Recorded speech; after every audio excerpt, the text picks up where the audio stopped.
Hey, how you doing? This is John, and welcome to John's Long Box. I'm here with Fabrizio Aiello. I put the link out in on Twitter if anybody wants to join us. Matter of fact, I'll put the link in the chat too. So I have no topic or anything like that. I just promoting because my comic Heroic Tales is live. We did $2,000 already. First stretch goal unlocks at $3,000. Yeah, it is. It's pretty cool. So Heroic Tales, it's at Fund My Comic. And you know what? Maybe I'll be smart and actually share my screen. How's that? That works.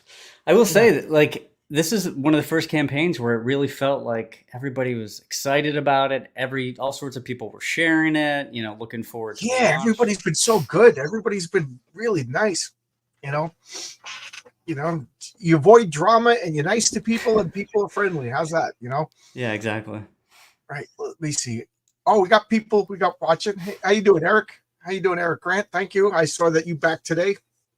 It's funny because people are like, oh, you check it every 5 minutes. I'm like, no. But, I get a notification every time somebody backs. Every time somebody backs, I check. So, I mean, I'm even refreshing like throughout the day. Yeah, well, you don't have any, notifications on your phone or anything like that. Yeah. And it's funny because I got a bunch of friends that have never done backed a crowdfunder before or anything like that.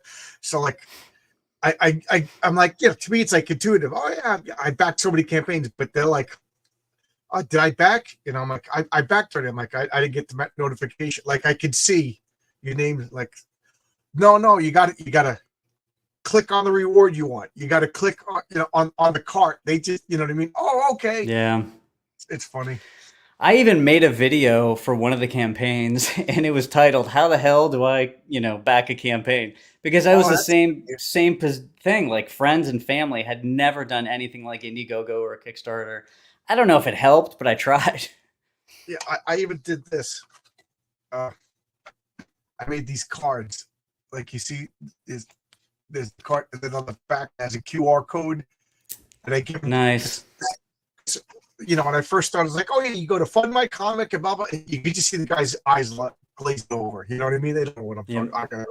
So here's a card. Scan this and back my comic. Hey, What Geeks Do Network? How you doing? How's everything? Grey Wolf, how you doing? So let's just go through my page and then be free to talk. And if anybody else wants to join, I'll get the invite up in the chat. Yeah. Okay. There we go. Invite guests. Okay. My rule is 4 people at the most. So like, if I got 4 people, we'll see who wants to go. There you go. Here's the link. Anybody wants to join in? Sorry, I just took a nap. Believe it or not, the last 2 nights I couldn't sleep at all. I guess I was just so nervous. I usually had like such a pleasant dream. I had like nightmares 2 nights in a row. Yeah, that is not nice. Yeah. I was telling my wife 2 nights ago. I was dreaming that I was working in this like dreary supermarket, and I just remember getting a paycheck for $184. And when I was a kid, I worked in a supermarket, and you'd go up to the cashier and they'd cash your check. So I remember going to the cashier in my dream. They're like, we can't cash this. We can't. So I just was like, I got a shitty check, and now nobody wants to cash it. That was my whole dream. And then last night I dreamt that I was on a spaceship and I landed on a planet, and everything was going well. And then we found this, it looked like an artificial lake, but it was a planet, whatever. And there was these little alien creatures in the lake, like organisms, the only way to, and just nobody said anything, but we all just like, they're evil. We have to get off this planet. It was just so creepy. And then one of the crew members turned out to be Chevy Chase, and we were just like, that's the devil, and like we can't let him know that we know that he's the devil. So like we were like, you got to go over there and get this. So we had to get back on the ship and leave, abandoning Chevy Chase. It was just a creepy dream. I was talking to my wife and she said, "You haven't been sleeping well. What's going wrong?" And I'm like, "I just having nightmares." And she's like, "What are your nightmares about?" And usually they're like me and her, and we're running from people or things or monsters. And she's like, "Oh, and are you trying to fight them?" I'm like, "Yeah." She's like, "Well, do you have guns?" I'm like, "No. If I had guns in my dreams, that would be the least stressful thing in the world, right?" Like, I have like a rolled up newspaper and like a cushion to fight. Oh, Yang says I'm roboting. Did it stop? I know it's like about to storm out here. So, and I got 4 bars. Oh God. Hey Yang, why don't you pop in? You know, here's the link. Again, 4 people at the most. You know, I just find when I have too many people, it gets crazy. Yeah. Oh, it stopped. It stopped. Okay, that's good. Okay, so let's look at my campaign page right here at the beginning, because that's what I'm doing. So for those of you, I mean, if you're watching this, I'm pretty sure you know, but here, you know, never know. Is my my cover, Heroic Tales. Oh, and Fabrizio is the creator of Horace H. Hoover, who's in this comic, but he's not in the comic. I'm leaving it cryptic on purpose. These are the interior pages. I just wanted everybody to know that I didn't pull a bait and switch and have such wonderful covers, and then we've all seen that before, campaigns where the interior art just looked like crap, you know. But this is all Renzo Rodriguez. You know, awesome. I love this art, and this page I like to show off. Can you see my cursor? Yeah, we got a little Wolf and Betsy action figures that the kids have. Great. You know, I just love this. We had a problem with the coin. It just wasn't working. Like I get the way, you know, the way Indiegogo Kickstarter, you just hit an add-on button, but Fund My Comic doesn't have that. So, you know, for the first 15 hours, you couldn't get the coin. So I'm sorry if anybody wanted the coin and you couldn't get it. Well, we fixed it. So I'll show you here. If you want the coin, you could just hit this and click it, and it'll add. You know what I mean? So say you want the 2 covers in a glass, and you want a coin, you hit this and it'll total up. And if you already backed and you didn't get the coin and you could back again, you know, and I get a notification, whoever, I'll just put it in the same package. You know what I mean? So you're not going to pay extra shipping or anything like that. I'm sorry about that, guys. You know, it would have been a miracle if there wasn't a problem. You know, I mean, that's a pretty minor problem. And plus, I mean, it happened with me, and I noticed the coin wasn't on there, and then you posted on Twitter. I'm like, oh, I just got to jump back in. So okay. It wasn't a big deal. Yeah. After I posted, I saw a couple people jumped in and grabbed the. So I appreciate that, guys. The coins were pretty expensive, and it would have just really sucked if nobody got them. You know, I'm like, oh man. It's such an original idea too. I'm sorry? I was gonna say it's a really original idea. The coin, I haven't seen that. Yeah, I just look how good they came out. This is an actual picture of them. You know, so it says Heroic Tales on one side and on the other side. Just so you know, they're about the size. Well, not about. They're the same size as a nickel. You know, to make them bigger, it just would have been impractical. So it's. I used this company before. I love the idea of having coins. I made custom dice and things like that. I was thinking of making custom dice with you know the 6 removed and have the laurel wreath on. But who comic book people have no need for dice, you know. So yeah, there's some overlap, but yeah. Oh, how you doing, Yang? How's everything? Come on, man. Everybody needs dice. Yeah. Well, yes, you're a die. Yeah. First off, Yang, do you know Fabrizio? Yes. Yeah. Okay. Yeah. You're making a role playing game, so yes, you're one of the exceptions that need dice. Maybe you need a module for your comic. Okay. We'll talk about that. All right. I'll just stop sharing this for a bit. Okay. I'm sure everybody knows by now that I'm inspired by Villains Vigilante. It's a superhero role playing game. I think it was the first superhero role playing game that, you know, and it was like just like Dungeons and Dragons, you roll 3 dice 6 to get a range of 3 to 18 on your stats, intelligence, strength, agility, and blah blah blah. V&V is the same way, but I thought it was a superior system in that it doesn't matter. I could go into this but I love this game, and I love the system, and it left out a couple of some things that I thought a role-playing system needed. So I made up a whole bunch of house rules. And I'm talking from like 1982 to now, I have like a rule book of house rules that's thicker than the rule book for the game.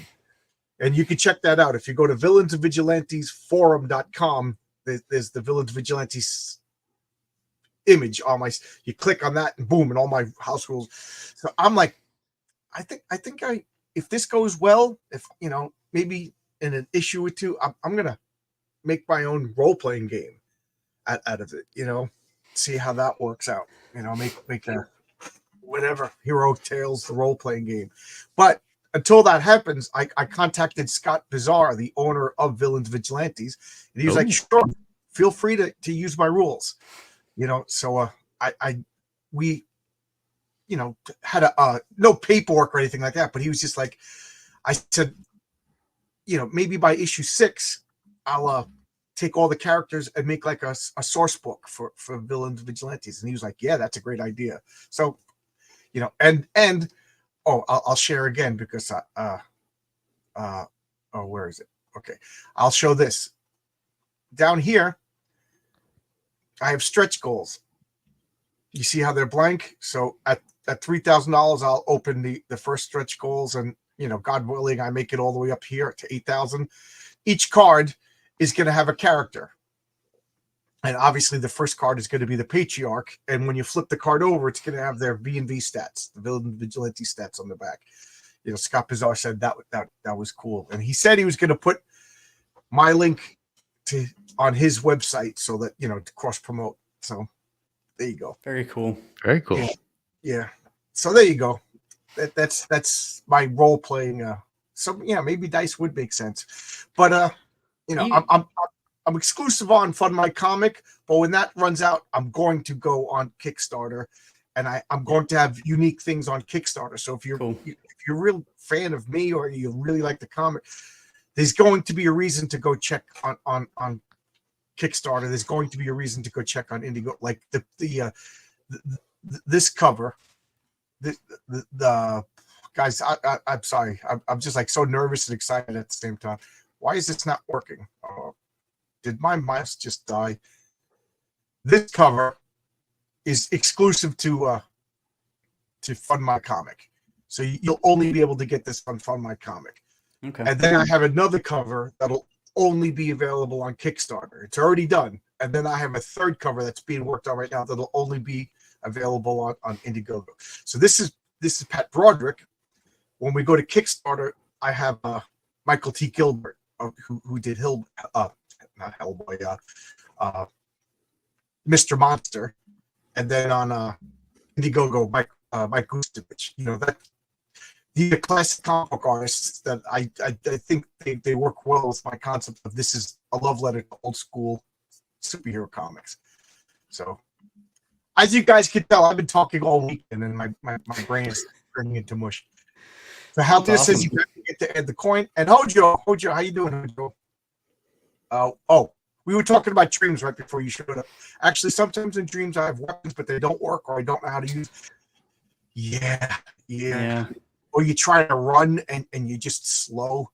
I never had weapons in my dreams. That's funny that you mentioned that. Yeah, I feel like the dreams would end quickly if I had a bunch of weapons, like the Punisher arsenal. I mean, Fabrizio was asking how I was doing, and I said I haven't slept well in the past 2 nights because I guess I've been nervous. And I usually have the most pleasant dreams. In the past 2 nights, I've been having like borderline nightmares. Just I'll say disturbing dreams. So that's what started this. So how are your dreams, Hojo? You could either one of you guys can answer. Oh, I'm tired dreams. of talking. It is funny for me. I always hear like little stories about Lovecraft, and he dreams an entire story. that has happened once or twice in my life, but not more than that. It's usually incomprehensible. Like you get an atmosphere or a sense of something. Man, I wish I could dream whole stories. Then you wouldn't have to do anything. You think, I'm just going to take a nap and write a story. Be cool. I dreamt a full story that was so disturbing. Matter of fact, I think I told you and Brian, and Brian was just like, "Don't put that in the comic book." It must have been really bad then. Yeah, Yeah. It was really, it was like real. There was nothing super about it. It was like, like 4 o'clock news or something like that. That you wouldn't want to have your wife and kids watch. I was like, that was a bad. So I was like, no, I don't think that's almost like a prose short story that you write under a different name. It involved like human trafficking and stuff but it's just amazing. It was a full story. Like I pictured like Clint Eastwood movie, like as a Dirty Harry adventure, normal guy moves into a town, gets a gun and has to kill people because that's how bad it was. Brian was like, don't put that in the column. But it was, I was just impressed how it was like it was like a movie, that doesn't happen a lot, but it does happen once in a while. Yeah. I used to be able to do lucid dreaming where I could take control of the dreams and fly around and stuff, but I stopped all that long ago. So I very rarely dream anymore. Oh yeah. You rarely dream at all? No, I mean, maybe if I'm sick or something, but generally no. Like, I was just telling Fabrizio before we went live, I've been waking. Another reason why it's been a rough week is I've been waking up at 3:30 in the morning. I'm a construction worker, for those of you who don't know, and I'm an electrician. So we're in charge of the electricity. Well, when a building is being built, they don't have power. So we have generators big generators, as big as trucks, that come in. And to turn them on, you don't just hit a button. There's a series of, you got to check the pressure. You got to hit this button. You got to give this time to warm up while you do it. So an electrician has to turn it on. So we get an hour overtime for turning on the generator, and the foreman doles it out. So everybody takes a turn. It's not fair for one guy to get overtime forever, So it was my turn last week. And so I'm waking up at 3:30, get to work, turn on the generator, and then I got nothing to do for an hour. So I go into the shanty and I sit and instantly fall asleep and instantly dream. Like, that's one thing I learned is I could fall asleep anywhere in any noise, because a few times at work as an electrician, you got to, as long as there's power someplace on a construction site, there has to be an electrician. God forbid the power goes out, and then the guys who are working overnight, they can't work. So sometimes we'll have what we call standby. You go to work and you really do nothing, but it's better to pay for this guy, because if there's a problem, that's it's like firemen. You pay for them and hope that you don't have to use them. So there'll be guys like, they spray monocoat to put coating all over the beams and walls to protect it from fire. They do that when nobody's working, because it just sucks. These guys put on these like hazmat suits and they're just spraying and everything's coated on. You can't be there while they're doing that. So they do that at night. But you got to have an electrician. So we trade phone numbers, and then you go into the shanty. You don't want to be there. You know what I mean? And you just read, or nowadays everybody watches Netflix or something like that. But I just there's noises. It's the airplane. There's planes going off. And I'm just sound asleep. You just learn to sleep anywhere. It's a skill. And instantly dream, to the point, like I set my alarm at 3 minutes to 7, because I got to get up at 7. I wake up, I'm like, where am I? Like, I was dreaming so hard, like just normal dreams. I'm mowing the lawn, like so realistic. And then I'm like, I'm at work in a dark shanty. I'm hearing airplanes. Like, I'm confused. I don't know. Sleeping is, I have many problems, but falling asleep is not one. And my dreams are always pleasant. But, this campaign really, I guess, was getting to me. I was so, for the past 2 nights, I was just out of my mind with these crazy dreams. I thought of keeping a dream diary, a great source for stories to write. Yeah. Yes. I wonder, do you think you're more creative when you're dreaming? Like, is sort of the manual process of writing like more creative? Does that make sense? Yeah. So I wonder. my dreams are so mundane. Like sometimes, like I'll ask my wife about a conversation we had. She's like, "We never talked about that." You know, my dreams are realistic and normal. Like my dreams are like me and it's funny because it's like me and the weatherman from Channel 7 News are in the supermarket. You know what I mean? And then I wake up and I'm like, that's the guy in my dream, because I guess your brain can't make up faces whole cloth. You know what I mean? So it uses a brain from a memory of a face from you, or you're like, me and my 4th grade math teacher were at the bank the other day. That's how my dreams are. They're always like but they have like a 3-story arc. Like there's a beginning, a middle, and an end. But it very rarely is it like spaceships or the devil or but I do have them and I remember them. But I'll wake up and I'll be laughing like that was the stupidest dream. I can't believe. And by the time I'm done brushing my teeth, I don't remember it anymore. Okay, so my dreams are definitely not normal, and the best way I can describe it is I'm on like Warner Brothers movie set, and we're in like a sci-fi area, and things are happening. There's fights, whatever, and then I bust through like the fake wall, and now I'm in a different set. So it could be like I don't know, dinosaurs or something. So that's what it feels like. Oh, that's cool. Busting through these like fake sets into random things. Your dreams go full Blazing Saddles. Yeah, yeah, that's true. French mistake. Yeah. So funny. So yeah, you said you lucid dreaming. Like, so describe that, because a lot of people talk about it, and I've been kind of fascinated. I just wanted to, make sure I understand. So there was a few ways that I would do it. So one is, something wakes you up early.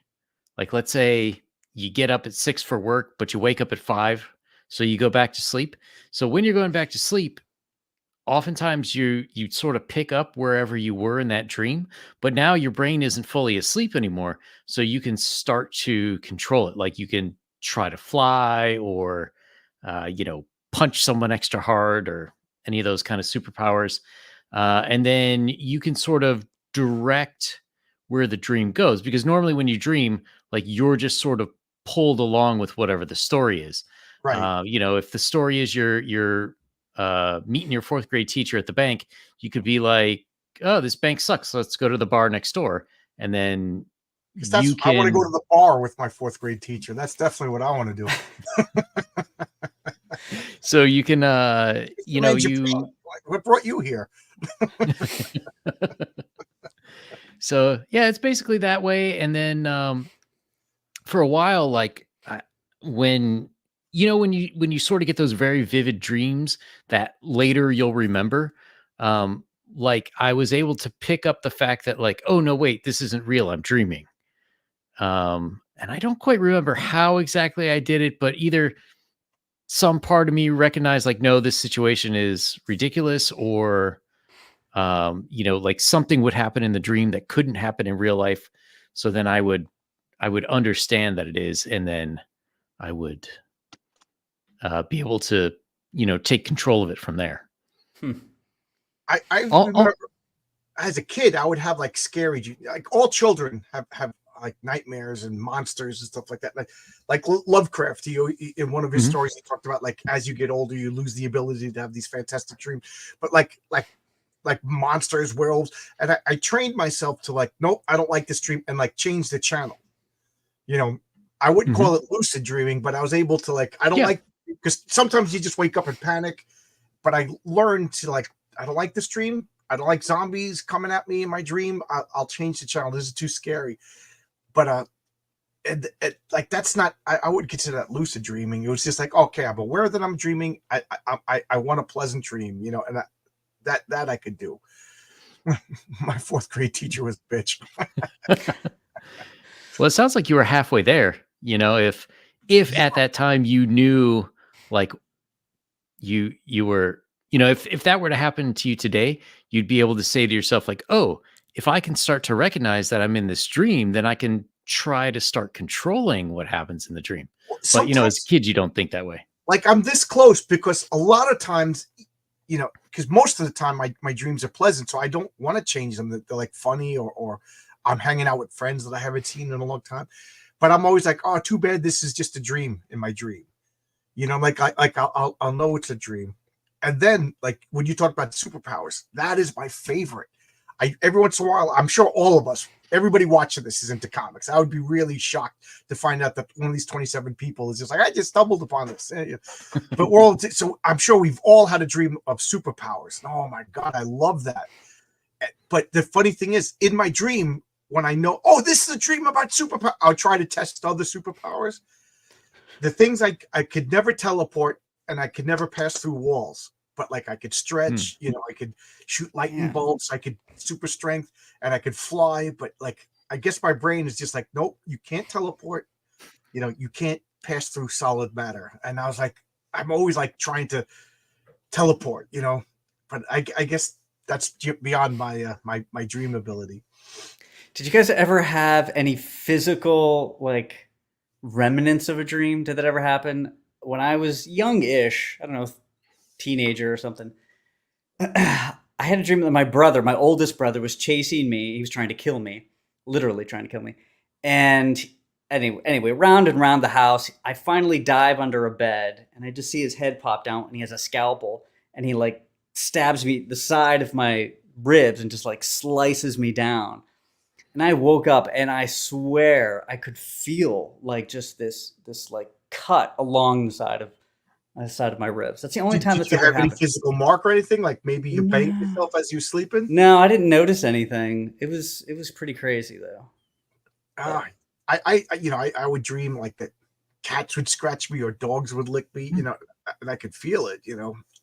But I remember saying this to my older brother when I was a kid. Like we were talking about imagination, and I was like, I could if I think about holding an apple, I said I could pretty much feel it. You know, I could like feel an apple in my hand. And my brother's like, no, you can't. Like they thought I was lying. I'm like, I could, you know, right now I have like a phantom feeling of an apple in my hand when I'm thinking about it. You know, but hey, Marcus, you know. Yeah, I think that goes along with people that don't picture or the internal narrator and all that stuff. Yeah. Yeah, I can't even fathom not having any of that stuff. One of my friends, when we play role-playing games, one of the smartest people I've ever met, you know, he would just explain like abstract physics and, you know, just very logical and could figure out everything. Like when we played board games, I would explain the rules and be like, oh, that's not how you play. Like he's not reading the rules and he's hearing it. He goes, that doesn't make any sense. And next, oh, he's right. You know, so, and I used to love playing with him because he would keep all the rules in check, but he didn't realize that he had aphantasia until one of us brought it up. You know, some people don't have a picture in there. He goes, what do you mean you have a picture in your head? Who the hell has a picture in your head? I was like, what are you thinking of right now when I say apple? And he's just like, nothing, you know. So I was like, how do you describe people? He goes, when I'm not looking at you, I can't picture your face, but I know what you look like. And it just sounded like he was making this up. You know what I mean? Yeah. Yeah.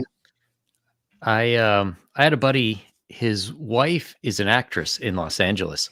And at one point they were going to look for houses and I went with him. And everywhere we go, they didn't have that much money. So they were looking at fixer-uppers. And he would be like, oh, we could change the kitchen and do this and that. And she absolutely could not picture. She's like, no, it's the cabinet doors falling off. It's moldy. It's like, yeah, but we fixed that. And I thought it was bizarre because she was an actress. That's so funny that you said that. And I don't know if my wife is upstairs listening and she'll get mad, but when we were looking at this house, I told the real estate agent I wanted either a garage or a basement. You know, I said, because I want to convert it into a big game room, you know, and I have a bunch of comic books in a storage unit. So, you know, we looked at one house and it had neither one of them. And I just looked at the real estate agent, like my wife said, I look terrifying. I was just like, why are you wasting my time? You know, and she's, you know what I mean? Like, and she was just like looking through a book and like, you know what I mean? Like none of the houses had what I wanted. I was so furious. So I just said, the next house better have what I want, you know? And she was just like, oh, there's a house around the block. And I was like, well, it's around the block. We might as well. So it's this house right now. So as we pulled up, I saw that there was a garage, and the garage is a small. So I'm looking at the garage like, okay, it's kind of small, but I could deal with this. All right. So whatever. So now we're looking through the house, and this is a small house. Like if you guys ever came over, it's a tiny house, and then she's like, you want to see the basement? I was like, there's a basement too? And she's like, yes. I was like, oh, I was like a little kid. We opened up this dark, dreary door, and you could just smell like the mustiness, and turns out the old guy fell down the stairs and died. We didn't know that when we bought the house. And, so we go down the basement, and there's a little string you pull. My wife is clinging on to me. There's cobwebs. This house was built in 1968. I was born in 1960. So this house is 56 years old, and the basement has never been used. It looks like monsters down here. You know what I mean? It looked scary. There was like broken wood, spider webs, a couple of poles. There was a laundry room. My wife's like, I'm never doing laundry. And I was like, this is perfect. Yeah. I was like, oh my God, this is perfect. And she's like, what are you talking about? I'm like, you can't picture? She's like, no. I was like, I'll put a wall over here. I'll divide it over here. And this is where my desk will be, and the real estate agent is just like nodding the head because that's what she's supposed to be doing.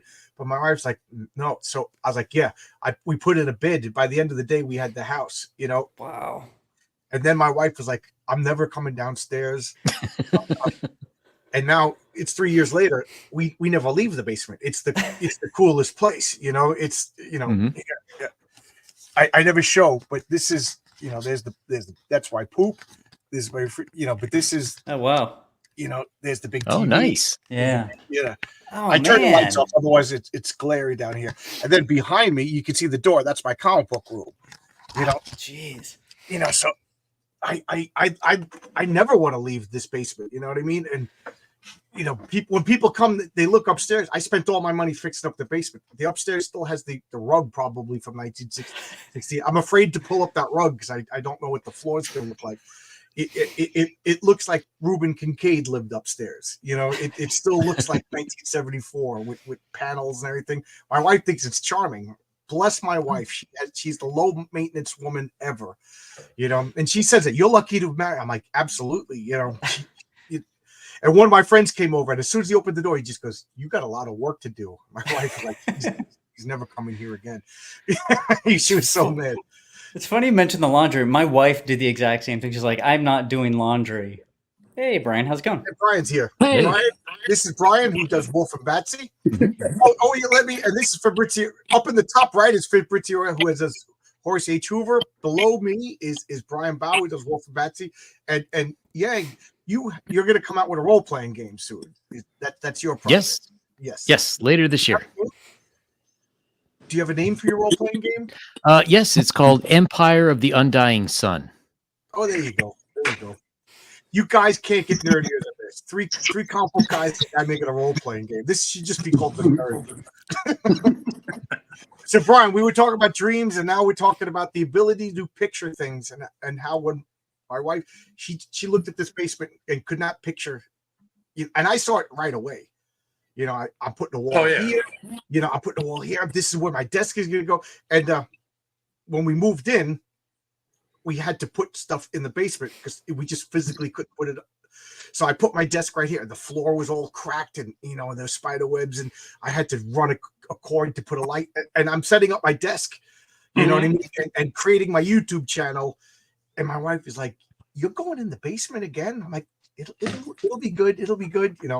So yeah. I can relate. Sorry, I'm trying to set things up here. So I forgot you were live streaming tonight, and I just just saw it, and then I was like, "Oh crap, I got to get on there." So I'm just sort of hand holding my phone right now.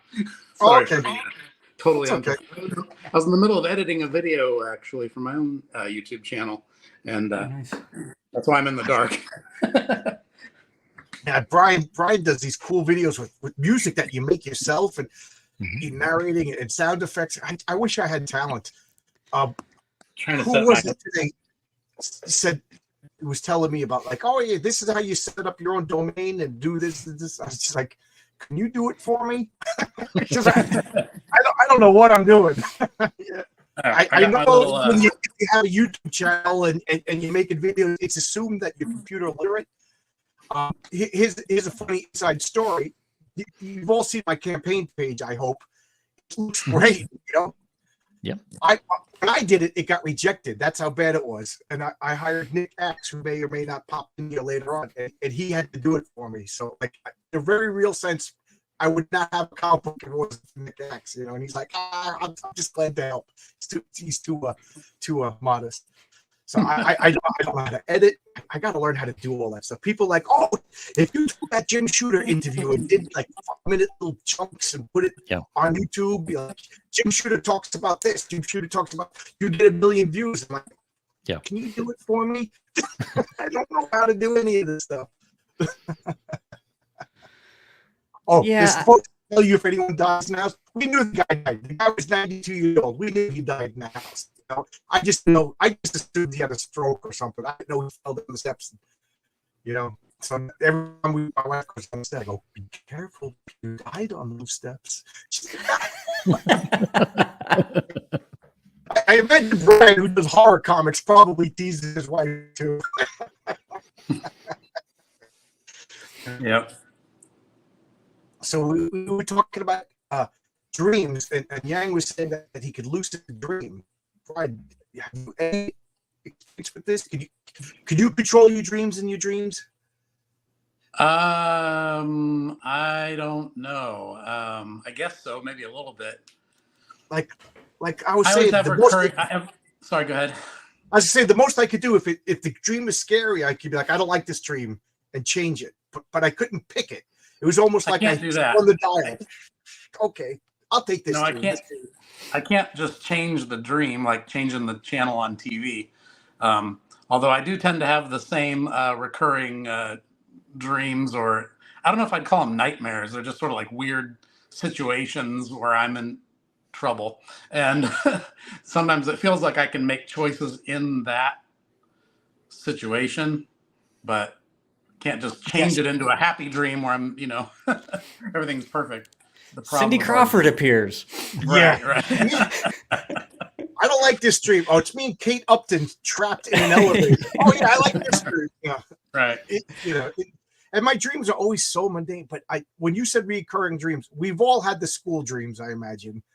Like I have this dream. I haven't had it in a long time, but I'm just like, I open up the letter and she's like, you never graduated from grammar school. You have to go, like the Billy Madison dream. I'm like, I'm an electrician. I'm 56 years old. I could throw this letter away. But next thing you know, I'm wearing my Catholic school tie that doesn't fit my shirt. And I'm in 5th grade class with kids. I'm just like, the answer's 7, you jerk. How do you not know this? Why am I doing this? You know how much money I'm wasting? And then the other dream, because I used to live in Albuquerque for 70. I have these dreams and I just wake up and I'm in Albuquerque and I got to get back to New York, but I don't have a car. I'm in a go-kart, that's powered by my feet, and I'm on the highway going like this with my feet trying to get home. I have that dream so much. So that's got to be like an anxiety dream.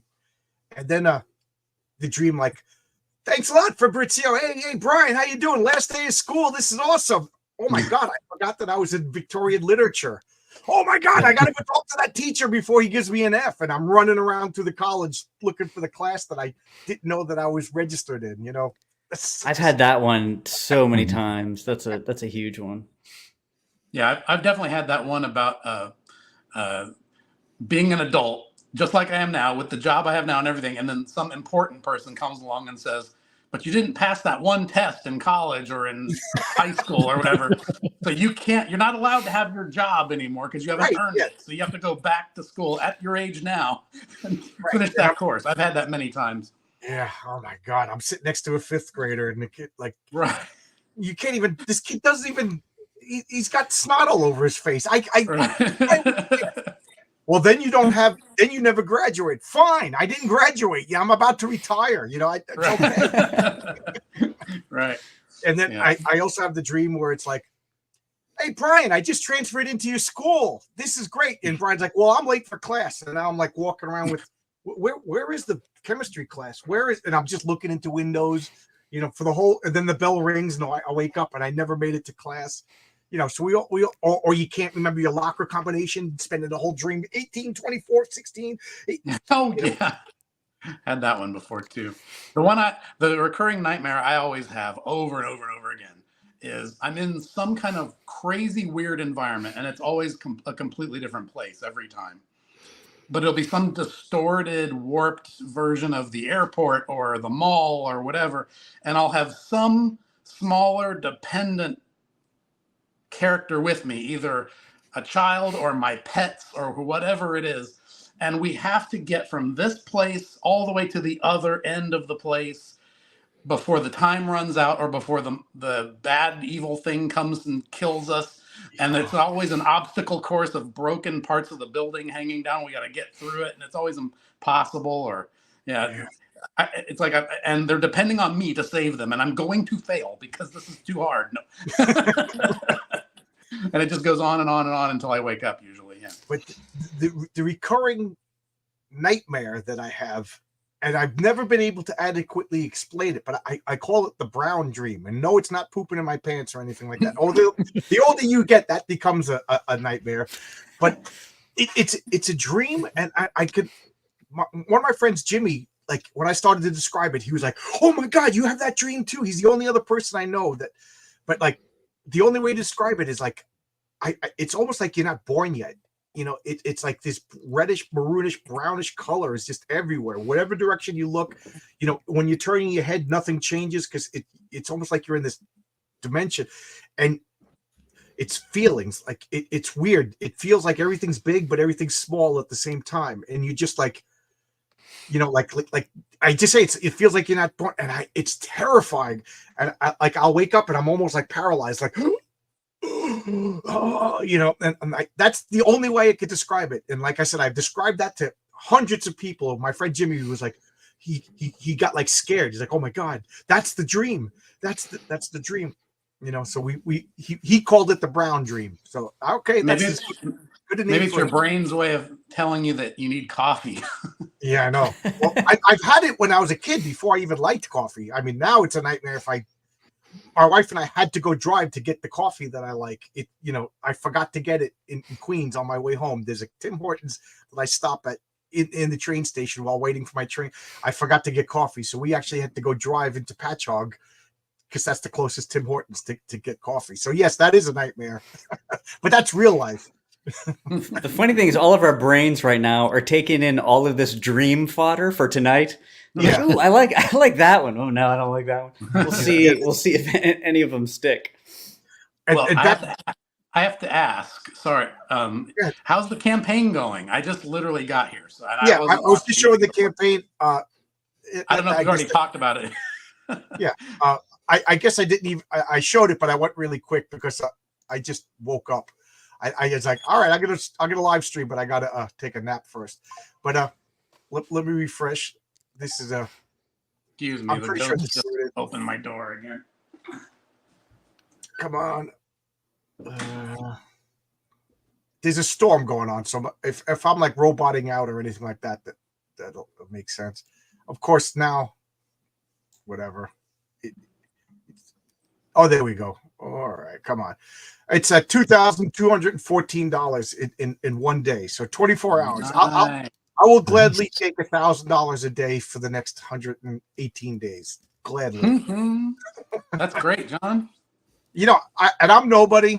I never did a comic book before, so I'm happy. 72 backers. I have and it's funny because I didn't know this, but you could, you know, when it's your campaign, you could click to see who contributed. You know, what I mean? I could see family members just like, you know, that they didn't actually finish it. The transaction is still pending because they left before they hit the correct button or something like that. So I might call my sister Catherine. You didn't actually back my book. You think you did, but you didn't. So I got like another 200 in pending transactions. You know, right? But yeah, so I'm excited. The biggest hiccup was these coins. I was talking about this. Nobody could get them. You know, you thought you were getting them, but it's like Kickstarter and Indiegogo. They have an add-on pledge. Well, Fund My Comic doesn't have an add-on. It's just like you just back the rewards.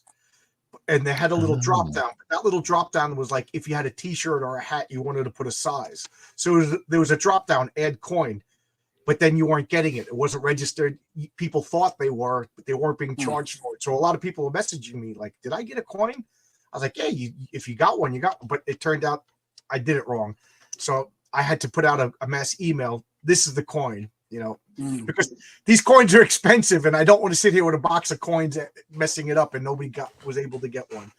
I love the way these coins turned out. I'm just gonna make this big just to show off this coin. I love that. It's got a wash on it. It says Heroic Tales in the font. It's got the Patriarch's logo on the back.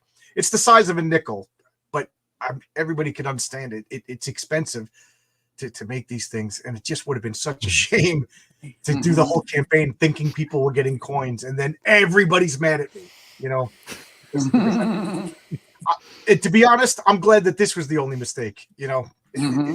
And I was able to fix it within like the first 15 hours. And I noticed for Bridge, as soon as I posted it, you jumped in and picked up a coin. So thank you. Yeah, I love the coin idea. It's such a cool, interesting thing to add on. Well, I want to make a coin, for I think you two guys were some of the guys that helped me realize this, and I know Nick X helped me realize, like, I've been talking about the Patriarch. I fell in love with the Patriarch, and that's the character. That's my flagship character now. That he's not Superman, but you know what I mean. He's the main character of my campaign.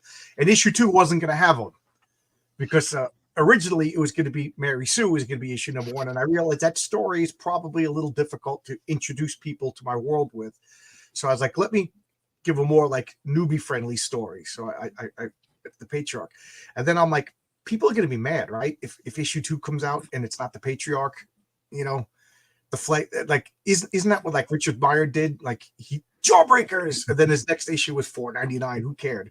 And then it was like Impossible Stars, stuff like that. Then he came back to Jawbreakers years later. People are like, dude, you should have struck while the iron was hot. So I'm like, I'm sticking with the Patriarch, but I want to tell that other story. So I'm gonna have a flip book. So you get the book Patriarch, full complete story.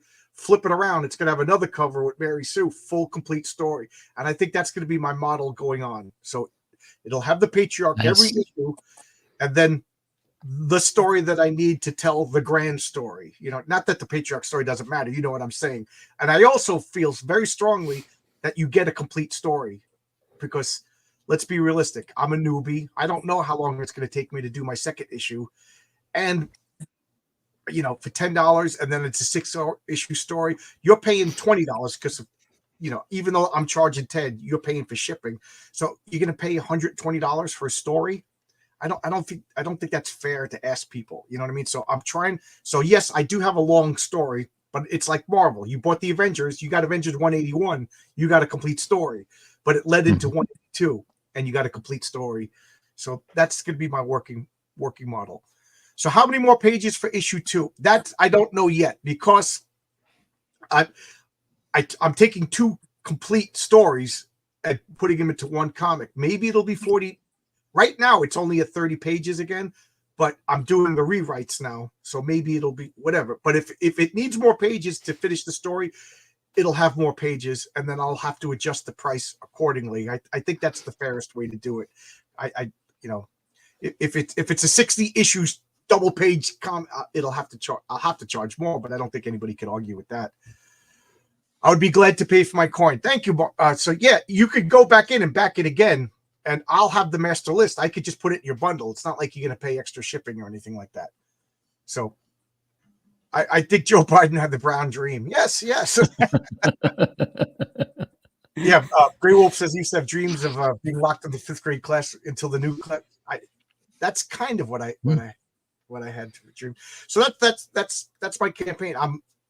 I was so anxious and nervous, and that's what triggered the bad dreams. That's what started this whole conversation. Oh, I wanted to address what Yang said about the superpowers. We've all must have dreamt about superpowers. And I remember my sister brought this conversation up years ago. How do you fly in your dreams? I assume I don't. What's that? I don't. I've never flown. Oh. No, never had that. You guys? I've fallen. Oh yes, all the time, but never flown. Yeah. Really? Yeah. Like, Yeah. Well, for me, I just kind of like jump and take off. And Like then Superman? if I can, yeah, kind of one of these. And if I can control it right, I don't fall. I just keep going. Although to answer your question from before, you're talking about, do you ever wake up with any like feelings from the dream? You know that feeling you get like when you're on a roller coaster and your stomach is kind of turning? Yeah. I have woken up from dreams where I was flying with that feeling. Oh, motion sickness or something? Yeah. Yeah. Yeah, I don't know what it is exactly, but DC Miller says that he would fly standing. I've done that. I remember vividly one dream where I would have to pump my legs and I could fly as long as I was doing that. And I remember it was cool because I was above the trees in my neighborhood and I was looking around, but you get tired and then you slow down and you also don't want to just stop and crash. So it was like, so I imagine if I really could fly like that, people like, John, don't do that. It's kind of creepy. And then I had dreams that like I would run and I would dive, but I was only like 8 or 9 inches off the ground. And that was as high as I could fly. What a stupid way to fly. That's like the worst way to fly. And Marcus, he had COVID and he was like in a coma for a while. And I know Luke Stone was in a coma for 5 months. The guy who owns Fund My Comic, and he had full on dreams of heaven, and really. Wow. And I know that some people are going to take his dreams. He took it as like, lack of a better term, gospel. You know what I mean? So he's a preacher. Awesome. And my wife is like, "Who's to say he didn't?" Yeah. I got to talk to him about that. That's wow. Amazing. Yeah. I love stories like that. I sent him an invitation. If he pops up, he pops up. I had multiple dreams of floating down. And Marcus, he was in a coma. He said he could hear people and that would trigger a dream. How, can you imagine that you're in a coma and you're just like, John's an asshole. And you're like, this guy's going to die and he still owes me $7. You're like, man, I always think of that Metallica video 1, and that's like my absolute nightmare.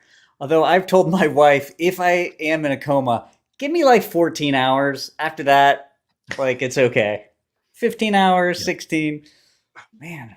Yeah. I can't imagine being like weeks or months in a coma. Do you guys know Louis Prima? Yes. No. Louis Prima had like a stroke and he was in a coma. And his much younger wife took him in and was taking care of him.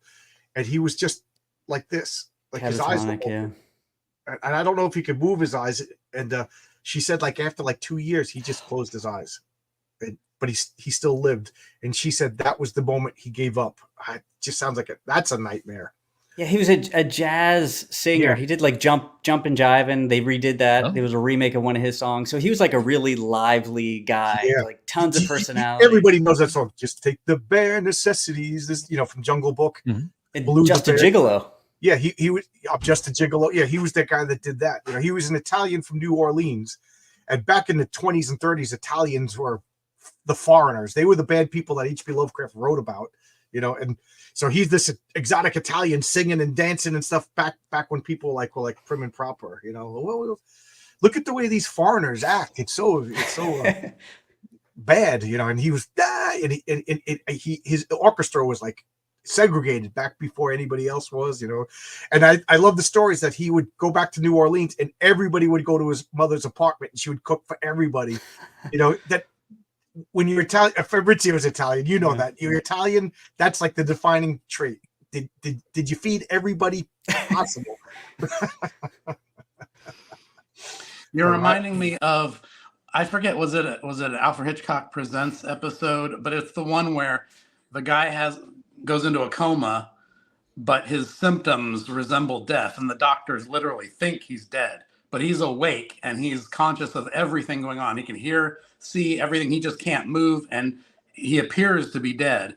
And so they decide that he's dead, and they take him down to the morgue, and they're going to go into doing a full autopsy on him. Oh my God! He's conscious. And like the doctor's about to start cutting him open, and then the nurse says something, and he stops. It's like it almost happens, and then it stops. Moving. Oh my God! Well, we all heard about this, that the strings that they would put into, there would be like a string that went into the grave during Victorian times to a bell, and they would put a hole in the coffin and put a string in the coffin, so if people woke up, they could. Right. And they said it happened because they didn't understand comas.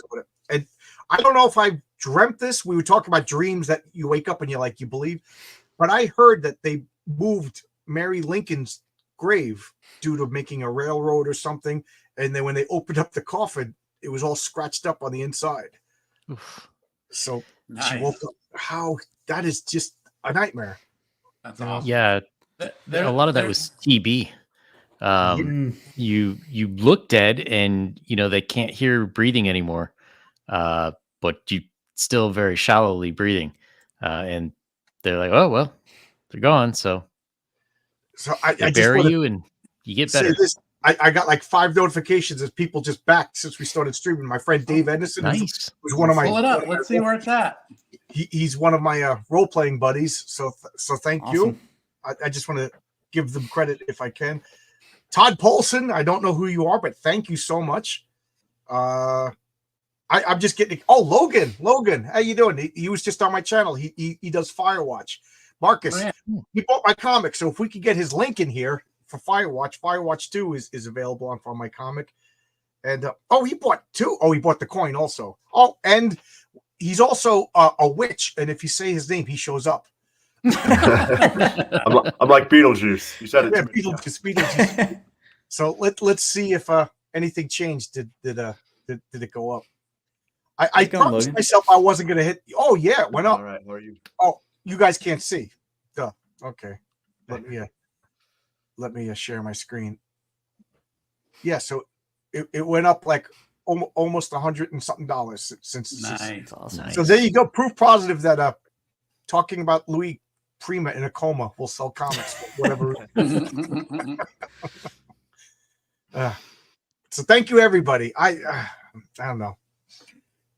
You guys all have. Oh, Yang, you haven't had an active campaign yet, so you'll understand how horrible is it to constantly be in salesman mode. I don't like it. I don't either. Yeah, I know, Brian. You don't like it. Stan Lee is gone. We got to be our own Stan Lee. I'm an extrovert. I like people. Brian, look he's sitting in the dark right now. He might as well be. He draws monster comics, for God's sakes. This guy does not want to interact with people. The whole time I was doing my campaign, I was constantly trying to promote it and everything, but at the same time, I was always thinking like, oh my gosh, people are probably sick of hearing about this stupid comic. Right. I just have those complexes about it. Wow. 36 people are watching this. Guys, are you sick of me constantly tweeting? Like, I just feel like people are going to be like, you know what? I'm taking back this guy's pain in the neck. I don't want to deal with it. No, I mean, I think if you have an active campaign, I don't think, anybody's going to get mad at that. I think, to be honest, and I'm one of those people that sometimes I need 15 reminders to actually go. And I'm like, oh crap, I totally missed that. I know that sounds ludicrous, but right, it's just you have a feed. And one of my early subscribers, I'm talking, he must have been like my 3rd or 4th subscriber. He was just there for the beginning. We traded phone numbers, and we just, because I was trying to get him to come in as a guest back when I was starting my interviews, and he was just shy. I actually text messaged my campaign's active. He was like, oh dude, I forgot, so I actually was like, I'm calling people. You want to back my campaign? That's how desperate I'm getting. So, how's your campaign doing, Logan? Oh, it's going. It's good. Slowly but surely, we're moving. You were just on Wednesday, right? You were just on my channel. Yeah. Or Tuesday would have been. A Tuesday, and Logan was one of the very first people to come on. He's got Firewatch in a cult. I could see Horace H. Hoover joining Firewatch. They're like an X-Files group of occult investigators, and then with I'm Horace sure they'd get along just fine. I'm sorry. So I'm sure they'd get along just fine. Yeah, they're on the same side. They're on the same, same. They'd be like, you know, Horace would explain stuff to them, and it's just like, dude, we're not that into it. Right? Why are you so excited about the occult? So we're I'm not here by choice. Not like you. That's what they would say. Fabrizio has a page in my comic. I don't want to spoil what it's about, but Fabrizio did such a great page. I want to spoil it, but I think it's best if people open it up coldly and see what it is. Yeah, that initial view, sometimes you got to save those. Yeah, it's like spoiling a joke. You know, when you see the trailer of a movie, and then you see the movie, and you're like, you know, this would have been so much better if I didn't. And then Brian Bow did another page, and oh my god, like I described what I wanted, and he was like, yeah, sure, all right, yeah. And I'm like, I don't think that's what I want. And boom, it is awesome. I can't wait to show these 2 pages. And then I've been collecting. Again, I can't say it without but I've been collecting stuff that I want to do for issue 2. You know, so I'm like, this is there's a lot. And then, you know, at Brian, I've been like, please, Brian, do a page. You know, get all my friends in my comic. Yeah. So I don't know. I'm just excited. I'm nervous, as you can tell. I'm babbling like a fool. So, John, I don't even know if I know this. How long did it take from when you sat down and said, I'm going to write a comic, to the campaign? Okay. I must have started. I wrote these scripts years ago, you know, because I always wanted to write a comic book, and I wrote scripts. Just, can I do it? Can I do it? And they were, you know, they were garbage, whatever. Not the stories were fine. It's pretty much the same, but I didn't know how to do panel layout stuff. Like, I was just whatever. And then I started reading Eisner books and listening to other people about scripts. And then I started rewriting them, I'd say a year ago, because that sounds right. Maybe a year ago, because I didn't have an artist. I didn't have anything yet. I was just like, all right. So I remember you first talking to me about it about a year ago. Yeah, so I'll say about a year. So it's a year from like soup to nuts, right, to this, and when I first got Fabrizio, I contacted him. He was super busy. You know, he was drawing Coney Dreams. He was drawing Thomas Valiant for RJ. So I sent him the script. Renzo. Renzo. Did I say the wrong thing? You said Fabrizio. Fabrizio. Oh yeah, when I first Fabrizio. And then I fired Fabrizio and got a good one. I'm sorry. Renzo, he was super busy, you know. So I sent him script, and he sent me concepts of like what the characters look like, you know. And then next thing you know, pages started showing up. I'm like, oh, I guess this is happening, you know. So, and part of me kept saying I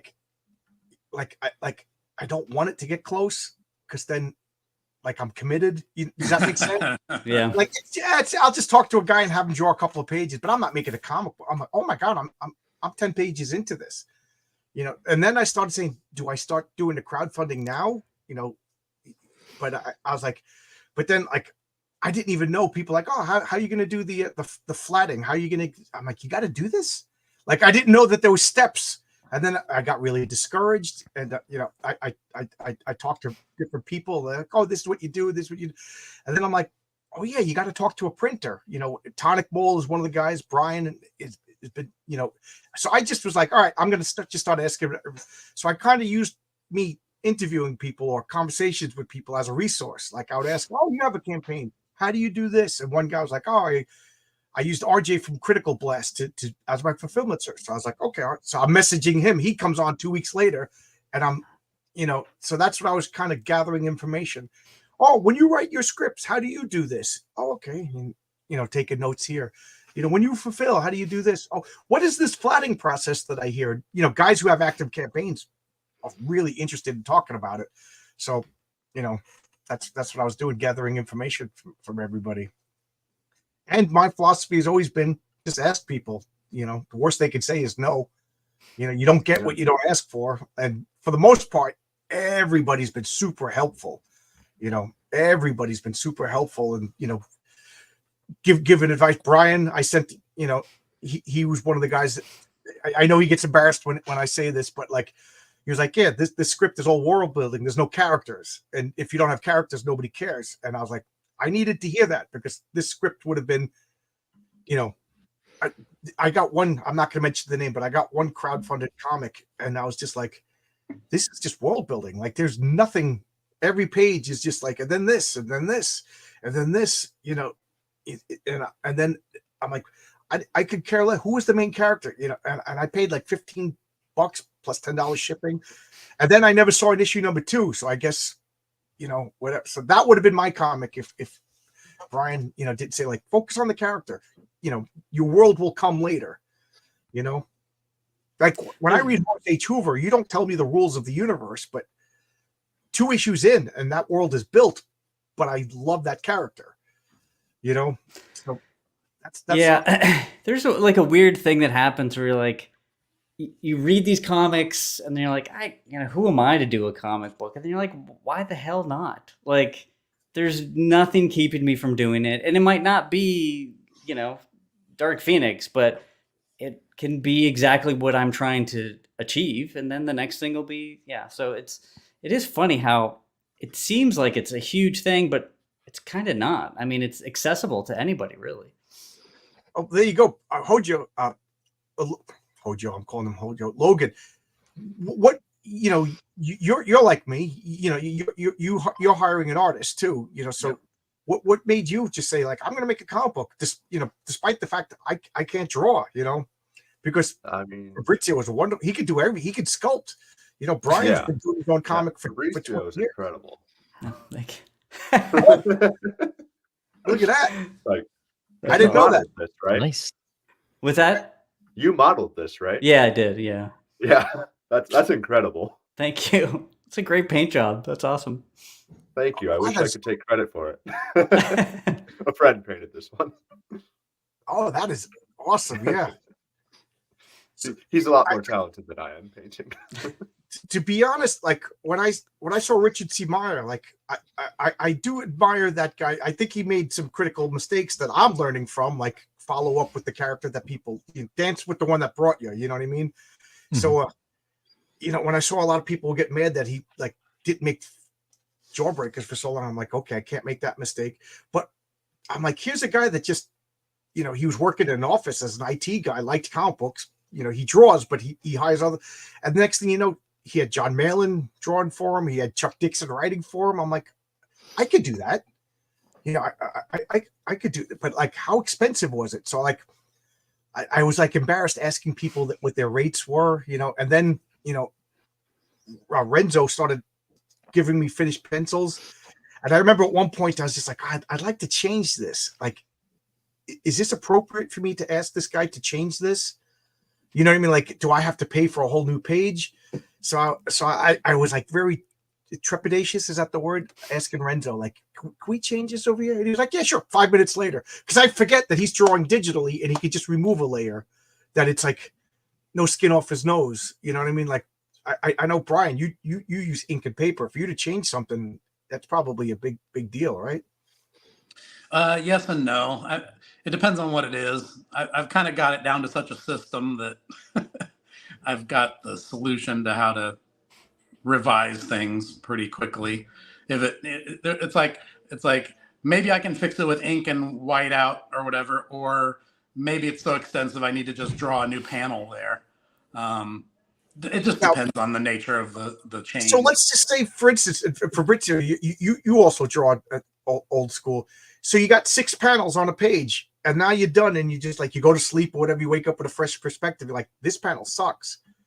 Like, do you do a whole new page, or can you white out one panel? I mean, for pencils, I erase. If we're at ink stage, this is the way I work. I know Brian doesn't do this, but I actually print my pencils out on blue line and ink on blue line. So I'll go back to the pencils, erase it, do a new panel for that page, do blue line, and then ink it again. But okay. Does that make sense? Yeah, it does. It does.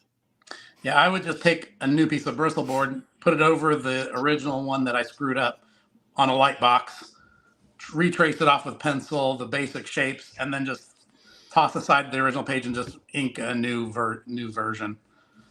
Oh, okay. All right. Yeah. You know, so I was just amazed. Like within like 20 minutes, friends was like, here's the changes you wanted. I'm like, yeah, because he'll draw the patriarch at one level, you know, whatever this, so he could just remove all the level. I'm like, oh wow, you know, I'm still thinking pen.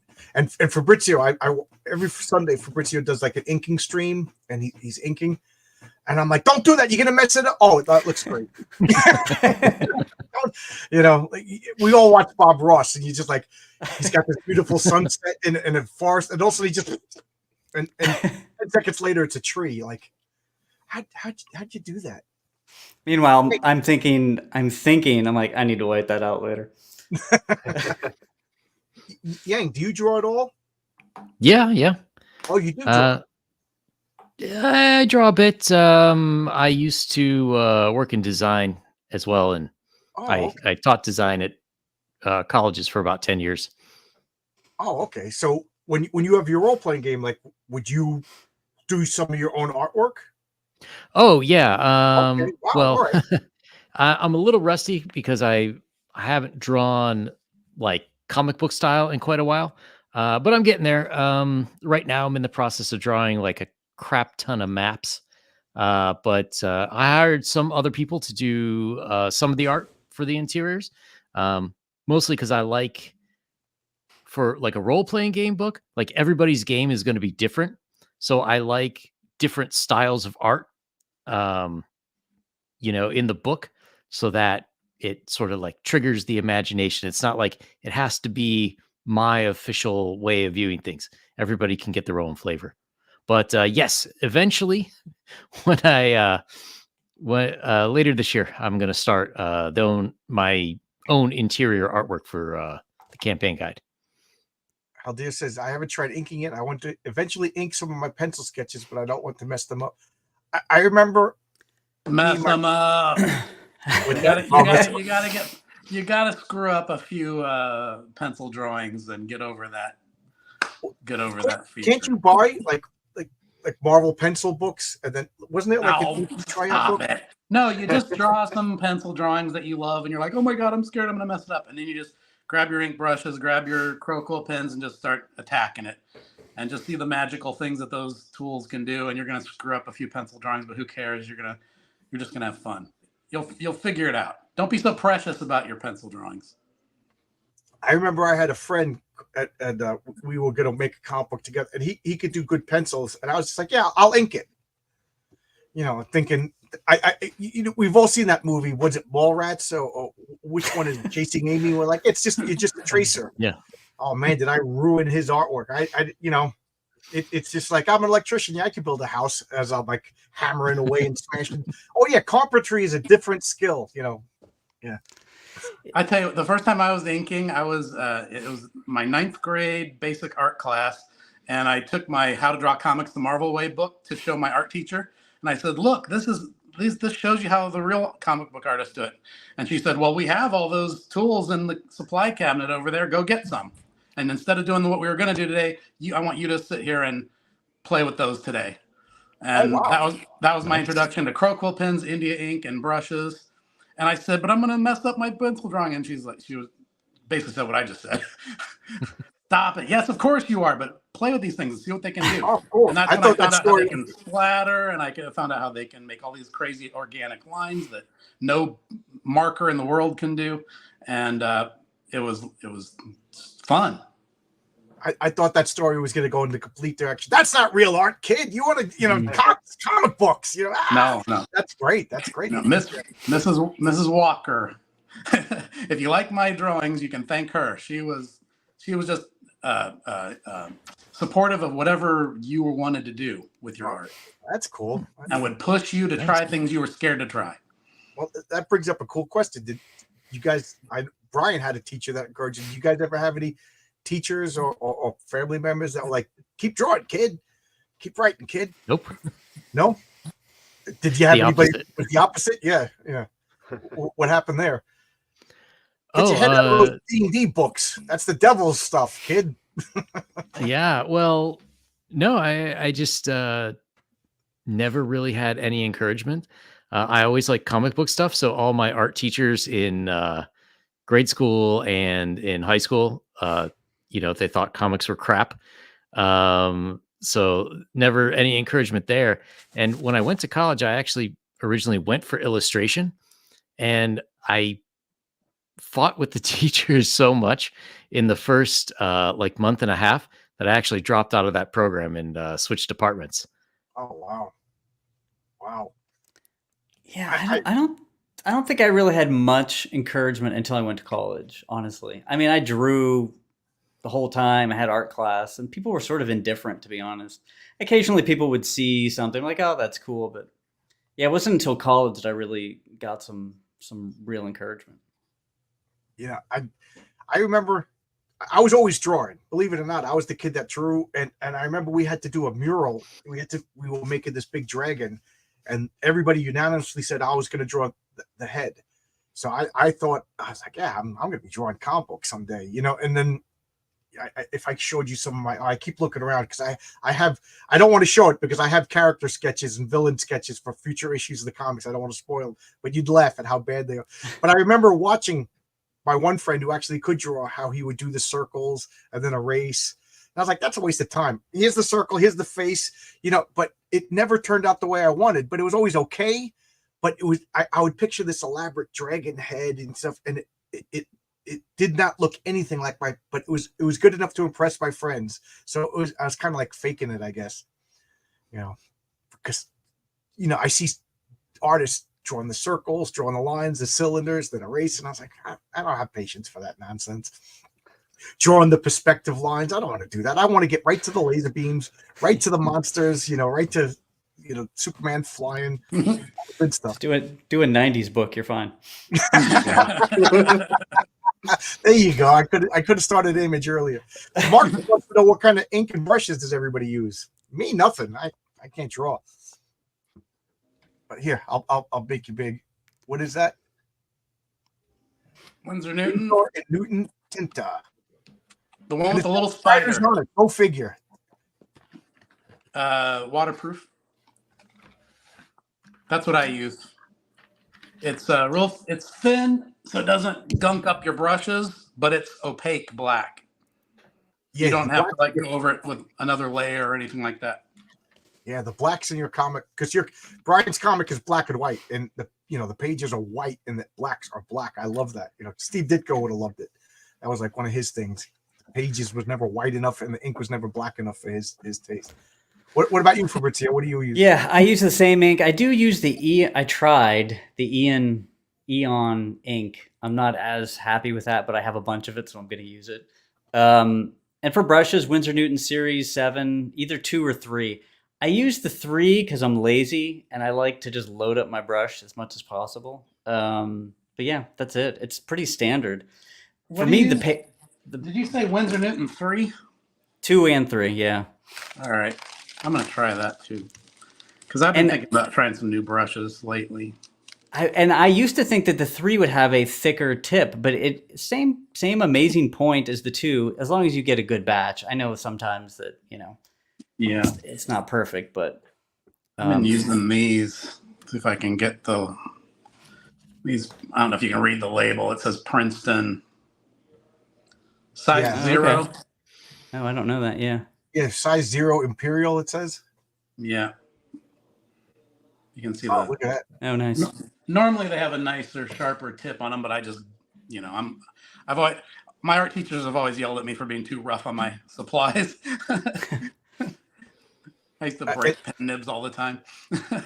and Logan, I know me and you don't draw, so I guess you don't have any inks or pens, right? I have a Warhammer paint set. I'll tell you, I do a little bit of painting. This is my art supply that I'll get today. Well, what do you type on? Do you have a notepad? Do you type in a keyboard? Like, how do you write?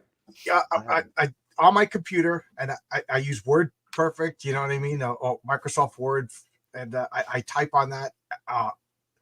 I have my phone, and believe it or not, my friend Jimmy, I hope he's listening. Jimmy is one of my role players. We've been friends since 3rd grade. I'll be at work and I'll have an idea. Oh my God, this is a good idea. And I send him text messages, and I could scroll back years of text messages of comic book plots. And then because he's got an important job, he'll respond, that's a good idea. This, so in a true sense, a lot of my stories are fabricated by Jimmy and I.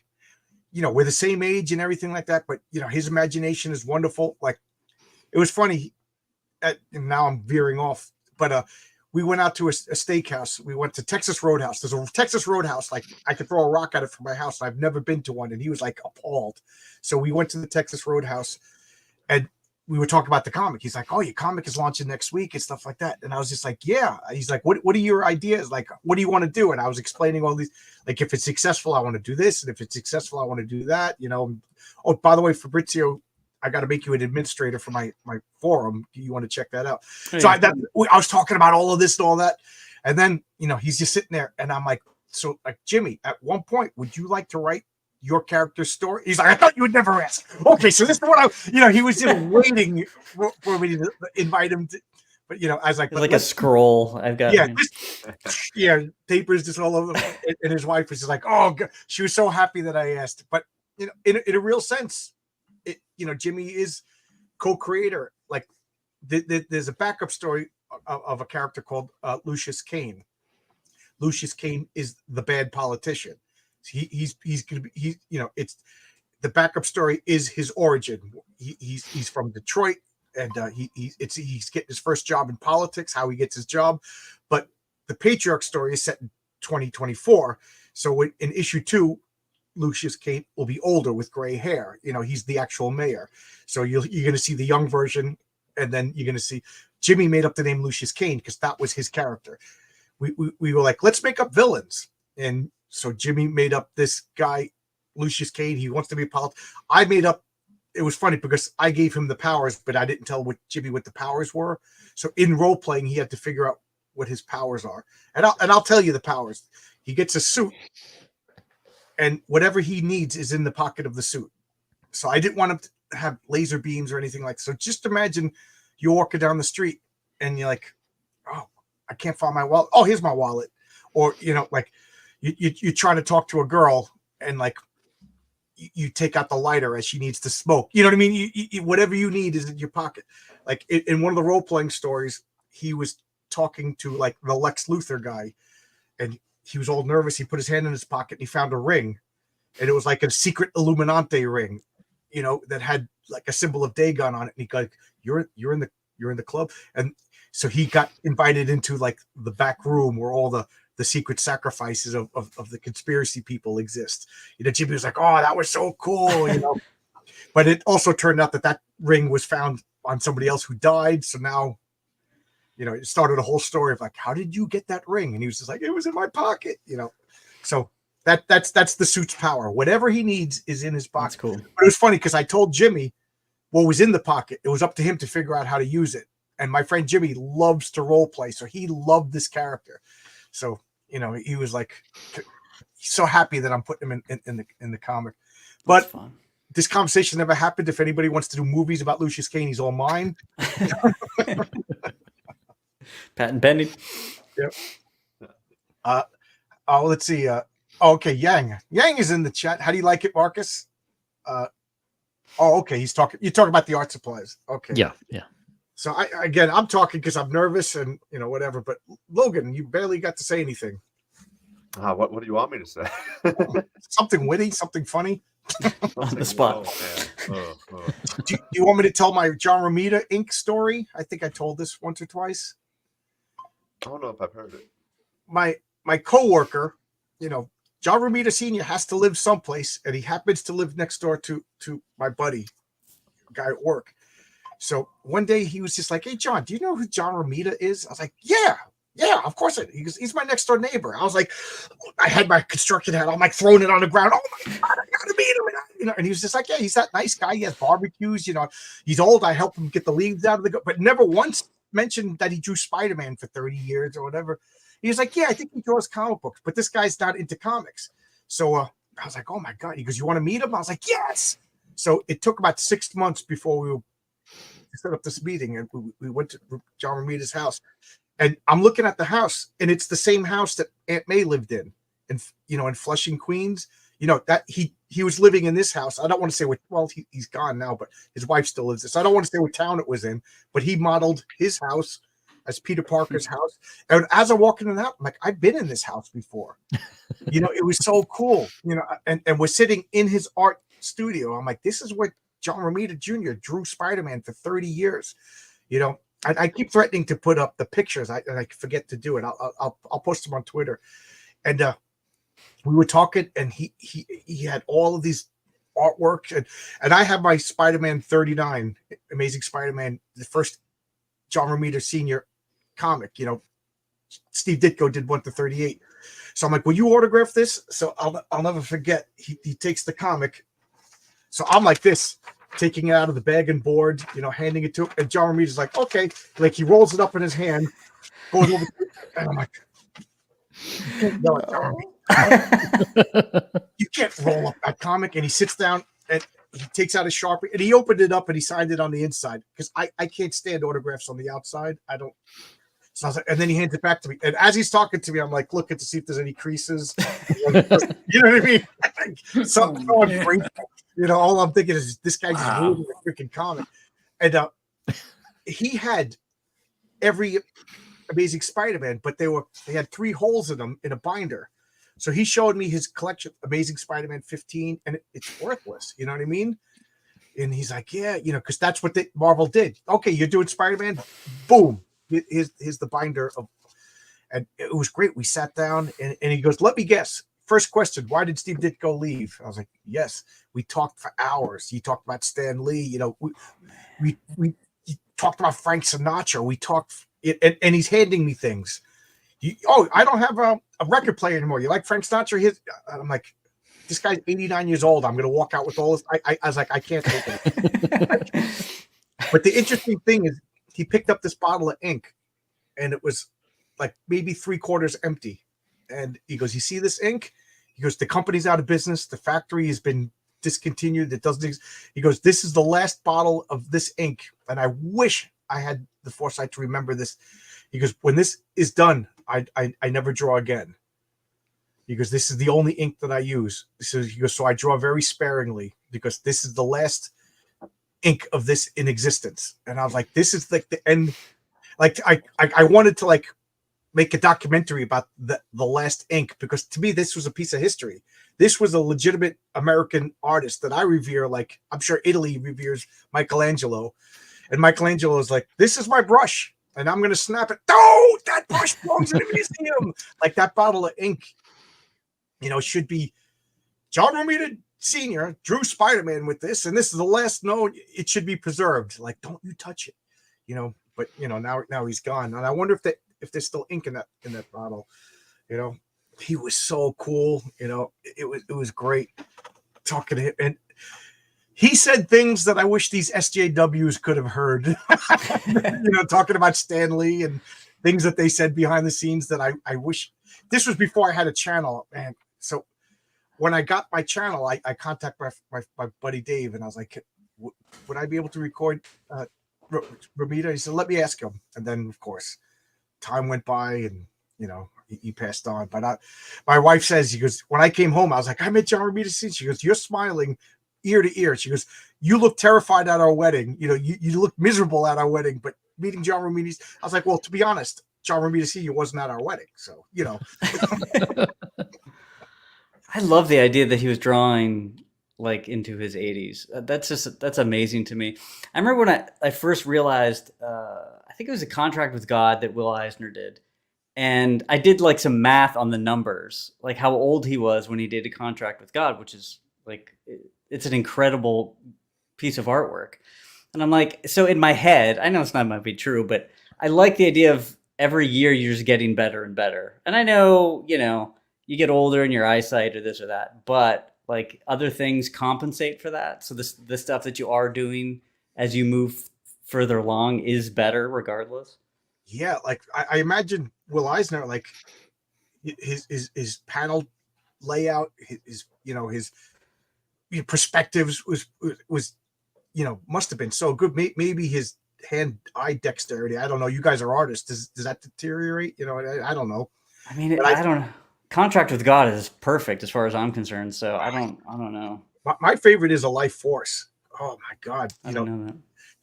It's a Contract with God was like his first graphic novel, and then right after it, he followed up with The Life Force, and they're basically you could remove the covers and stick them together. It's one big graphic novel. I get teary-eyed every time I think about it, but there's a story of the little kids.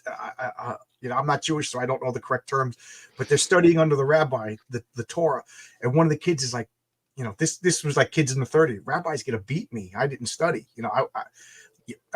I can't recite. I'm dead. Like his name was Moy. He's like, Rabbi's gonna kill me.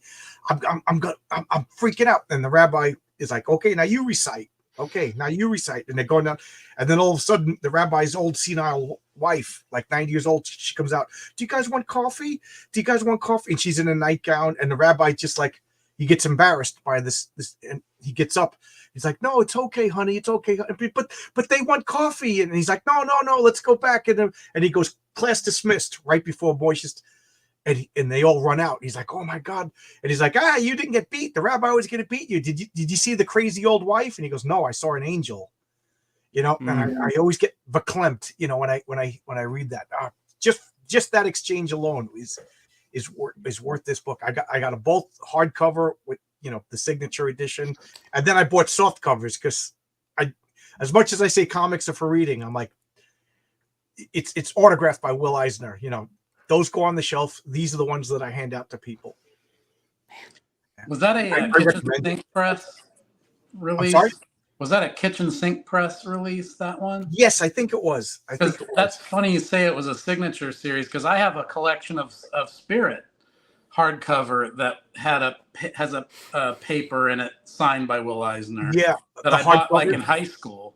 Yeah, I don't have the signature ones, but I got like a stack of volumes of the of all the Spirits. Yeah, hardcover, and they're colored, which is it bothers me because I got the kitchen sink floppies of the Spirit and they're black and white. So to me, Will Eisner is in black and white. Like if I got a colored version of Wolf and Batsy, I'd be like, this isn't right. You know what I mean? So but I know the Spirit was originally in color, but when I first got it in the 80s, it was black and white. Right. And in Contract with God, it's black and white, but then it has that like sepia brown. It's so good. He did ink washes on a lot of that stuff, didn't he? Yeah, I think so. I think right. Well, I'm talking too much, and I got a bunch of people over here. I have a bad habit of asking people a question and then just rambling on. Anything anybody want to say? Anybody? Bueller? I can show off the paint job. Oh yeah, sure.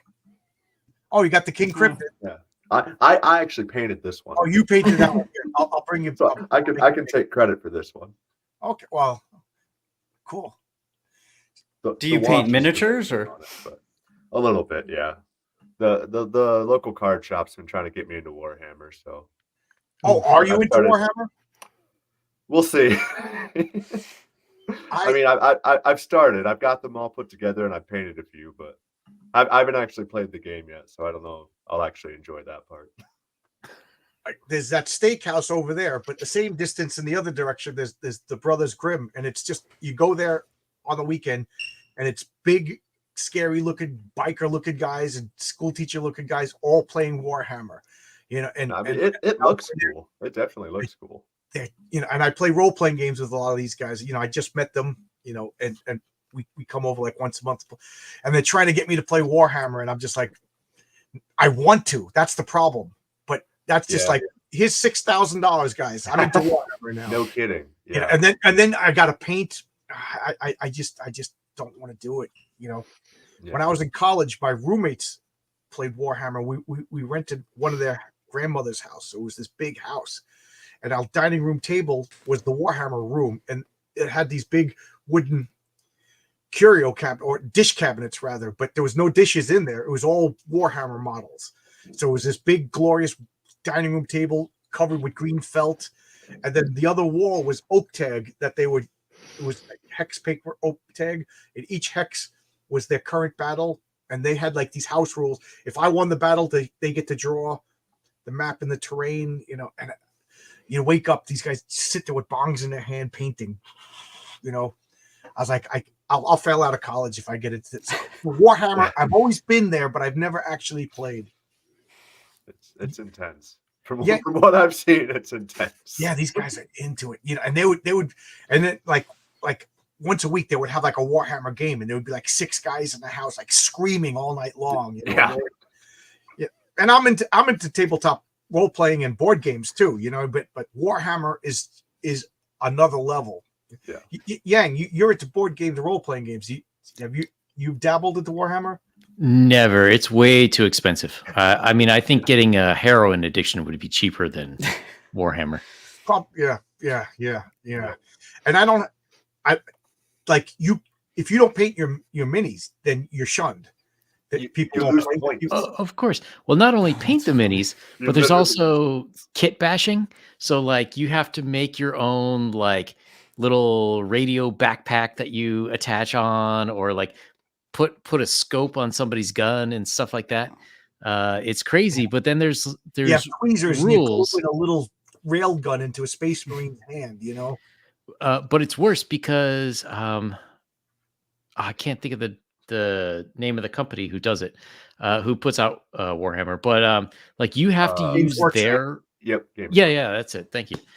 You have to use their official pieces, so you can't get like third-party pieces, because if you don't, and the stuff that you modify on there can't be more than like a certain percentage of the piece. Yeah, because if it is come to your house, they won't allow you to play in tournaments. Pinkertons. Yeah. No, that's Wizards of the Coast. Yeah, literally. Yeah. I don't know. What do you got? One model here. That's an official Warhammer. This is an official model here. This is one of the bigger ones. Wow. Is that an orc riding a monster? Yeah, it's like a land shark character. If I get it to focus better.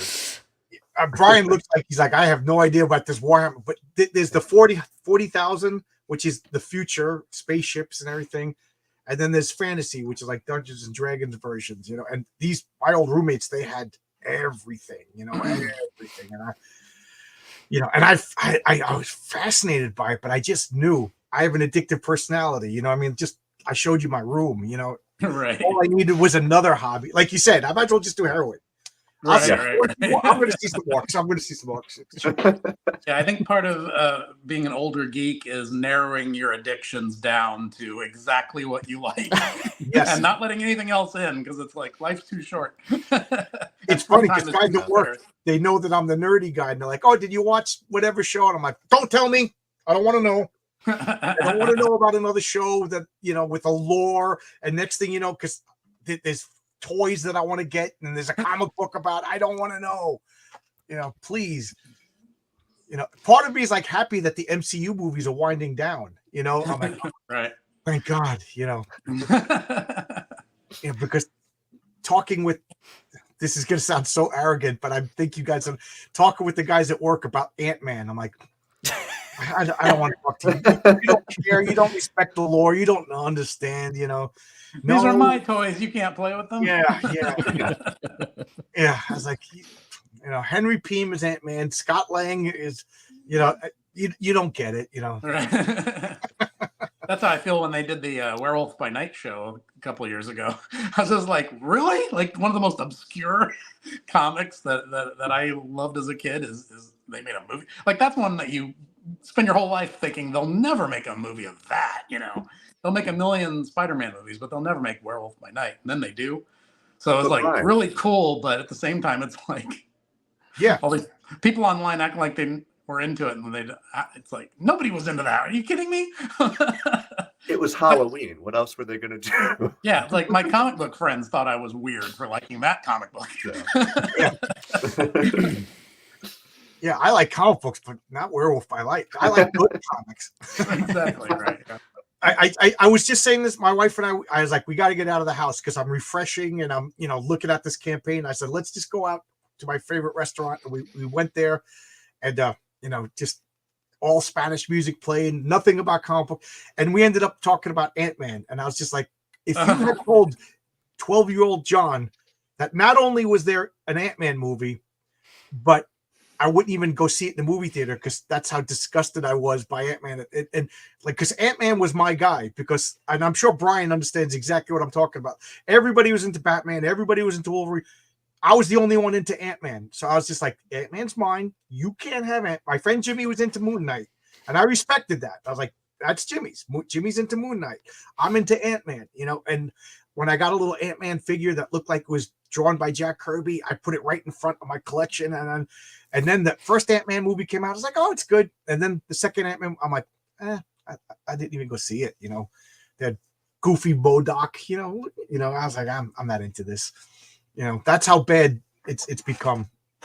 My guy, Ant-Man. I didn't even go see him in the movie theater. And now I hear they're going to make a Creature Commandos movie. Like, are you serious? Like, that was one of the comics that got me into comics when I was a little kid, was Creature Commandos.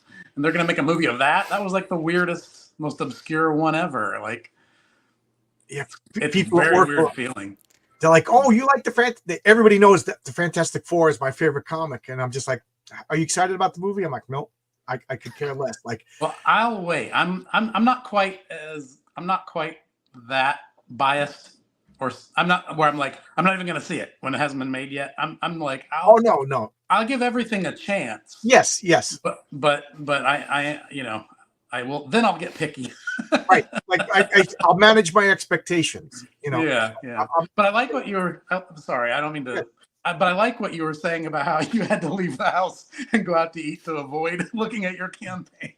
Yeah. Boy, do I know that feeling. That is the first weekend of the new campaign feeling. I went through the same thing when my thing launched. Oh man, where you just can't stop looking at it. Like, where's it at? Where's it at? Where's it at? Where's it at? Well, I thought I was going to be worse. Like, I get notifications whenever somebody backs. Right. Yeah. So I'm not sitting here refreshing because I haven't got a notification. You know what I mean? Right. Like, every time I hear a ding, bing, like I woke up today because people were backing. I was like, that's a nice way to wake up. At least, people were backing my campaign. I went through that. That first weekend was crazy. It was just nonstop. Well, you had a great weekend. You went like, you went through all your stretch goals by Sunday. Yeah, right? by Monday morning. Yeah. Yeah. Or was it Sunday morning? It might have been Sunday morning. I forget now. It was something like that. Yeah, it was kind of a blur. And Fabrizio, you're getting pretty close to your own campaign, are you not? I kind of have been going back and forth. I might just sell the issues on my website and then do a campaign much later to do alternate covers and stuff like that. So it might be a mix. Well, just because whatever you do, I'll try to help you and promote. Thank you. Yeah, I'm still kind of playing around with some stuff. I get that. There was a part of me at one point where I was just kind of like, because the thing is, I used to self-publish Wolf and Batsy before. I just did them as those trade paperbacks, and I would just talk about it on social media, and then people would order them one at a time as they went along, But I was curious to see what would happen with a campaign, just because I'd never done it before by myself. And I just wanted to have that experience to see how well it would do. And it's a bit to have one go well, or at least have it go better than your expectations, is kind of addictive. Where it's like, now I kind of want to do it again. Like, there were stressful days when I was just like, I should just go back to doing what I was doing before, like just pay for it out of my day job, put it out there, make it available, let people know, and those who care will come get it. But there is something kind of exciting about these campaigns where it's like you see that dollar amount go up and you see the number of backers go up, and you see the excitement. It's palpable. It becomes palpable, all at once. That's what is getting me is everybody's like, John, I don't know if you know Shadowpunk. Shadowpunk was on my channel. He's got a comic called Shadowpunk. This guy, like every 20 minutes, he's been retweeting and saying something. Like, he's doing a better job of promoting me than me. So Shadowpunk, if you're watching this, thank you so much. And then other people like, yeah, John's a great guy. I'm like, tell that to my wife. She thinks I'm a crazy person down here. Yeah, I think you're right, Brian. There is an excitement, and for everybody else too. Like, I was excited, before your campaign and John's and Logan. So it's sort of like a whole community excitement that is pretty cool. So that definitely is something I would like to do. And I know I've been on campaigns before, but obviously it's very different doing your own thing. But believe me, I get it, because that feeling of not wanting to deal with the hassle of it too is just as real. Where there's days where you're just like, I don't feel like doing anything promotional today. You know what's funny Leave me is alone. I had originally picked the 19th to do my campaign, but then Vaughn Coleman was launching Phenomenova, and I'm like, he's a guy who's been on my channel. He's a good guy. He's got a good comic. I'm like, I don't want to compete against it, and I also don't want to like destroy his energy. He had already announced it, so I was like, you take the 19th, I'll go a week later. I was so relieved. I was like, oh, good, I'm not launching yet, because it's super stressful. Like, I had another week of just being a normal guy who does, gets Logan on my channel, gets Yang on my channel. You know what I mean? Because once you launch, you're that guy selling a comic book. Like, I almost feel like I am not, but I can't. Like, is this guy like thinking that I'm only talking to him because I want to promote my comic? Like, now I got a product to sell. I'm a used car salesman. I'm a what is the word? A hawker or whatever, you know what I mean? Before that, I was just a guy who liked comics, Yeah. John's wife is right, but there is acceptable forms of crazy. Yeah. I agree with that. So, I've been talking to people on my channel who've been doing campaigns for about 5 years now.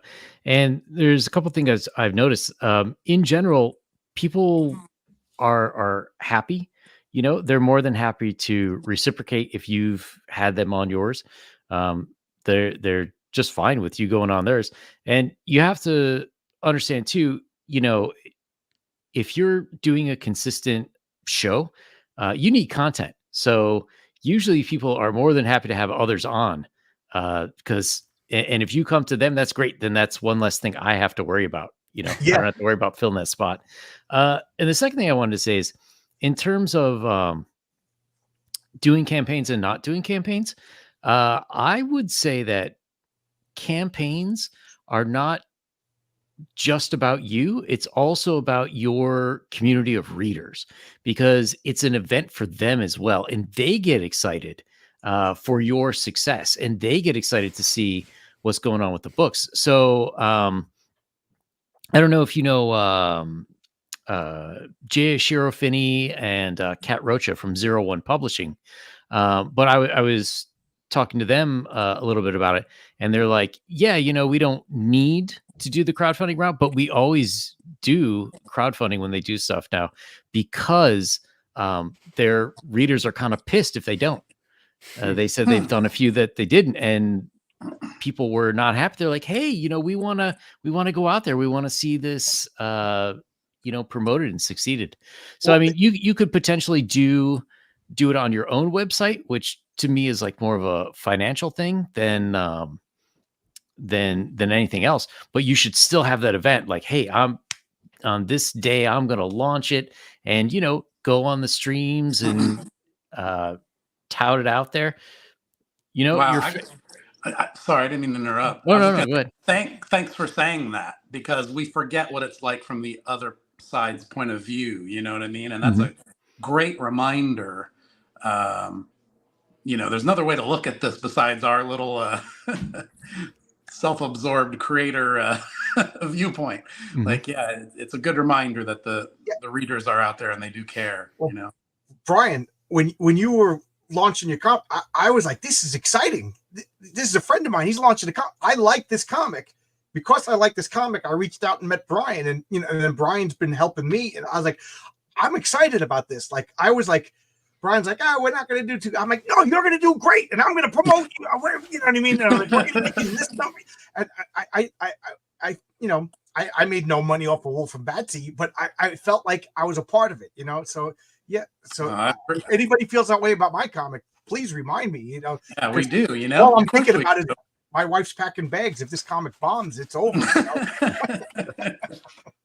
Yeah, of course. But yeah, that's a really good reminder, because when you are campaigning, you do get sort of lost in that sort of, what am I doing? And am I doing it right? Am I doing it wrong? Am I getting on people's nerves? Am I doing too much? Am I not doing enough? Blah, blah, blah, blah, blah, blah, blah. You drive yourself crazy. But it's a good reminder that there are there's that readership out there that's like, ooh, what's happening? And it's so obvious if you think about it, because you just put yourself in the mindset of things that you're a fan of. yourself, you know, like if my favorite group is going to put out a new album or something, or one of my favorite filmmakers is coming out with a new movie, I'm super excited about it. You know, why don't we just assume that people might be that excited about our work? You know what I mean? We should be, but Yeah. I think making comics is a lonely job, and you can lose sight of that sometimes. You feel like you're the only one in the world who cares about the thing sometimes. Well, you know, again, we got 5 comic book fans over here. Did you guys like the letters pages, you know, in the old comics? You know, oh wow, I recognize this name. I like what this guy said. Like, you know, and you know, that's kind of like a thing of the past, but now the letters pages is our chat room, you know, Right. and Twitter, you know, so, you know, you know, oh, Marv Wolfman's leaving the new Teen Titans. Oh my God, you know, oh, but he's going over here, you know, and that, you know, and I could share this. Then it evolved into message boards, and now it's this talking to you guys as close face to face as electronics allows us. So yeah, you're right. Yang, again, I thought of that when it was Brian's campaign. You know, I'm thinking of that when it's Logan's campaign. But when it's my campaign, I'm just like, what am I doing? Who the hell am I making a comment? Right. You know, I think we all feel like that sometimes. yeah, you know, they call that imposter syndrome, and I was like, that's crap. And now it's my turn. I'm like, oh God, you know, nobody's gonna like this. You know, they're gonna get the comic book and be like, I paid for this. You know, you can't help. Well, at least the art's pretty, guys. You can't argue with Renzo. You know. Oh man, yeah. So yeah, it is exciting. Like, I'll be excited for you, Yang, when you have your role playing game out. I can't wait for Horace H. Hoover. You know, I love the character. Look, he's got a freaking model of it that he paid somebody to paint. You know. Yeah, it is also, whenever you're drawing and doing it as well, you think every moment that you're not talking about it or posting is a moment that you're not drawing and actually making the book, and that'll always be difficult, I think, no matter what. That's very true. I struggle with that too. The time I need to make a video to promote whatever I'm doing is like so many hours that I'm not sitting there creating the thing I'm trying to promote. Yeah. It feels counterproductive, but it's not, in a way, you know. Well, that's a good question. There's 5 of us over here, and none of us are full-time comic book people. We all have day jobs, right? Yang, you said you're a designer? That was long time ago. Oh, I'm financially wealthy. I just do this because how are you, swine? So like, I know Brian and I have talked about this a lot. Like, without my day job, I wouldn't be able to make comics. Right. You know? And I'm not going to mention any names, but I had people who are full-time comic book people, like, not angrily, but like sternly tell me that I was doing it wrong. Like, no, don't tell people that you're 85% before you crowdfund. Tell them 5 pages. And I didn't understand what he was saying until I thought about it. Like, okay, this is a guy whose job, like, just imagine, okay, now I'm an electrician. I'm going to wire up a building for 6 months without pay, and then hope that somebody's going to pay me to do the work that I've already done. That's insane. I would never do that. But I would say, okay, you want me to wire up your building? Here, this is a closet. I wired up this room to show you my skills. Will you pay me to do the building? That's the perspective of a professional comic book guy. They're not going to make, I don't know, Potato Man. Spend 6 months drawing Potato Man and then hope that people want to buy it. Then the campaign flops. That's 6 months that they don't get paid. You know what I mean? But I'm looking at it as like, I already have a job. I'm paying my bills. I'm an electrician. I'm doing okay. You know, I'm not rich. I'm not poor. So out of my play money, I'm making this comic book, and it's fun, and I don't want to mess up. So I like, you know, this is day 2 of my campaign. I'm like 95% done. Monday, me and Renzo are going to start issue 2. You know what I mean? That's how far ahead I am, because I have the luxury of a day job. If I make it this, like, but if I was a guy who didn't have a day job, I couldn't afford to be this far ahead. You know what I mean? And another guy took like, no, you're doing it wrong. I was respectful. I didn't understand, but now I thought about it. I'm like, yeah, and one guy told me, your comic's too cheap. Your comic's too cheap. And I'm like, really? And he was like mad at me. You can't do it. Am I setting the price for you? I'm sorry, but like, I just want to recoup my losses. This is going to sound arrogant, but like, you're not going to make what I make as an electrician doing these comics. Maybe, so I'm looking at it as like, can I recoup my losses? That's all I'm trying to do. Like, could this campaign fund issue number 2?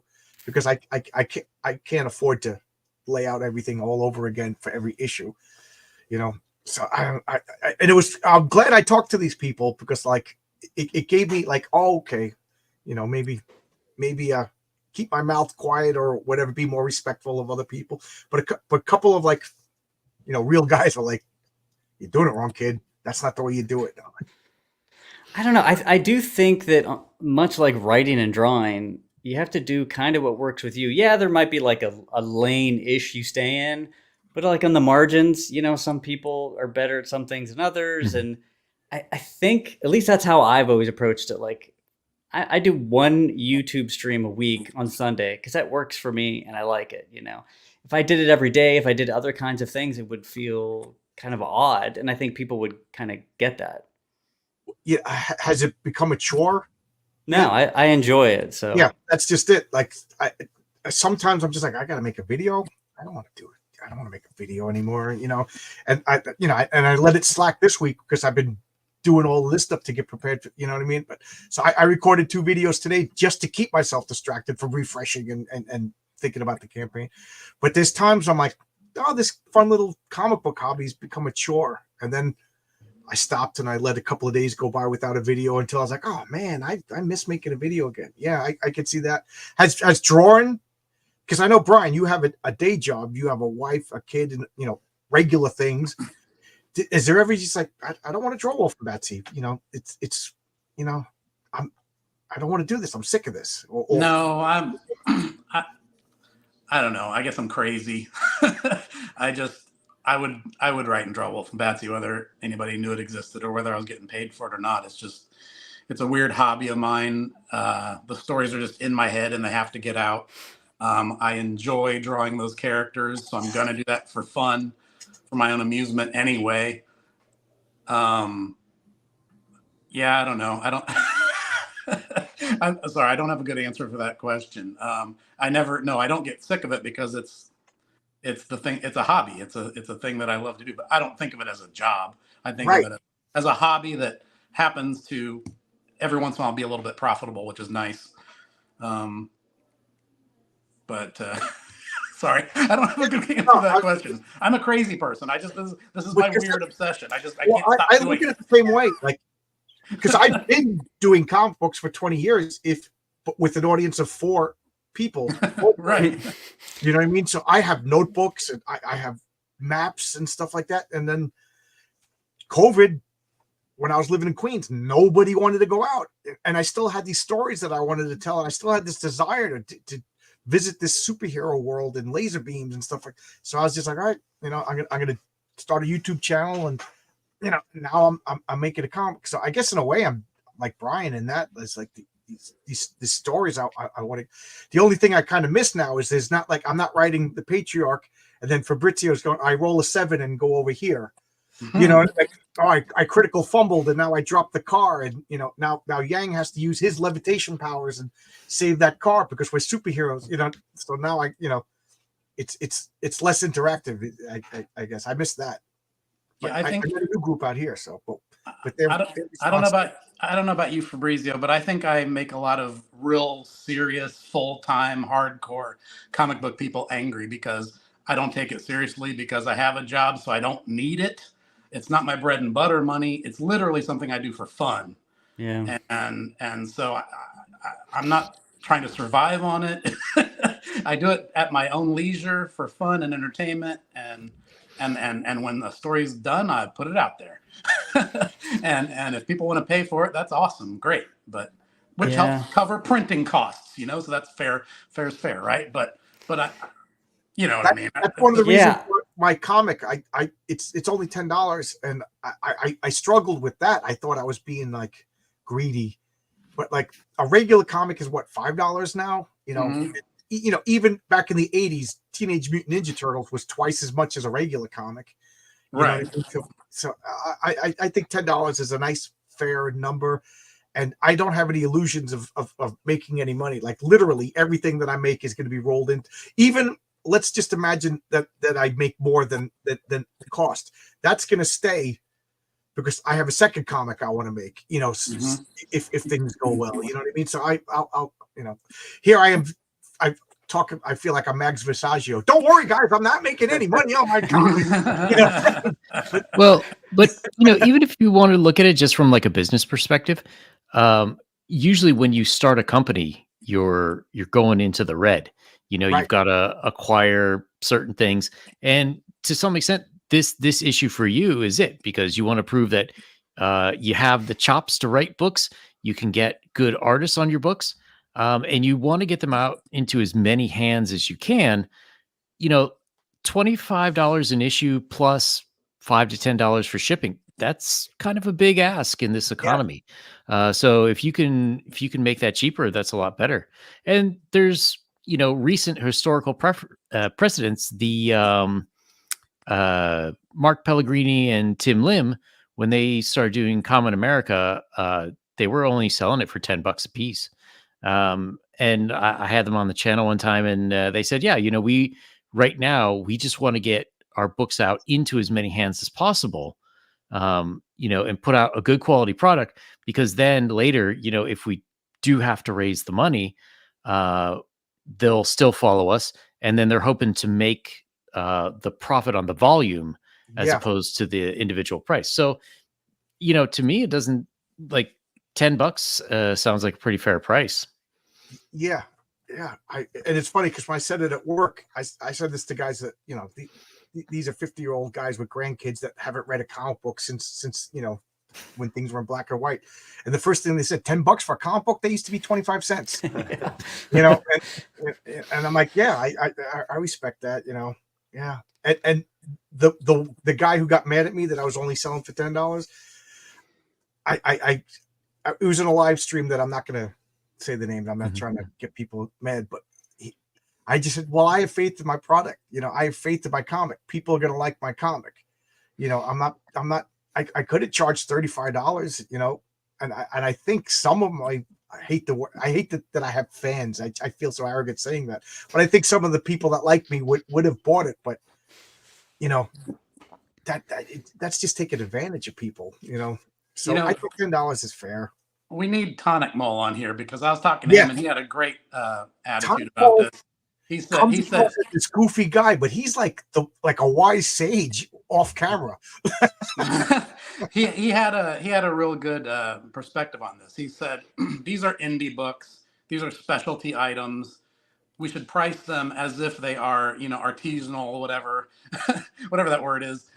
You know, don't be afraid to price it a little higher because this is a specialty item. It's not a regular comic book. It's something that it's for people who are hardcore fans of this thing, and they're going to want to support it. And so that was a different way to look at it too, because I was kind of in the same mindset as you, John, where I'm like, you know, when I was a kid, they were 75 cents, you know? Yeah. So it's like, I feel like all comic books should be 75 cents. Right. Yeah. But obviously, I mean, but I put that up against my printing costs and I'm like, that's impossible. Right. So I have to price it accordingly. So I cover my expenses and make a little bit of profit there to cover the printing of the next batch.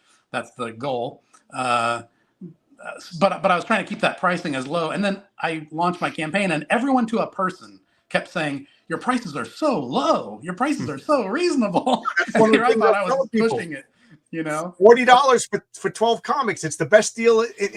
I said that like a million times on live streams and, you know, tweeting it out. It really was.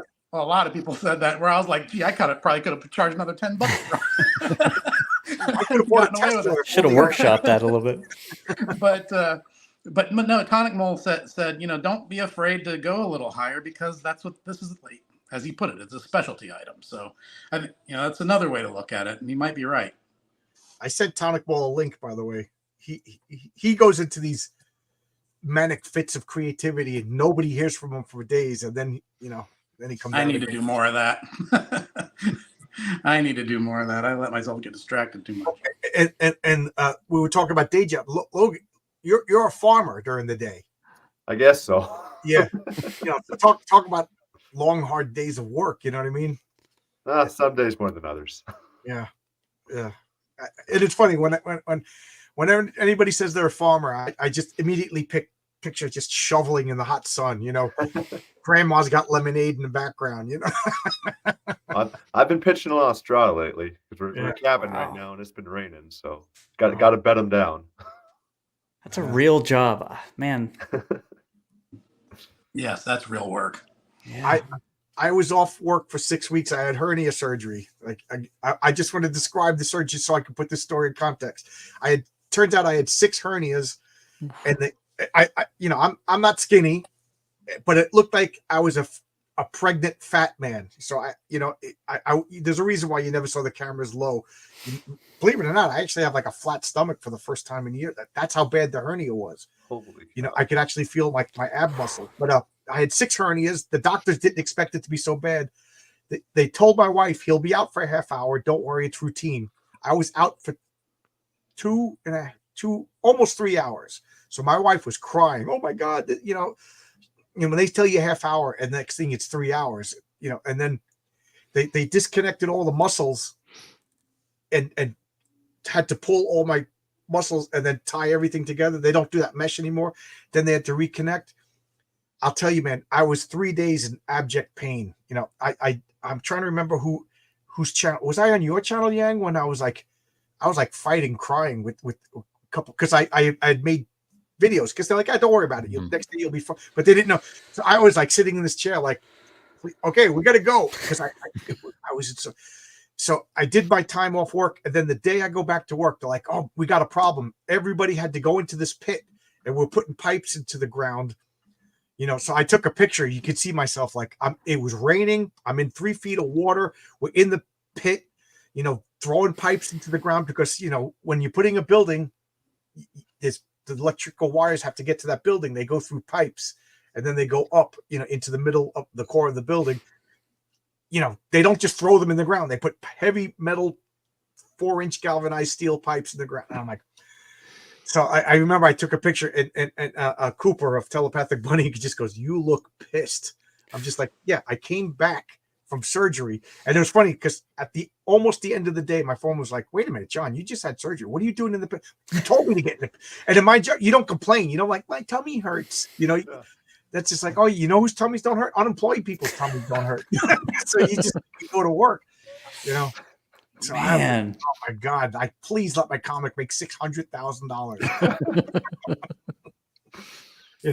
How do you put that in the tagline? Like, I should put that picture. I just had surgery. Buy my comic. Wow, Oh man, it was miserable. That's crazy, man. Yeah. God, yeah. I can't complain about anything now. Darn it. A couple of my friends work in offices and they complain about work. I'm like, oh, really? Yeah. Jeez. There was a rainstorm so bad a couple of months ago that the rain was coming in sideways, and everybody left, and me and 4 other electricians are up on a ladder working. And this guy, Martin, who is like the nicest guy, does anything without complaint. He just turned to the foreman and goes, F you, I'm going home. And even the foreman was just like, things are bad. Martin's leaving, and we were like, yeah, the foreman's name is John too. I'm like, John, you're absolutely insane. But I didn't want to be the first one. I'll be the second one to walk up. It's almost like the military. It's like, you got to do it. You got to be there, 4 more years, guys, 4 more years. And then I'll write comic books all day long, happily. And then Paul's like, yeah, my job sucks. It's so cold. They want to turn the AC. I'm like, shut up, Paul. I hope you're watching. But I guess I got Logan on my side. This guy's probably out in the hot August, and then the February. Oh, man. We're still pretty cold right now. Oh, you're still cold? Yeah, we've had some cold rain the last few days. It's at work. We're like, yeah, I'm done complaining about the cold. I'm ready to complain about the heat, because we're never happy. Right. I'll tell you, the worst was during COVID. I never stopped working. I was on the George Washington Bridge. It's February. We're fixing power on the George Washington Bridge, putting up lights and everything like that. I'll tell you, you're on the bridge putting up lights. It's February. It's raining. It's hailing. It's snowing. You're so cold. you're like, why am I even working? Like, you can't hold a screwdriver, you can't do anything, but you can't go home, you know. And then they put a porta potty in the middle of the bridge, you know, but then nobody ever cleans it. So I'm looking around like anybody can. One of the guys set it on fire. So they actually closed down the bridge because there was a burning porta potty. He was just like, this is the only way we're going to get a clean porta potty. So it's on the news, the helicopter fire. We're all just like, I didn't do it. I don't know who did it. He's just like, oh my God, I got, you know, don't tell anybody I did it. You know, I don't know who did it. You know, somebody threw a cigarette as they drove by. You know, on the New York Post, there's a burning porta potty on the George Washington Bridge. Like, oh my God. That's awesome. That's amazing. But it was cleaned. You know, they cleaned that porta potty. Message received. You know, my job, we have like a lot of like natural consequences. There was I can't believe I'm telling this story, but we had this one job we were on. We were in a building in Manhattan and we were not allowed to use the bathroom. We had to get into the freight elevator and go down 18 floors to use the servants' bathroom in the basement of the building. But like, you know, all of a sudden you're working, you're like, oh, I gotta go. And then we also weren't allowed to be on the elevator if anybody else was on the elevator, you know, regular people. So, we were like second class. So you open it up and it's all like women like going to they're not supposed to be in this elevator. You know, this is, you know, the freight elevator kind of, but it was quicker. So can't get on that one. Can't get on that one. Can't get on that one. And then you're like, oh God. So one of the painters actually had a spackle bucket that he was pooping in on the job. And I don't blame the guy. You know, so one guy, I can't believe I'm telling the story. He went to the customer, the general contractor. You know, they hire all the trades, and he went into his office and went to the bathroom all over his desk. You know, just dropped trowel, boom, boom, boom, boom, boom, took care of business, wiped with blueprints, and then just came out like, and we all just like, I didn't see, you know, I didn't see. We had a porta potty, we had an express elevator, you know what I mean? It was just like that gets the job done, you know, because nobody listens when you talk, you know. Wow. Modern problems require modern solutions. Yeah, exactly. Yeah. One of the foremen was busting everybody's chops, and you know, in a lot of these buildings, they put up wooden shacks, and that's like the foreman's blueprint area. So it's just a wooden temporary shack, just 4 walls, slap them together, bolt them together, boom. And then that always gets air conditioning. The rest of us are dying, but that has air conditioning. So we were complaining, you know, we need water. You know, we're up on the 60th floor and there's no water. We got to go down here. It takes blah, blah, blah. We need access to a bathroom. The foreman's like, hey, talk to the GC. Don't talk to me. Don't. So the guy went in there, locked it, and set it on fire. So we're just like working. You know, trying, you know, he had to kick his way out, knock the walls down, blah, blah, blah. Next day, we had a bathroom, we had water coolers, you know. It's like, dude, when the men complain, you know it's what's going to happen. Put the freaking water over. We're going to lock you in a building and light you on fire. Yeah, I'm not getting investigated by the FBI tonight. Now I know how to get things done in my office. I'm using those strategies. Yeah. Thank you, Pity Ma. Thank you.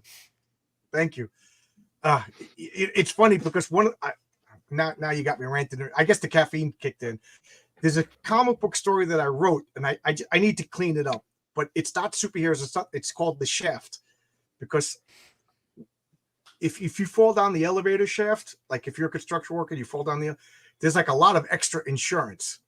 So we always joke like, oh, Fabrizio, if I start to have a heart attack, kick me down the elevator shaft. That way my family's taken care of. Like, I'm going to die anyway, but you only get this much money if you have a heart attack. But if you have the heart attack and fall down the elevator, they'll blame, oh, he fell down the heart. Of course you have a heart attack. He fell down the elevator shaft.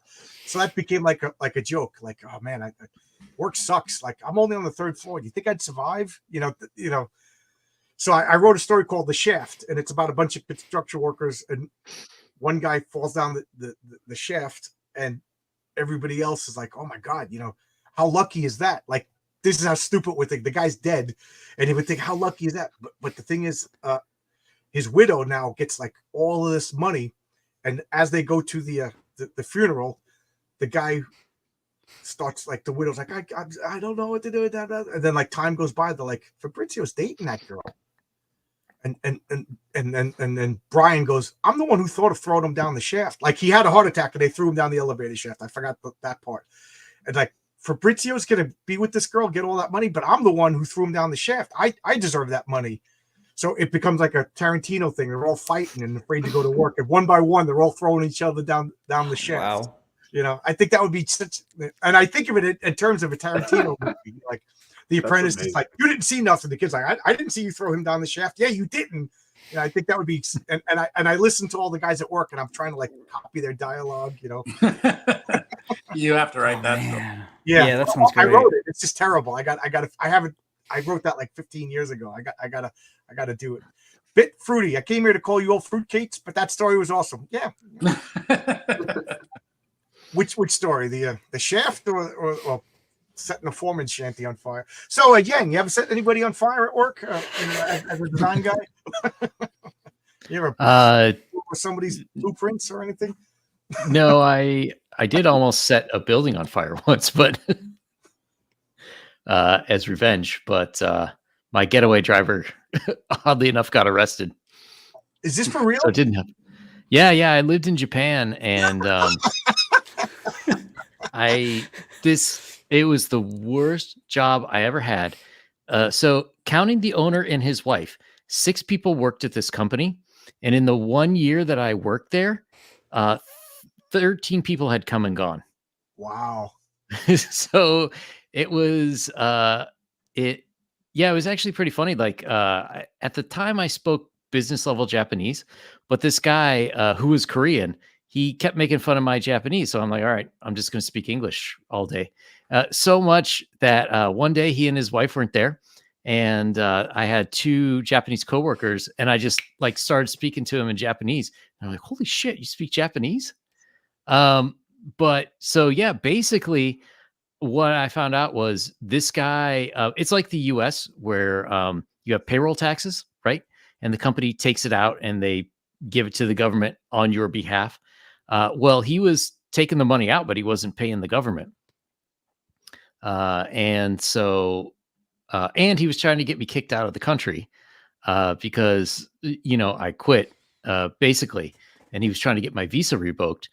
So I was so pissed, and I still had a key. And he lived in the place, he lived in this building, and the first floor, I think, or the second floor was where the offices were, and he lived above it. And I knew when they wouldn't be there. So I was so pissed. I was really going to burn it down. And my friend, who was like, yeah, I'll drive you. I'll drive you. So there's no record of you going on the subways. And the day before this was supposed to happen, I really think God intervened in this. My friend was at a ska concert, and on his way home, he got arrested for not paying a taxi fare. So I didn't. Oh, wow. But I would have. I was so mad. It's like Office Space. Wow. Yeah, exactly. That's a good one. my buddy got beat up. We went to go see we went to go see the Butthole Surfers at a local club in Long Island, and one of the bouncers, just my friend Jan, is the nicest, sweetest guy. He wasn't causing a problem or anything, but there was one guy just jumping around and hurting people. There was a guy causing a problem, and the bouncer just like turned around and punched Jan right in the face. Like I guess he either frustrated or he thought he was out. But long story short, he punched the wrong guy, and Jan was like, oh. And then when Jan complained about it, they kicked him out. So I was like, that's the wrong guy. So they kicked me out. We drew schematics, maps of how to blow this club up. Cooler heads prevailed. So again, here I am. I'm admitting something. We waited till the next venue. It was a big, I think it was Monster Magnet. Called in a bomb threat. And got the whole place shut down for the night.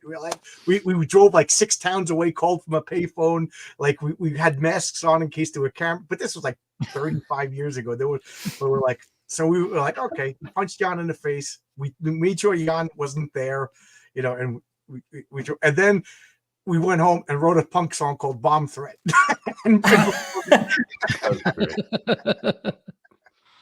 Man. So yeah. The stupid things of youth. Man, that was probably 40 years. It was the Butthole Surfers, so it couldn't have been. Well, I guess 40 years ago. I'm forgetting how long ago they played. And speaking before, when I said Ant-Man, I remember my friend Jimmy was just like, "I hope the Butthole Surfers never get popular. They're my band." And I was always like, I can't wait to go into a bar and hear the Butthole Surfers on the jukebox. And then like 20 years later, I'm just like, Jimmy was right. Like I go into a bar, they're playing my punk songs and like jerks. Oh, the FBI is closing me down. Can you guys see me? Yeah. we see you. Yeah. Sorry, guys. The NSA is at the door. Did you guys robot too? So I understand what he said. Like the same feeling. Like now you see all these girls dressed up as like Spider Woman, and I was like, you're not into comic books. You're just into attention. And now you go to a bar and people are just like, yeah, I love Monster Magnet and Minor Threat's my favorite band. I'm like, I just want to go home. It's a double-edged sword. I'm the same way. If a band gets too popular, it's really annoying. But on the other side of that, I'm in my office and nobody knows who Led Zeppelin is, right? Oh my God. Or a band that they should know that is good and popular. So you know what's funny? I worked at I was a party owner of a pizzeria, so I didn't start college until I was 25. And so I'm 25 years old, freshman in college. I felt like an old guy, you know what I mean? I felt like, what was that movie, Old School? When you know what I mean? And I wasn't even old. I was only 25. And I remember I was taking a class, and at the time I was really into Sub Pop Records, and I was getting like a subscription every month. They would mail you a 45 that were like limited.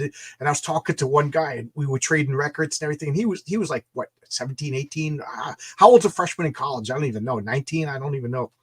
And, and we're talking about music. And then he's like, oh, man, I was listening to this band last night. They were so good. Do you ever hear of them? They're called Led Zeppelin.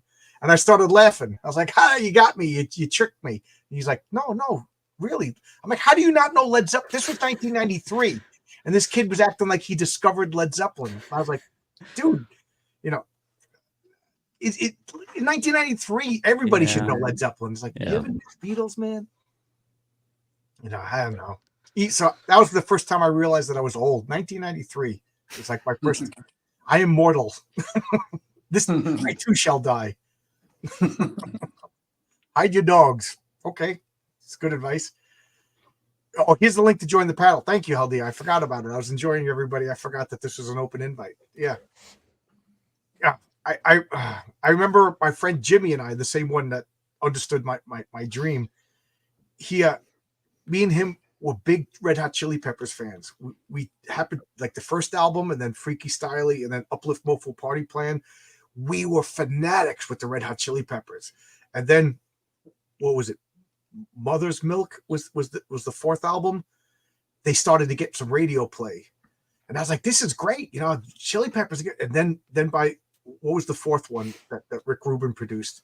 By then, I was just like, guys, I never want to hear the effing Chili Peppers again, because that guy who used to make fun of me now has a Chili Peppers shirt. Flea is on commercials selling like, Spatula City or whatever. I was like, oh man, and I never listened to the Chili Peppers again. So whenever Mother's Milk came out, I bought that album. Give it away.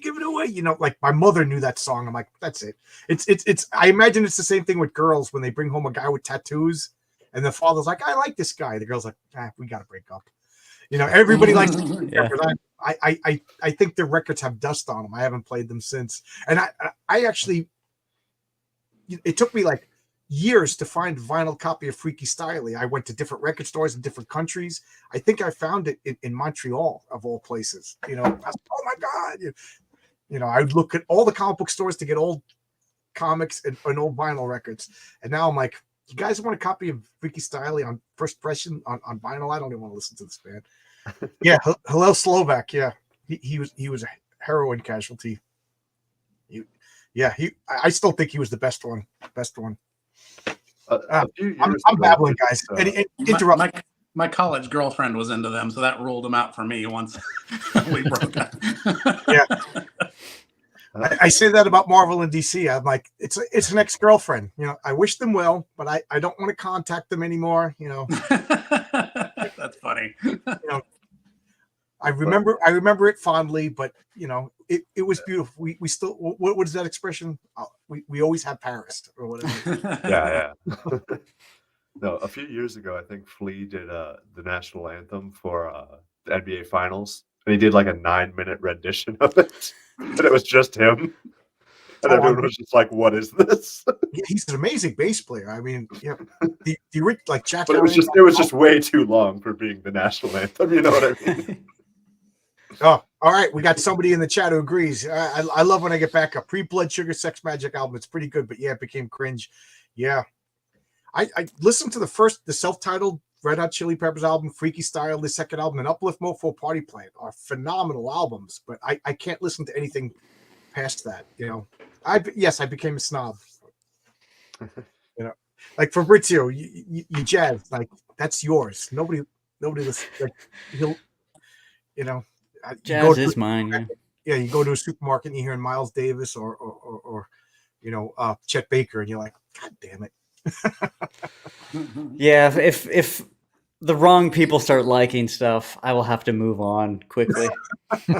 Well, I'm like Star Wars. I'm like I never liked Star Wars. You know, I'm almost at that point. They ruined it.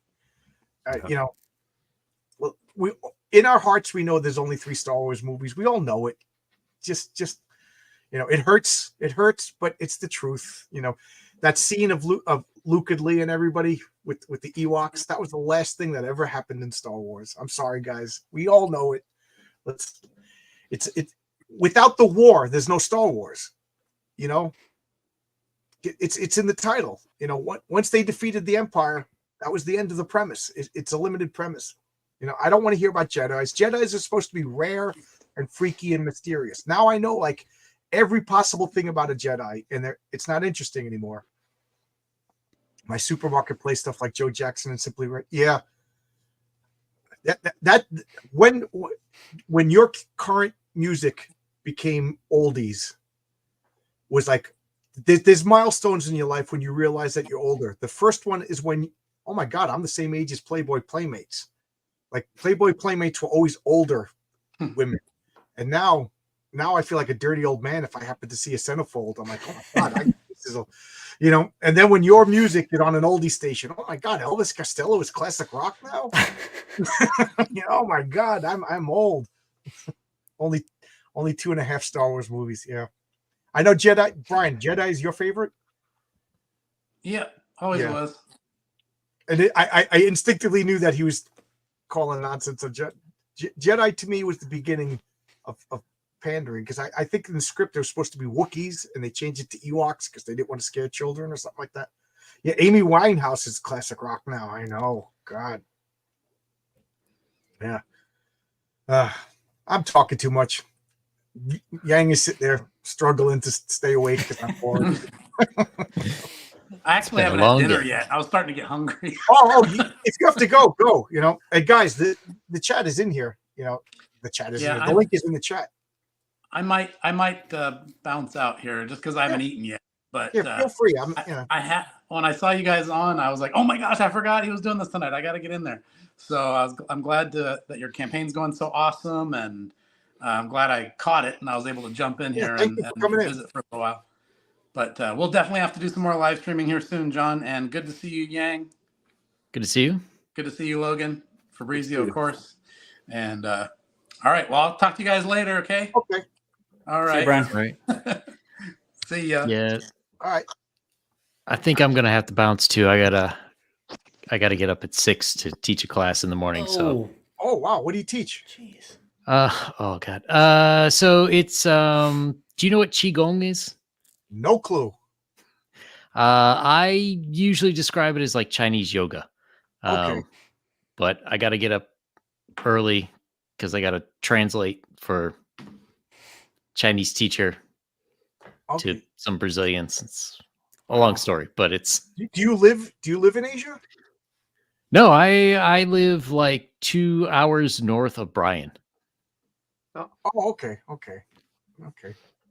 But just like 5 hours from me. Yeah. Oh, I thought you were. I don't know. I'm in Pittsburgh. Like yeah, no. It's like 2.5. Oh, really? Tops, yeah. Oh man. You're pretty close. Okay. All right. But thanks for having me. Congrats on the campaign. Thank you. Thank you. It's awesome for one day. I can't wait to see what it's like by the end. Yeah. Matter of fact, I'll share the screen again. See, I know nothing. We didn't get anything new because I didn't get any notifications. But yep, 2,239. Awesome. If we get to 3,000, we get the first stretch goal, which is a trading card, which will be the Patriarch, and on the back it'll actually have the V&V stats. I'll put it on Twitter. There's old V&V ads that like real encapsulated. I kind of want to copy that, put it on the back of the card, so it'll have his stats, his superpowers, his real name, and not enough to give away some of the secrets, but enough to to make it fun.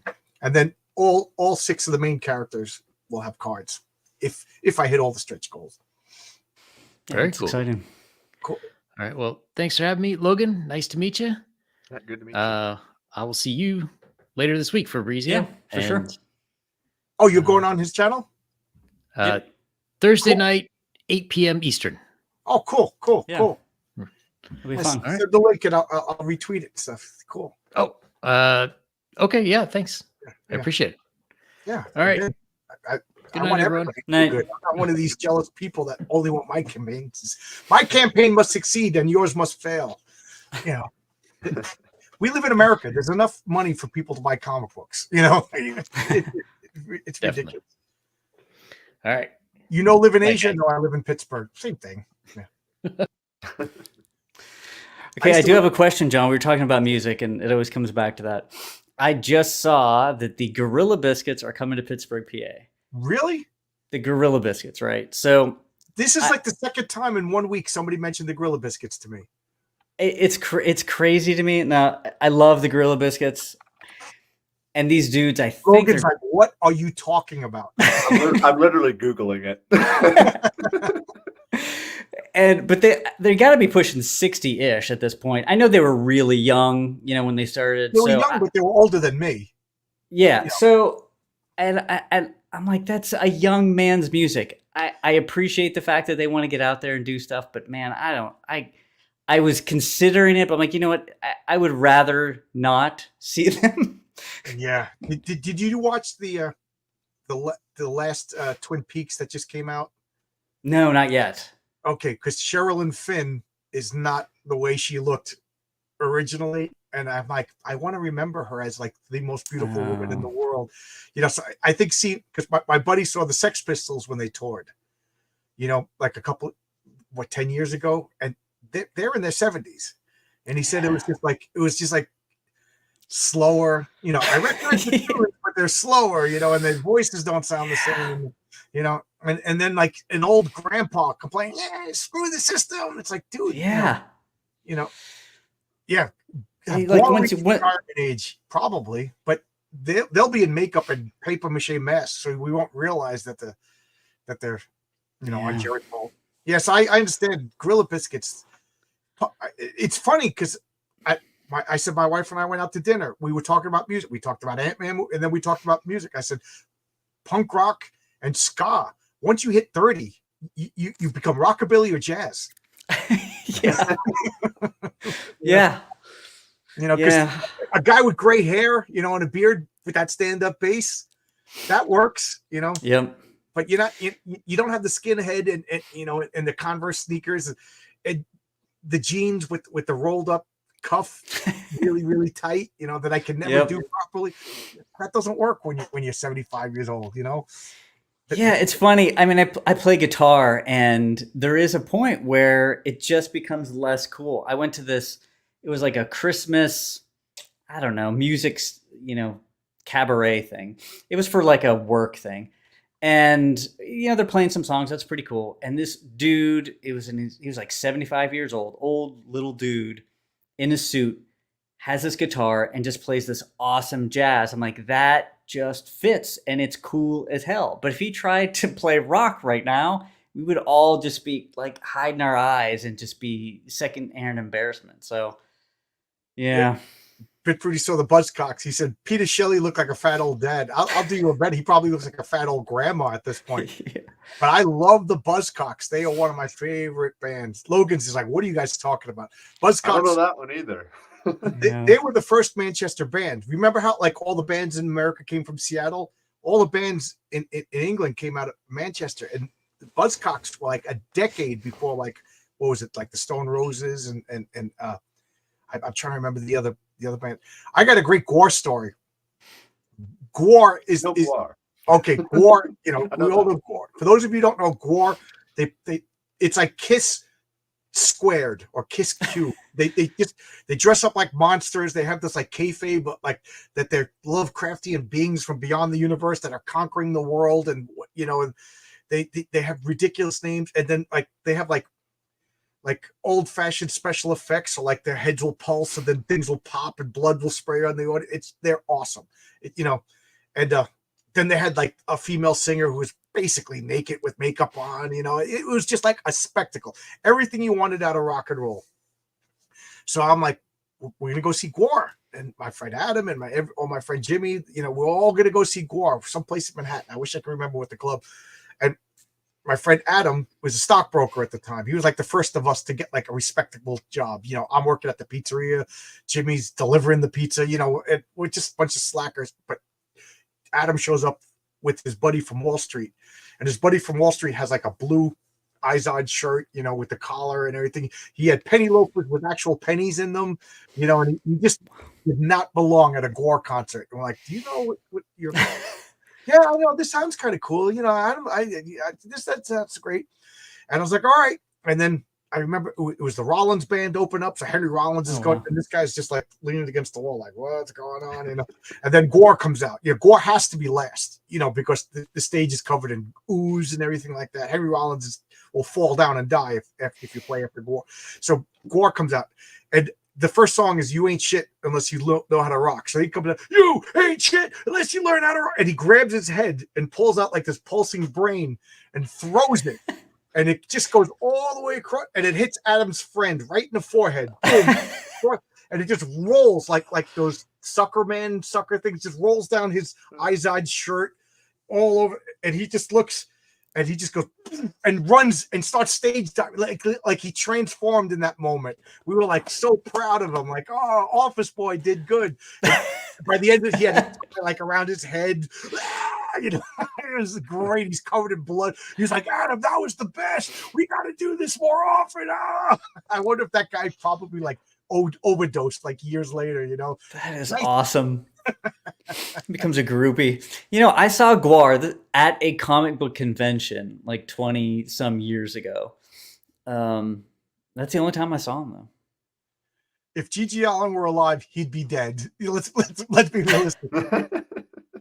Matter of fact, Fabrizio, like you heard my G.G. Allen story before, like I even talked to you, right? That's yeah. I was drawing, listening to a stream, and I'm like, did I just hear G.G. Allen? Yeah. For those of you who don't know G.G. Allen, you're better off. Don't even Google him. All right. What? You know, he died in 1993, and to me, that's the end of punk rock. You know, like I'm trying to think of like Blink 182, Green Day, guys. You pretended. You know, punk rockers died with G.G. Allen in 1993. This guy wanted to die on stage, and he took drugs, and he just mistimed it. You know, he died off stage, but my friend John was just like, I want to see Gigi before, but he was convinced that G.G. Allen was going to die on stage and like take out people with a gun or something like that, or dynamite, or you know what I mean. So he's like, I don't want to. But so me and my friends were in the city, downtown Beirut or Hogs Zephyrs, I forget where. It was a million years ago, playing pinball, concentrating on pinball, and all of a sudden, arm around, and he says, it's G.G. Allen. I'm like, and he says, if you win, I'm gonna make you F this waitress. And the waitress is like, what? And I'm like, oh God. So she starts fighting with him and starts fighting, and I just sneak out. You know, just get. I finish the pinball game. I don't want to be involved. I want to clean my arm. I probably have hepatitis now. I don't know. You know. And then my other friend was in San Diego, and he asked out this girl, so it's their first date, and he brings her to a Gigi Allen concert. It's like, dude, come on. So he's like, yeah, we'll go see Gigi Allen, and he says they walk in, and they're waiting, and the crowd's yelling it because he's late, and Gigi Allen comes out naked, and she's like, what? And craps in his own hand and throws it, hits the mirror, and then throws bottles, and they said that he just had to like cover the girl, and they left. They said it lasted 4 minutes, and he goes, that was the length of the date. I took her home. It had nothing to do with me. I was like, what were you thinking? He goes, I don't know. Man, I thought it was bad that I took my wife to go see like Snapcase and 108. They were just violent. You weren't going to get a disease. I remember. Did you ever hear the band The Dwarves? Yeah, but I know the name. I can't think of them though. Yeah, I can't even repeat the names of their songs. But I went to go see in Maxwell's. It was in Hoboken, New Jersey, and it's like smaller than my basement. It was like the best place to see a band because every place was a great. And we push our way up to the front, and it's like, all right, the Dwarves, and the lights go on, and there's just 4 full-on naked guys with guitars. They're all skinny, and they're all, they play one song, and this one girl just pushes her way up to the front and just starts feeling up the singer, and the singer grabs her, pulls her on the stage, lifts her up overhead, and throws her at the drum set.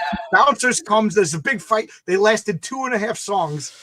It took me like 4 hours to take the train, to take the subway, to take this, and now I'm coming back at 4 o'clock in the morning. I was like, that was the best concert. It was like 8 minutes. I spent like $70.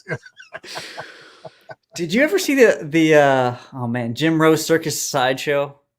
Yes, I did, and that's the closest experience I got to naked people doing horrific things that have haunted me until this day.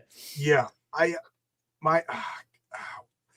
was in Albuquerque, and Albuquerque was in the middle between LA and, well, not in the middle, but if you went from New York to LA, you always stopped in Albuquerque. So it always got these, but it has small venues. So it was a really great place to see these bands. And I went with some girl, and she was friends with like a naked acrobat from the Jim Rose Circus. So they're playing in this. So she got me to like meet these guys. We're all hanging out, and so I was like, I'm kind of repulsed, but like, I'm kind of, I'm in the middle of all this. And, yeah. Oh, it was do you ever hear of the band, The Voluptuous Horror of Karen Black? Mm-mm. Their big hit was Moving to Alaska. And they would perform naked, and it was like Gore, but without all the pageantry. It was just like Gore. We're not as good. We're not as talented. So we have naked people. So it's like everybody's naked and everything. So they went, and there was this Jim Rose Circus show. And I had seen Karen Black like 4 or 5 times. So they actually recognized me. They're like, aren't you from New York? And I was like, yeah, I live here now. They're like, oh. So Karen Black is just like, can we stay at your house? I was like, yeah. So they're all blue and purple and green, with body paints and everything, because that's one of the things that they do. They body paint themselves as they were playing. So I remember I went out there, and they followed me back, and we come to my house, and my roommate Sean was like the straightest normal guy in the world, So they all come in, but nobody could sit down because they're all covered in stinking body paint. So they're all just talking, and they're being loud and everything. And then Sean just comes walking out like 3 a.m, and he's just like, John, what's this? And he just stops, and it's just beautiful naked girls all over the house. And he's like, God. And they were all going into the shower to clean off. And I'll never forget, we lived in that house for like 2 years. The tub was like the rainbow. We couldn't get the paint out. We would scrub it. It was just like this, rainbow coalition tub, for years. Oh, you saw that? You saw Karen Black? Yeah. The bass player, he looked like Captain Pike from the original Star Trek. The actor, so he would wear a Star Trek outfit. The singer looked like Karen Black, and then the drummer was this like a big guy. He looked like the monster that was always in the Tor Johnson. He looked like Tor Johnson. Yeah. From the Plan 9. Yeah, they were fun. They were fun. And then the lead guitarist was this Japanese guy, but like Japanese punks from the 80s were like wild animals. Like your Japanese guys are always like prim and proper and everything like that. And then they had this like punk rock 80s Japanese guys, and they had like huge pompadours, you know, and mohawks, like everything in the American. So this guy was there. He spoke not a word of English, and he was married to the lead singer, and he was just like this amazing guitarist. And then I'm trying to talk to him. And what did I say? I had this conversation memorized, and now I can't remember. But I was like, "Hey, how's you doing? How's your trip? You know, did you enjoy it?" And he was just like, "I like sandwiches." Like it wasn't exactly that, but and Karen Black looked at him and started laughing. Like even she, the wife. Where is the library? Yeah, it was just like no clue. I was like, okay, all right. But I'll never forget waking up and forgetting they were there. I was all hungover, and I wake up and he's sitting. We had this little breakfast nook. He's sitting at the breakfast nook, you know, just eating eggs, drinking coffee, like a normal guy. His hair's not made up, and I'm like, "There's this crazy Japanese guy in my kid." Oh yeah, I forgot the whole band is here. Jeez, seriously, you have lived a life. Yeah. I mean, Yeah. John's life is an insane variation of young Indiana Jones Chronicles. Wishing I could have seen Gigi. Didn't realize. Oh yeah, I saw it. It was Gigi Allen, the Mentors. and Mentors. The Mentors. Don't look up the Mentors. Don't listen to the Mentors. You know, talk about a band that would get canceled today. And I remember my friend Jimmy, which just sitting there watching the Mentors, and they wore these like black executioner hoods, and all their songs were like Finder, Feeler, Fucker, Forgetter, and you know, Sandwich of Love. And I just remember there was this beautiful blonde girl. She looked like a young Deborah Harry, and guys were just like grabbing her and feeling her up and taking her shirt off, and like she's basically naked at the end of the show. And I'm like, "Are you okay?" And she goes, "Yeah." And my friend Jimmy goes, "This is a Mentor show." You know, I'm trying to be a little chivalrous. I'm like, "Yeah, yeah." This is the greatest hits of messed up bands. Richie always gets me to talk about another story. This wasn't my story. This was my friend Sean's, but he went to Manhattan College, and his roommate was just like the squarest guy from like Connecticut, you know, just like this waspy Connecticut guy, you know, when they say white privilege back in the 80s, that term didn't exist, but this is the guy you see. And Sean's like, "Yeah, I did go. That's right." And he's like, "Yeah, we're going down to CBGB's. We're going to go see a band." They were called Vulcan Death Grip was the name of the band. And he's like, "Oh, I would like to experience the punk rock spectacle show." You know, like that's the way he talked, you know. So he's like, "Really want to see these?" Like, "Yeah." So we all go down. We all go in to see Vulcan Death Grip. And the lights are off. Pitch dark. You know, you're holding the guy's shoulders in front of you, and that guy's going, you know, and we get up to the front of the, I'm like, "No, you got to get up to the front of the stage." At CBGB's, the stages came up to you like your knees or your ankles. You know what I mean? So we're like pushed up, like, "Yeah, I've never heard of this band. This is gonna be good. This good." It's like, how bad can it be? The show's like $5, you know, the hardcore matinee. Oh yeah. And this guy's like, "Wow, I've never experienced it. Punk rock is the punk rocks, you know, the Vulcan Death." And then you just hear "Bleh!" Like it's pitch dark, and it just bloody, and the lights go on. And the singer was this woman. She was basically naked with like tape on her nipples. Her hand was shoved down her throat, and puke was already in the air when the lights come on, right on him. And she just falls on the ground, puke all over the place. She's like rolling around screaming. It's like barely music. And I'm like, "All right." And he just stood up. He's like, "Forsooth, I think I must depart from the premises." And he went back home. And by the time Sean and I got back that night, he had already packed up and moved out of the dorm. Oh my God. And I've never heard of Vulcan Death Grip before or after, and I still think that's one of the greatest names for a punk rock band. Man. Yeah, that's to talk about CG drama. That's why when I hear like the Dungeoneers and all this stupid CG stuff, I'm like, guys, this is nothing. This stories I'm still not telling you. You know, you know, this is nothing. Like, will I be canceled and everybody refund the comic book if I tell the stories that I'm afraid to tell? You know, if you haven't done stuff in your 20s, you know, if that's your life, comic book people, that you don't have any fun stories. Like, how do you write stories? How you know? Yeah, that is interesting. This is when you make stupid mistakes in your 20s. Fortunately, I was making stupid mistakes until my wife straightened me out. I was like a 30-year-old. I got married when I was 38. I met my wife when I was 30. We got married like 6 weeks after we met. I'll tell you, when I was 37, I was on a bad course, guys. I was dating a dominatrix and going to Manhattan and, and school teacher by day, A is for apple, kids. And then at night it was like, and then my wife straightened me out. I wouldn't be here. Right in yeah, it's funny whenever I hear you talk about punk bands because I definitely. Because I look like your grandpa. No, just because I listened to a lot of hardcore stuff. So we're talking straight edge, it's like a totally different feel to it for sure. And to the point where, are you eating meat? I'm gonna get after you kind of thing. Yeah. So it's like, it's just a wide open sort of world. Admittedly, when I was young, I wasn't doing too great. Straight edge is not the worst, kind of philosophy to. Like, for those of you who don't know, I don't know if Logan knows, but the straight edge, they put the X on their hand, and I don't smoke, I don't drink, I don't fuck, and then later on they became vegetarians. And you know what? For guys that would like doing heroin and cocaine, I never really got, as all this crazy story, I never really did the drugs. You know what I mean? Fortunately, because even then I knew I get carried away. If I did drugs, I never would have stopped. I barely drink. You know what I mean? So I calm it.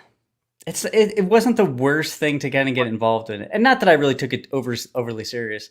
But my friends would essentially debate like abortion. That would be as knockdown drag out as it got between these hardcore bands. One hardcore band would be singing like super pro abortion. The next hardcore band would get on stage, super pro life.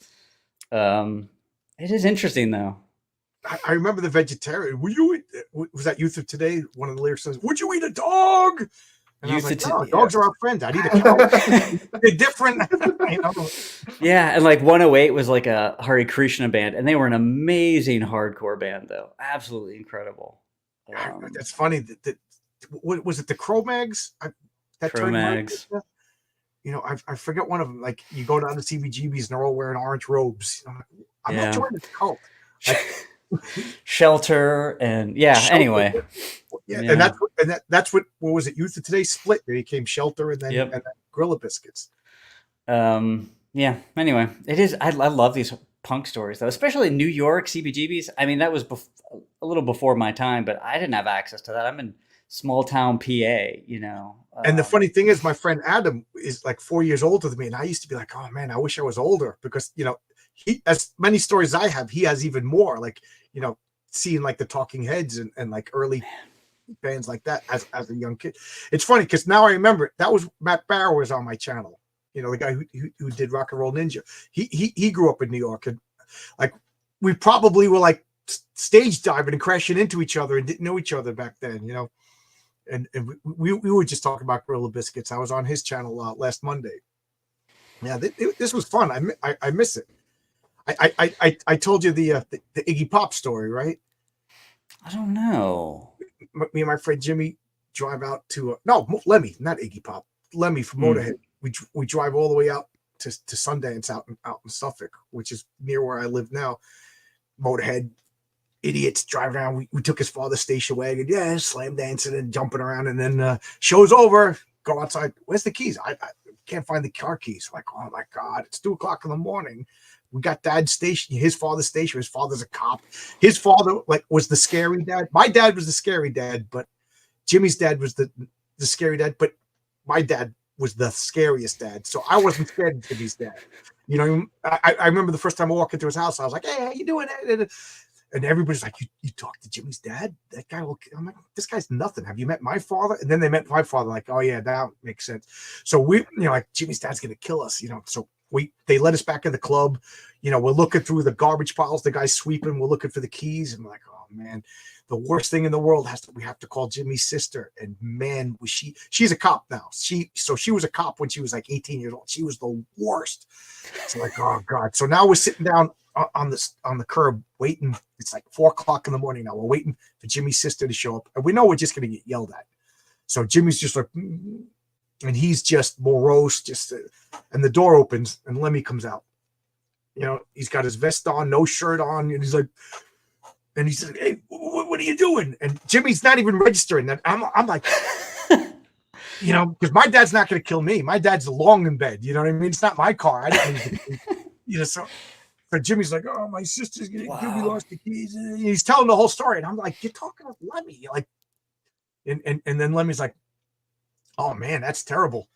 You want a sandwich? And he opens up his vest and pulls out a cheese sandwich and gives it to Jimmy. And Jimmy's like, starts eating. I'm like, I can't say don't eat that disgusting sandwich that's been in his armpit in front of Lemmy. You know, and he's like, you want to bite? I'm like, no. And then Lemmy leaves. I'm like, don't eat that sandwich. I was joking. The next day, he's going to have warts all over his face. That is incredible. Say it. We invented punk rock, so silly Brits. Yeah, MC5, Ramones, you know. I don't know. That's wow. Like, yeah. And then one day I was an apprentice working in Manhattan, and I'm down in Battery Park City, sitting on a stoop eating my lunch, and Iggy Pop just comes walking down the street. I go, hey Iggy, how you doing? He goes, hey, how you doing? Can't stop. And I was like, I just met Iggy Pop, you know. that was my Iggy Pop story. And then I'm in Albuquerque, and I'm cooking grills. I'm making chicken wings, and I have to go to the bathroom. A lot of my stories involve me pooping, so I have to go to the bathroom, and I'm cooking, and it's a dinner rush, and I'm by myself, and I'm like, oh my god. So finally, I call the manager over. I'm like, dude, I'm gonna shit all over the goddamn kitchen. You gotta finish up this. I gotta go. He's like, okay, go. So I run into the bathroom. I'm like kicking the doors open. I got an apron. I'm like, ah. And I take care of business, and I come out, and he goes, oh man, did you see Keith Richards? I'm like, oh, that's funny. Okay, that's funny.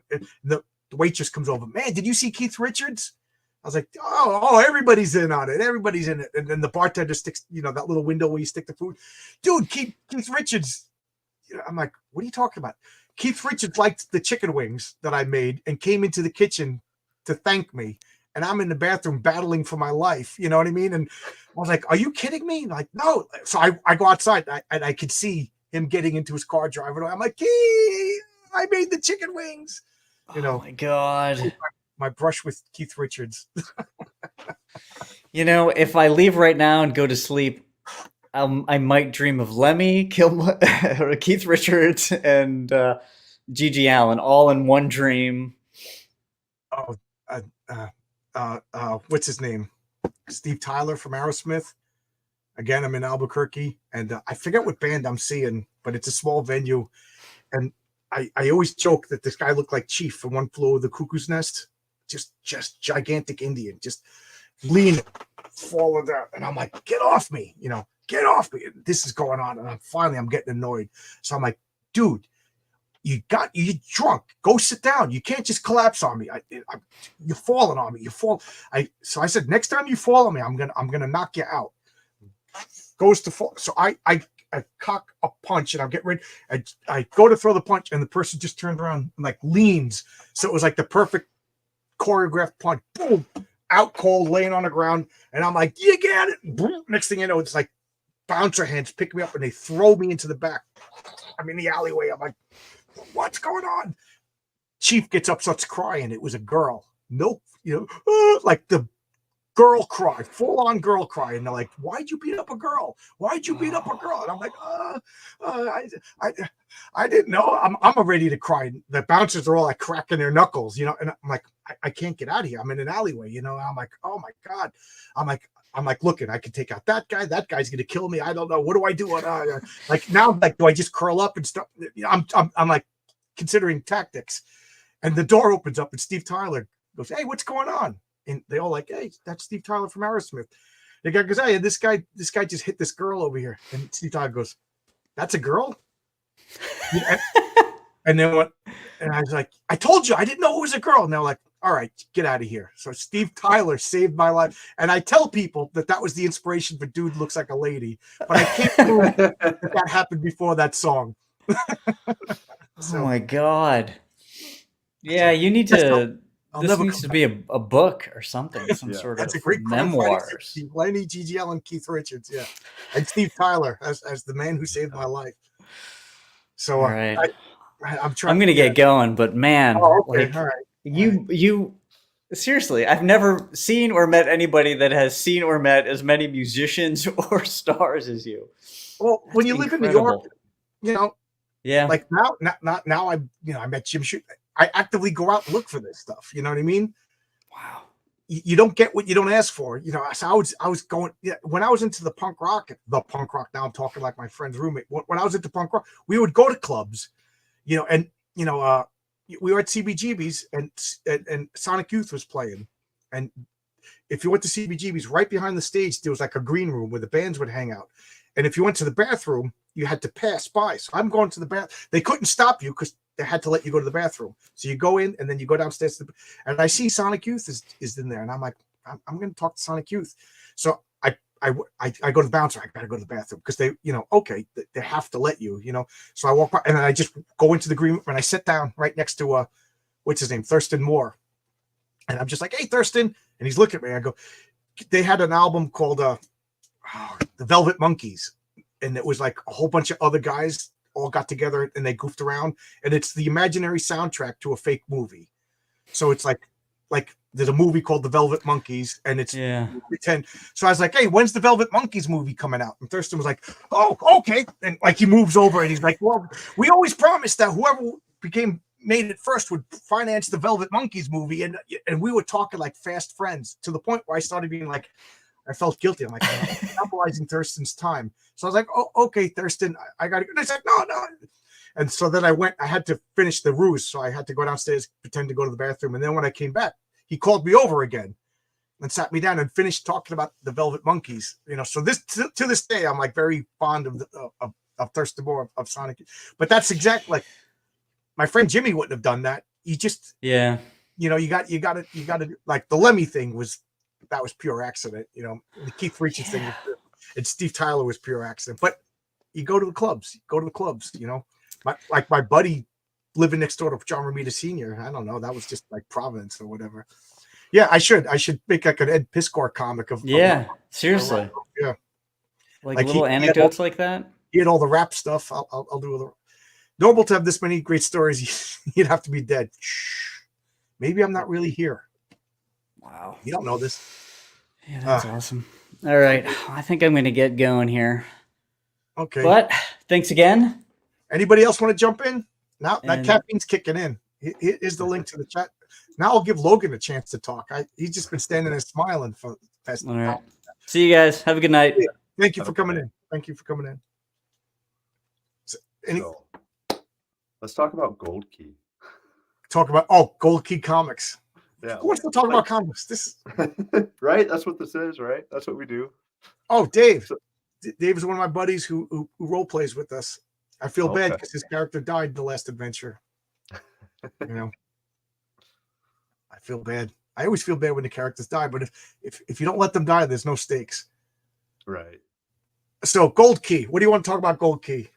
So what do you know from Gold Key? Like what do you remember? Gold Key was everywhere when I was a kid. For those of you who don't know what we're talking about, Gold Key was it was Dell Comics and Gold Key. They were the biggest comics. And if I remember correctly, Gold Key and Dell weren't subject to the Comics Code Authority because they held themselves to a higher standard. Dell had the Dell pledge on their comics that like there would be nothing objectionable. And I think Gold Key was like that. And I think they had their own print. And I think at one point they were like making like millions of copies of an issue, and they were everywhere, and like a Ben-Hur movie would come out, and like a week later there'd be a Ben-Hur Gold Key comic, and Star Trek. But as a kid, I didn't like intellectual property. I like superheroes. I like Marvel, and I didn't even like DC. So I avoided them. To me, my cat came down. Oh, you hear him? Oh, nice. He never comes downstairs. He's getting old. He doesn't like the steps. But those were like kids comics because there was like Sesame Street, the Jetsons. Yeah, it was a lot of cartoon stuff they did for the licensed stuff at least. Yeah, and then I got this book. Funny Books. It's all about Dell Comics. So I don't know anything about Dell Comics. So I got this book and it bothers me that it didn't come with the dust jacket. But this is funny book. Chuck Dix, he didn't recommend it to me. He recommended it on What You're Reading. So this is a funny books. It's like a history of like Gold Key and Dell. So I should start reading that one. It's funny. I just laugh whenever people talk about stuff. I just reach over here. I was like, I always happen to have it right next to me. Yeah. Well, you were saying that you read, what was it, Turok? So yeah, there's a few of them that I read a lot growing up. It was Turok was probably the main one, and Mighty Samson was one, and then Magnus Robot Fighter, which Valiant also got a hold of again. And I don't know who owns the license for that one now, or who is licensing it, or maybe if the license has expired at this point.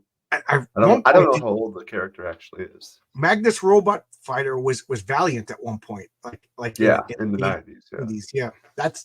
But I remember because they had these glorious painted covers, like when you get I'm looking to see if I have any. Yeah. Like when you get like old pulp novels, like they had painted covers. Yeah, there you go. Yeah, there's a Turok. Doc Savage. There you go. I read a lot of that growing up too. Yeah, I got the first 2 Doc Savage books because I realized I never read Doc Savage. Like it's one of those things that I just know from like absorption from So I was like, let me read Doc Savage. So I got that. I'm looking to see if there's anything else interested. Right, Valiant doesn't own Magnus. They licensed it in the 90s, just like they licensed Turok. I was responding to a comment. This is a history of comics. Like I think it's like even before Marvel, like a lot of stuff that I don't really know. This was recommended by Randy Zimmerman. He's like, "You're into comics, John, and you don't have All in Color for a dime." Like he shamed me into buying like a copy on eBay. It's only like $4 or $5, so I can't complain. Yeah. So that's like I never claimed to be an authority on comics, but when you do it on a YouTube channel about comics for so long, people just like, so John's an authority. I'm like, I never said. I'm just a guy who likes comics. So like I considered it my duty to learn more. You're something of an authority once you've reached 50,000 comics. I mean, you're up there as far as authorities go. Oh, now I gotta show the picture. Whenever you know the picture I'm talking about, right? Yeah. Of your comic room. Yeah. Why isn't it? God damn it! Why isn't it? Okay, there it goes. So this is my comic book room. I mentioned it earlier.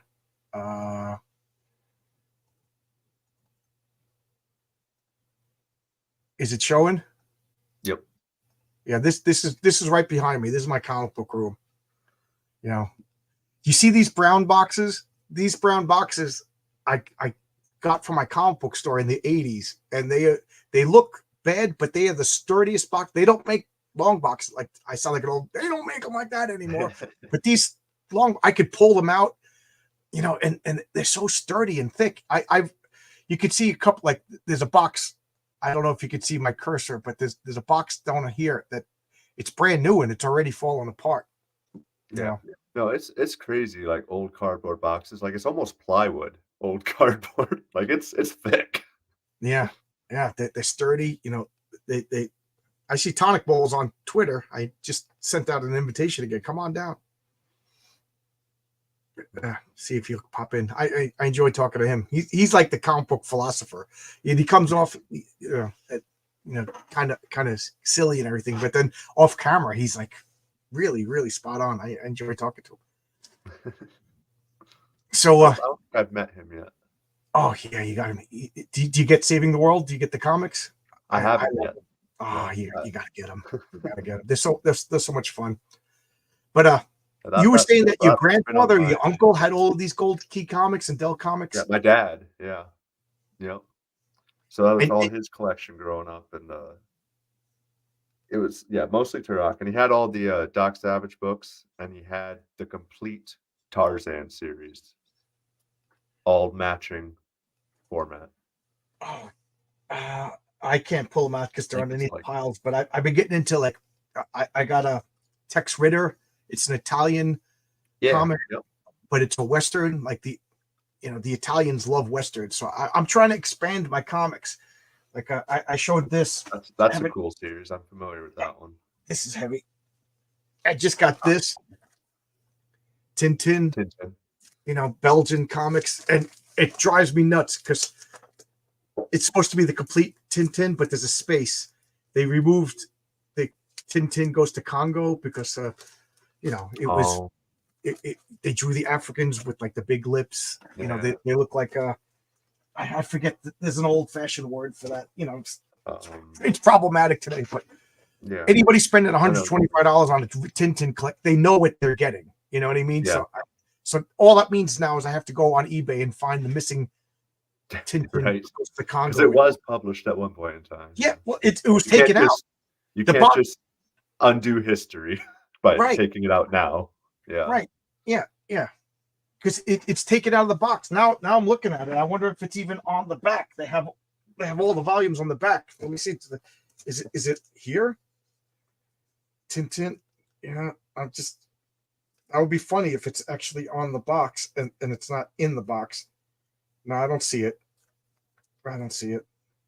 Oh, but they covered up a spot, so I wonder if it was right here. And they drives me nuts. Yeah. I can understand if they're just doing DC Miller says, I have the Congo one. It's no longer in print anyplace. I don't know. I don't think they're printing it new, but you could get. I'm gonna have to get like an older, because it's a little sliver. It'll fit in there.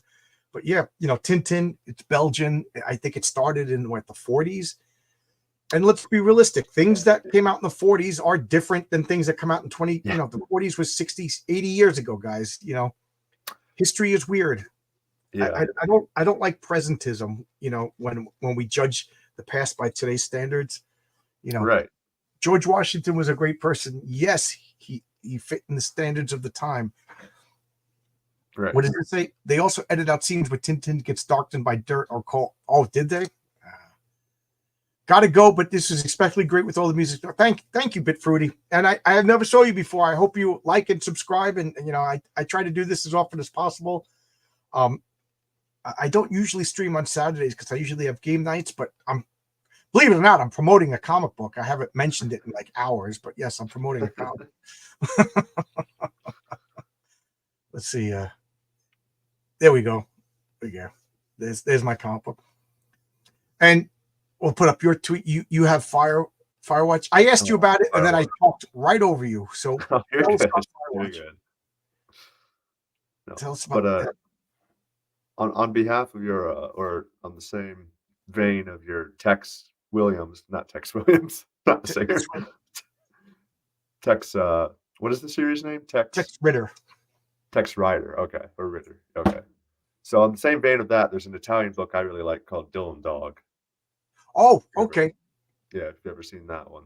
I every Wednesday, it's like the highlight of my week is Chuck Dixon does like what you're reading, and he talks about all these comics, and I call it the $20 show, because every Wednesday I listen to Chuck Dixon and then I spend $20. And I told him that when he was on my channel, and he goes, "Oh, what did you buy?" And I'm showing him. He goes, "I didn't write those." Like I'm buying Tex Ritter. He goes, that doesn't help me, John. It was pretty funny. Yeah. Yeah, he got me to get Tintin. He got me Tex Ritter, Rip Kirby. He got me to get that funny book. It's funny now that I'm thinking about it. It's not a lot. I was like, Chuck, in my defense, I have all your stuff already. He's like, good save. Yeah. Like I said, I don't consider myself a comic book authority. I just consider myself a lunatic who spends an inordinate amount of time on childish stuff. But I was like, well, if I'm gonna keep doing this YouTube stuff, I gotta learn more about the gaps.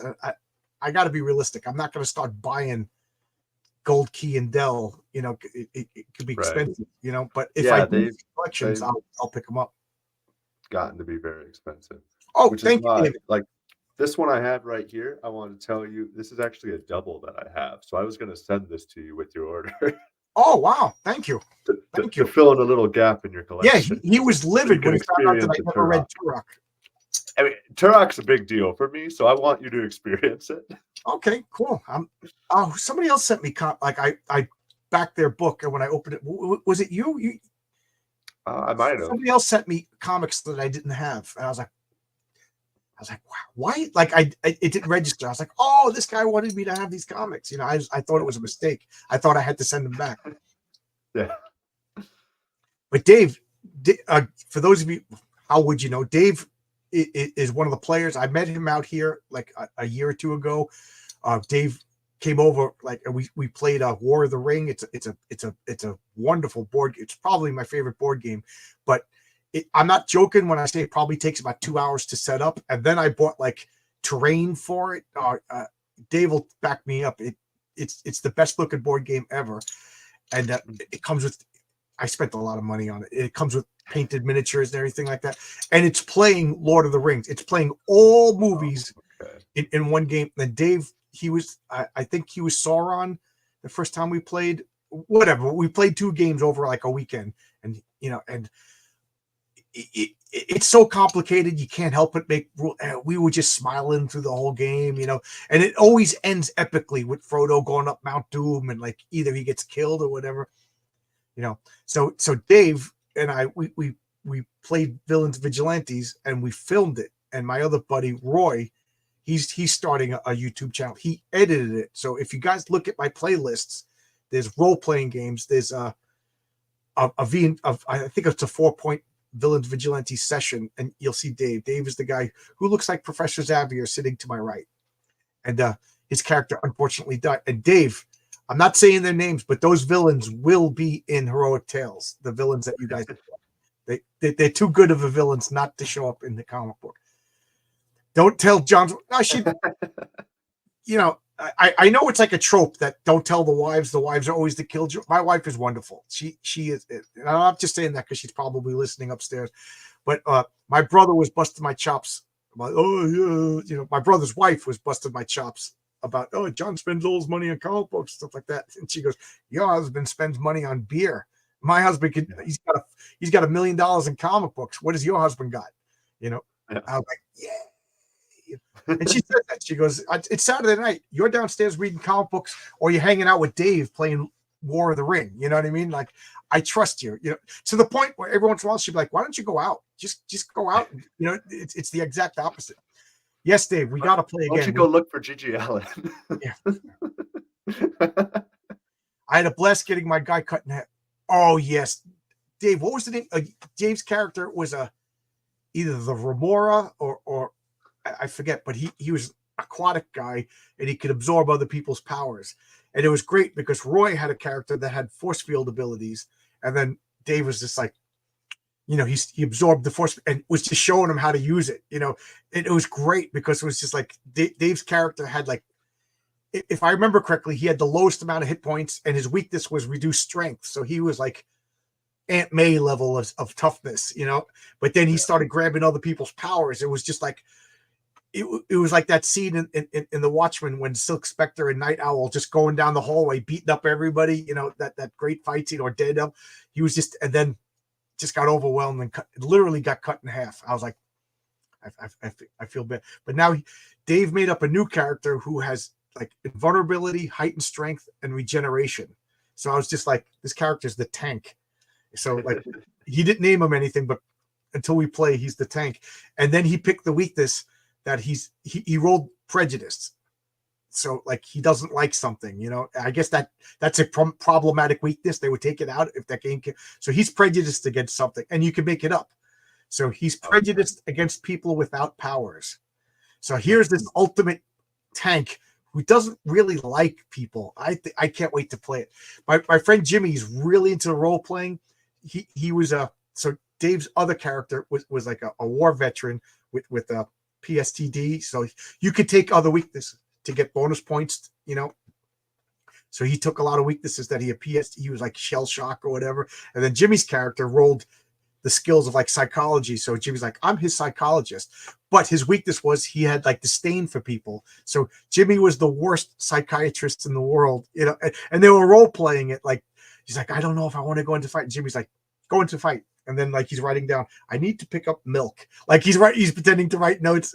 It was just, I have a blast playing with these guys. And then Roy's character is like a sexy female, and then Scott's character, his weakness was he's a womanizer.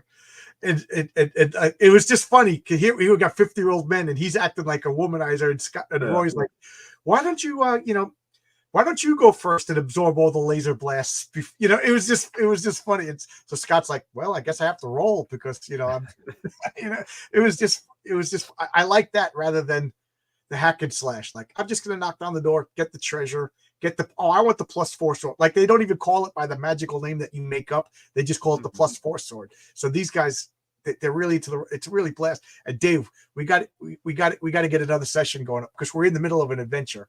We got to finish the adventure before my brain forgets what happened. Yep, the fish tank. Yeah.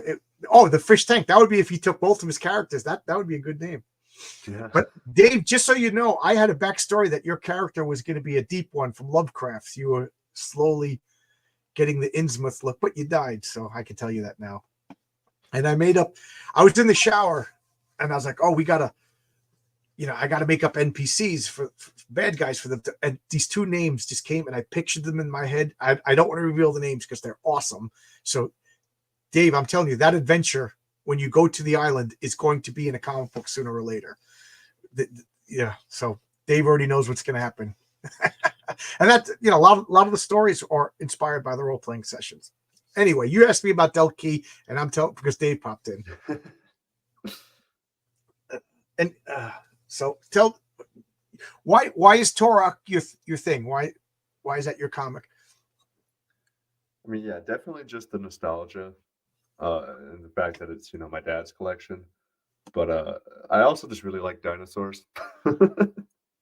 And the video games they made were also really cool, so that contributed to it. But because the video games were definitely probably bigger than the comics, as they are nowadays. Turok video game. Yeah, there's 2 of them for the N64, and then 1 for the PS3 era. So about 10, 15 years later. Oh, okay. Actually, there were 3. Three on PC. And the Tonic Roll just replied. He said the storms in his area and the internet's going in and out, so he can't come on. Since you like dinosaurs, I'll give you a sneak peek. Issue 6 of Heroic Tales, the name of the comic, and that's all I'm telling you right now. It's called "Let's Save the Dinosaurs." I love it. That's the name. Of 2 stories in the comic. One of the stories is called "Let's Save the Dinosaurs." So good. Let's make it 6, guys. We got to make it to issue 6 so Logan can get the dinosaur story. I'm so proud of you guys. Yeah. I was thinking it up at work and I was just smiling thinking about it. We got to get to issue 6 so we can have Let's Save the Dinosaurs. That should be fun. Yeah, and issue 4 has kaijus. So there you go. Will there be the dinosaur? I just thought of that. And the dinosaur. Okay. And the dinosaur. So 2 dinosaur issues in a row. Nice. Yep. Yeah. Are there dinosaurs in Firewatch? Not yet. I mean, Mishu Peshu is kind of a dinosaur. Okay. I wanted to ask you, and I don't think I've. Is Mishu Peshu is the monster? Yes. Is it a real legend or is it something that you made up? No, that's real from native folklore in the region. Okay. Yeah.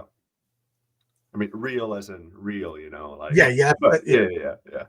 And again, this will be the 3rd time I ask you what Firewatch is about, and maybe this time I'll actually let you describe it rather than talking about G.D. Allen or Hot Wings or something. Your stories are great. It don't bother me. Thank you. Yeah. So Firewatch, it is a supernatural investigation story. It is a lot like So anyway, as out no. Yeah. It's a lot like what's the one you compared it to? I'm trying to remember which one you said. Fabrizio's comic, Horace H. Hoover. He's an occult. Horace H. Hoover is a good comparison. It's vastly different comics, but I could definitely see Horace H. Hoover wandering through your comic. Yeah. The same. Yeah. I think you said X-Files when we were talking the other time. Yeah. It reminded me of X-Files. Keep in mind, I've never seen the X-Files, so. Oh, okay. But that is a fair comparison. I've seen some X-Files, and that's fair, especially with the the dynamic between the two characters and their partnership in the organization. That's a really fair comparison. Yeah. But And the things Firewatch they deal being with are a on little more exciting than X-Files. They never actually find anything in X-Files. Yeah. My characters actually find things. Yeah. Issue 2, there's a monster right on the cover. Yeah. And let me put this back. It's active right now. So, you know, you can check it out. Live, yeah. And you can get issue 1 and issue 2. Issue 1 and issue 2, yeah. So in the tiers, you can get them in a bundle with a hat. I don't have just the comics in the main bundle, but if you just want the comics, you can put issue 2 in your cart and you can add issue 1 as an add-on. Okay. And that's the way you can just get the comics if you don't want the hat or you don't want any of the other things, because it's a bundle filled with lots of goodies. But you don't have to get the bundle if you don't want the bundle.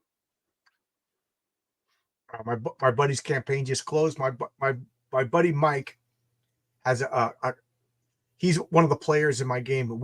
He actually taught me Villains and Vigilantes, believe it or not. Mm-hmm. And then I'm a control freak, so I ended up becoming the game master. And he made up so many characters, but his long-standing character is Marshall Strong, and Marshall Strong is a mix between Captain America and Nick Fury. So he's the patriotic and the military government hero, you know. And his main stat is charisma. He's like the ultimate being. He has like super strength, super endurance, heightened agility, and heightened charisma, you know. And so he's like half a politician, half a superhero. And he's always like the de facto leader of all the teams, because like the NPCs always gravitate towards him. So we played a game, and like probably in 2005, and he just loved that story, and he wrote it up and said, "I'm going to make this a comic." And it took him about 10 years, and he just brought it to Kickstarter, and it just closed up now. Okay. So I've been promoting that because, in a very real way, it's in Heroic Tales. Mm-hmm. So that comic is set in 2005. So I had to read. I was like, Mike, you got to send me the PDFs. I got to read it, make sure it doesn't contradict anything, because I'm really big on continuity. So it fits in. There's a couple. He changed the names of one of the characters because he thought like he would get sued or whatever. I'm like, because I'm going to use his real name, the name I made up. So I don't know how it will work. That drives me nuts, but whatever. So when he's making a 6-issue series, and when that's done, if my comp is successful, I'd like to sell that comic along with mine for anybody who wants like a supplemental. So again, I didn't let you finish talking about about Firewatch. You're good. Yep, Damn Dirty Thing on Fund My Comic. So again, so much good stuff, you know. And I feel bad sometimes. I think I backed something, and then I'm like, oh man, I never backed that. And then a few times it's on Indiegogo, and I'm looking at Fund My Comic, and I'm like, oh man, I never backed, you know, Firewatch. So I back it on Fund My Comic, and then I get 2 copies in the mail because I backed it on Indiegogo and Fund My Comic, you know. Mm-hmm. Well, that's kind of the downside if you run simultaneous campaigns, you know. Right. Yeah. I'm on Fund My Comic, and I'm exclusively on Fund My Comic for a couple of months. But I already told Luke I will go on, as he calls it, the green site Kickstarter. But it's going to be separate. I don't want to compete with each other, right? You know? But for some strange reason, there's people that only back on Kickstarter. I don't understand that. And there's some people who only back on Indiegogo.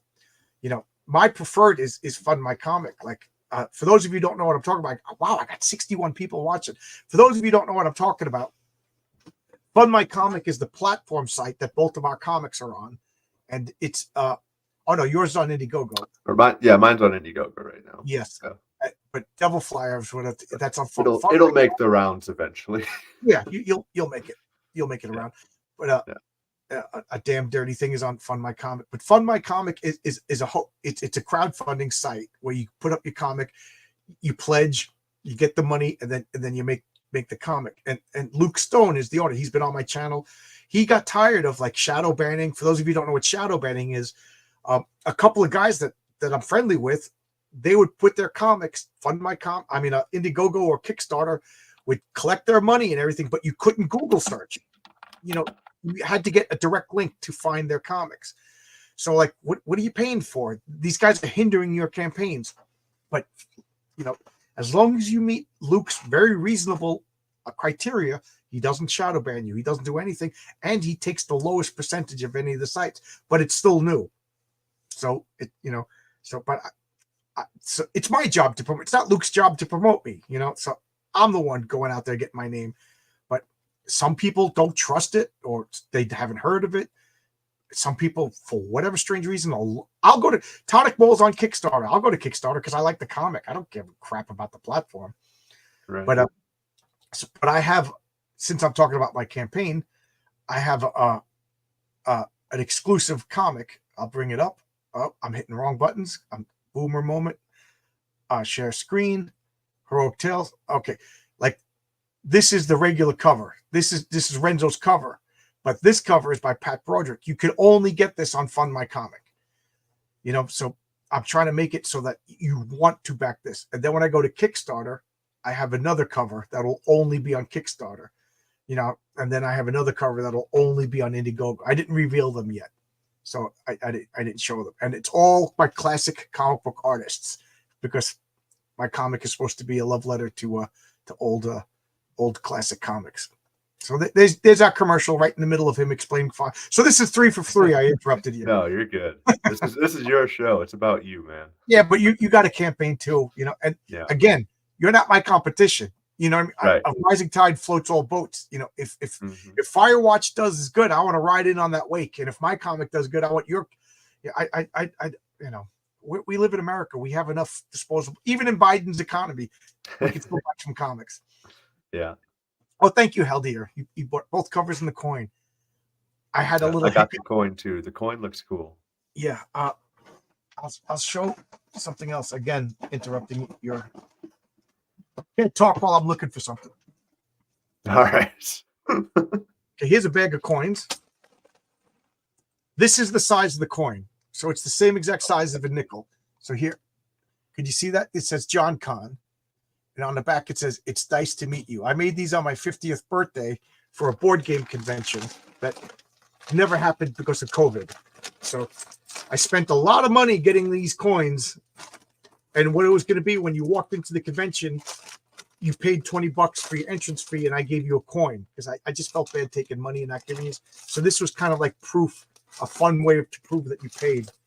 And then COVID happened, and then my friends decided that I was politically incorrect by refusing to wear a mask and not getting vaccination shots, and they don't want to have anything to do with me. We had a falling out, but it's good. I met Dave, and me and Dave sit in my basement without masks on, playing War of the Ring on top of each other practically. Is there any way to ship all covers for one shipping cost? Well, there's only 2 covers available now. If you're talking about all 4, little secret.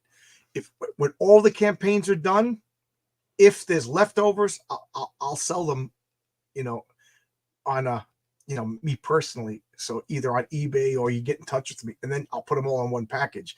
But that we're talking like maybe a year and a half from now. And let's be realistic. I can't print over. I will overprint, but I can't overprint a lot. But I got to say that the Kickstarter cover cost a lot of money, and please, please buy that one. That cover probably cost as much as the other 2 covers combined. That's Michael T. Gilbert. Michael T. Gilbert is, now I'm telling too much, the guy who created Mr. Monster, and then Mike Gustovich is doing the 3rd cover, which he sent me sketches yesterday. It's gonna look so good. So Pity Mod, does that answer your question? Is that what you asked? Because right now there's only 2 covers available, and it's already part of that reward tier. And all the covers are gonna be great. And Daniel De La Silva Rodriguez is coloring them all, and he's such a great colorist. Same guy who's coloring Perfect 10. When I got Perfect 10, I was like, I gotta work with this colorist. He's so good. I'm getting messages. Okay, David's thanking me on. It's really bad. My wife goes, "You're looking at your phone as you're interviewing people," but I'm trying to get people to come in and talk. And again, let me put the link in here. Every time Logan starts to talk, I interrupt him. Okay, Logan, I'm looking for something. Am I talking now? Is this... Yeah. I'm trying. I'm using willpower to shut up. As I get tireder, and I'm tired, but ingesting caffeine, it's like the worst combination for motor mouth. Okay. Well, I can. Oh, David just backed. Thank you. Appreciate that. So yeah, I'll talk a little bit about the next issue actually, Okay. because issue 2 just summons up or wraps up the story of issue 1. That's kind of our origin story that introduces you to the characters in the world. And I have to go Mishipesh unplug is the the coffee. monster. The Go for coffee's it. starting to burn. I got to go unplug it. So you talk. All right, I'll talk. So yeah, introduce the world of the characters and Mishipeshu, who I've talked about a lot, the great water lynx from Native American folklore, local to Michigan in the Great Lakes. And they finish up dealing with him, and that's where issue 2 is going to end. And something happened to Alec during all that time, and something is going to have to happen to him again in issue 3 to resolve what happened in those issues. But other than that piece of continuity, issue 3 will be its own original story that isn't, you don't need to read the first 2 to enjoy issue 3. Not like the way the first 2 are tied together. But it'll be about... I thought you... am I misremembering? But did you originally say you wanted issue 1 and 2 to be one comic and you split it? Yes, because I didn't know what I was doing. I wanted them... Well, I mean, I wanted them to be one story, but I put them in 2 issues because I was thinking, you know, there'll be the right length that way to do floppies. Because I wanted to do floppies. Like, yeah. You know, old school comics. Right. But in reality, I probably should have done a larger issue like everyone does now, you know. Because how many pages is Heroic Tales? I don't know if I asked you that. It's 30 pages. Okay. It'll probably be a little more, but I don't want to promise more and then underdeliver. Oh, I backed it because you thought it was, but if anything, it's going to be more because I'm ridiculous. Yeah. Yeah. But it's a 22-page patriarch story, and then that was going to be, and then it was going to be a letters page and some, you know, ads, and that was going to be it. And then I was like, for a stretch goal, I'll add a 7-page or an 8-page unheroic tales, a story of a bad guy. Okay. And I got an artist for that and everything like that. And then I was just like, he's doing his own comic, so I don't know if the window will be open. So I was like, just do it. It's only 7 pages. Just do it. And then I was gonna be like, oh, this stretch goal for this. Okay, yeah. But it's part of the whole comic. So then I had to come up with stretch goals. And I wanted to keep it as simple as possible because it's my first time. Like, I'm thinking of t-shirts and hats, and it's like $30 for a t-shirt. I'm gonna be stuck with a box of t-shirts and, you know, my comic bombs. So I'm like, just tone it down. So, but cards I could do. Brian did cards. So he cards put me are in, great. Yeah, so he put me in touch with and I'm like, and then I got really excited about the cards. I want to put the stats on the back of the cards, you know, the role playing stats, and you know, because I'm trying to, because everybody's like, oh, that's a Superman character for the patriarch. I'm like, yes and no. He looks like Superman, but his powers are vastly different. You know, it's part of his persona of like, he's whatever. You know, it's kind of complicated. So when you get the cards, you can be like, oh, this guy's not like Superman. You know, Superman would destroy the patriarch in a fight. You know, and you'll see if you see the first 5 pages, you see he beats the bank robber without throwing any punches, but you don't see the dialogue. He basically talks him out of a fight. And one of the guys was telling me, like, the patriarch lies. Like, he basically like intimidated the bank robber into giving up. And it's 1 o'clock in the morning, 63 people watching, because he didn't want the bad guy to shoot the machine gun because he couldn't stop every bullet. You know, so he bluffed, you know, like, I could just destroy you. I could beat you. I could rip the gun out of your hands. You'll lose your fingers and blah, blah, blah. Just drop the gun and surrender. But in reality, Patriarch is like, I could stop this guy. I could protect myself. But, you know, he puts up telekinetic shields. He can't block every bullet, you know, so he bluffed.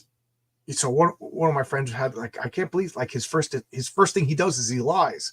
Like, no, the first thing he does is save as many people as possible. Like, why punch somebody in the face if you don't, like, you know what I mean? Like somebody starts with you, you don't just punch him in the face.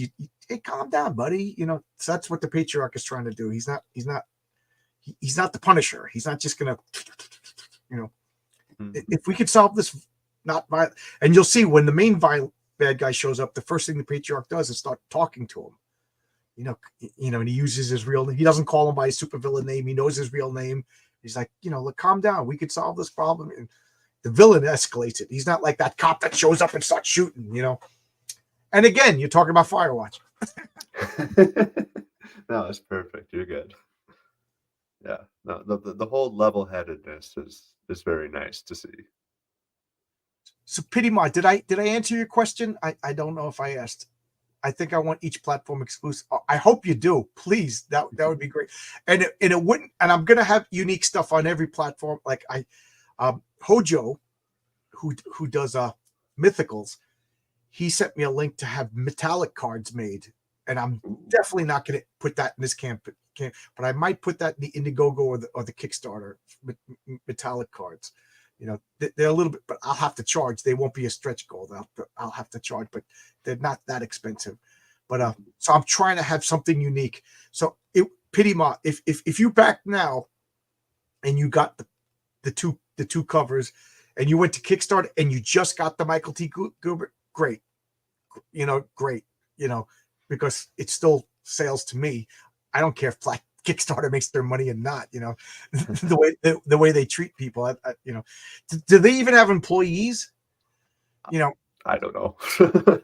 to interrupt Logan further, I updated my campaign page on Friday morning because I had a computer mock-up of my coins, but they just so happened to show me the actual, like, these are the coins we're mailing, so they're on their way.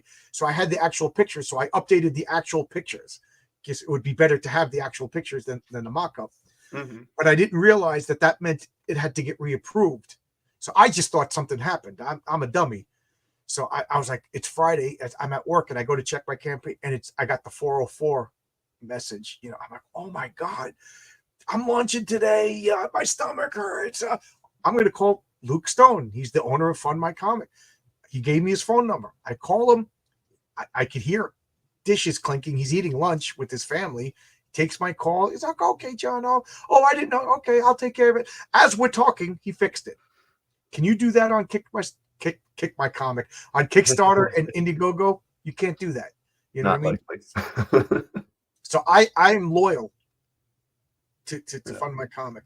Yeah, there's some people who won't do it because they think it's Comicsgate or it's right-wing Nazis or whatever. You know what I mean? So out of economics, I know Luke doesn't want to hear it. But I got to do what I got to do. I got to do the circuit. So yeah. when Fund My Comic closes, I'm treating that as its own thing, and I'm going to ship those comics. Then Kickstarter does, you know, I'll treat that and I'll ship those comics. You know, so Pity Ma, you will get your stuff first. You know, it's not like I'm going to wait because that's 6 months. I'm not going to start shipping it. My goal is October, and I'm 95% done. So I'm hoping by the time Indiegogo launches, people are already like, yeah, I like this. I like this comic. I already got it already. No, you. Yeah. No, you. No, you. I don't know. So your comic, again, we said it's at Firewatch. It's the main character doesn't have superpowers, but may or may not have like psychic powers, right?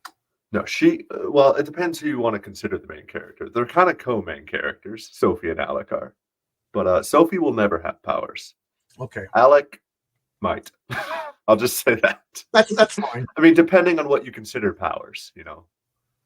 Like it won't be your classic superhero story, but right. He will have but there is weirdness in your world. Like there's a monster on your cover. There's lots of weirdness. Yeah. Yeah, weird is a good adjective for the series. Yeah. So it's a supernatural thriller of basically normal people, fish out of water scenario. Like, but these are the pros. This is Firewatch. Firewatch is the name of the organization that deals with this stuff. They deal with a different kind of fire. Yeah, it's a good name.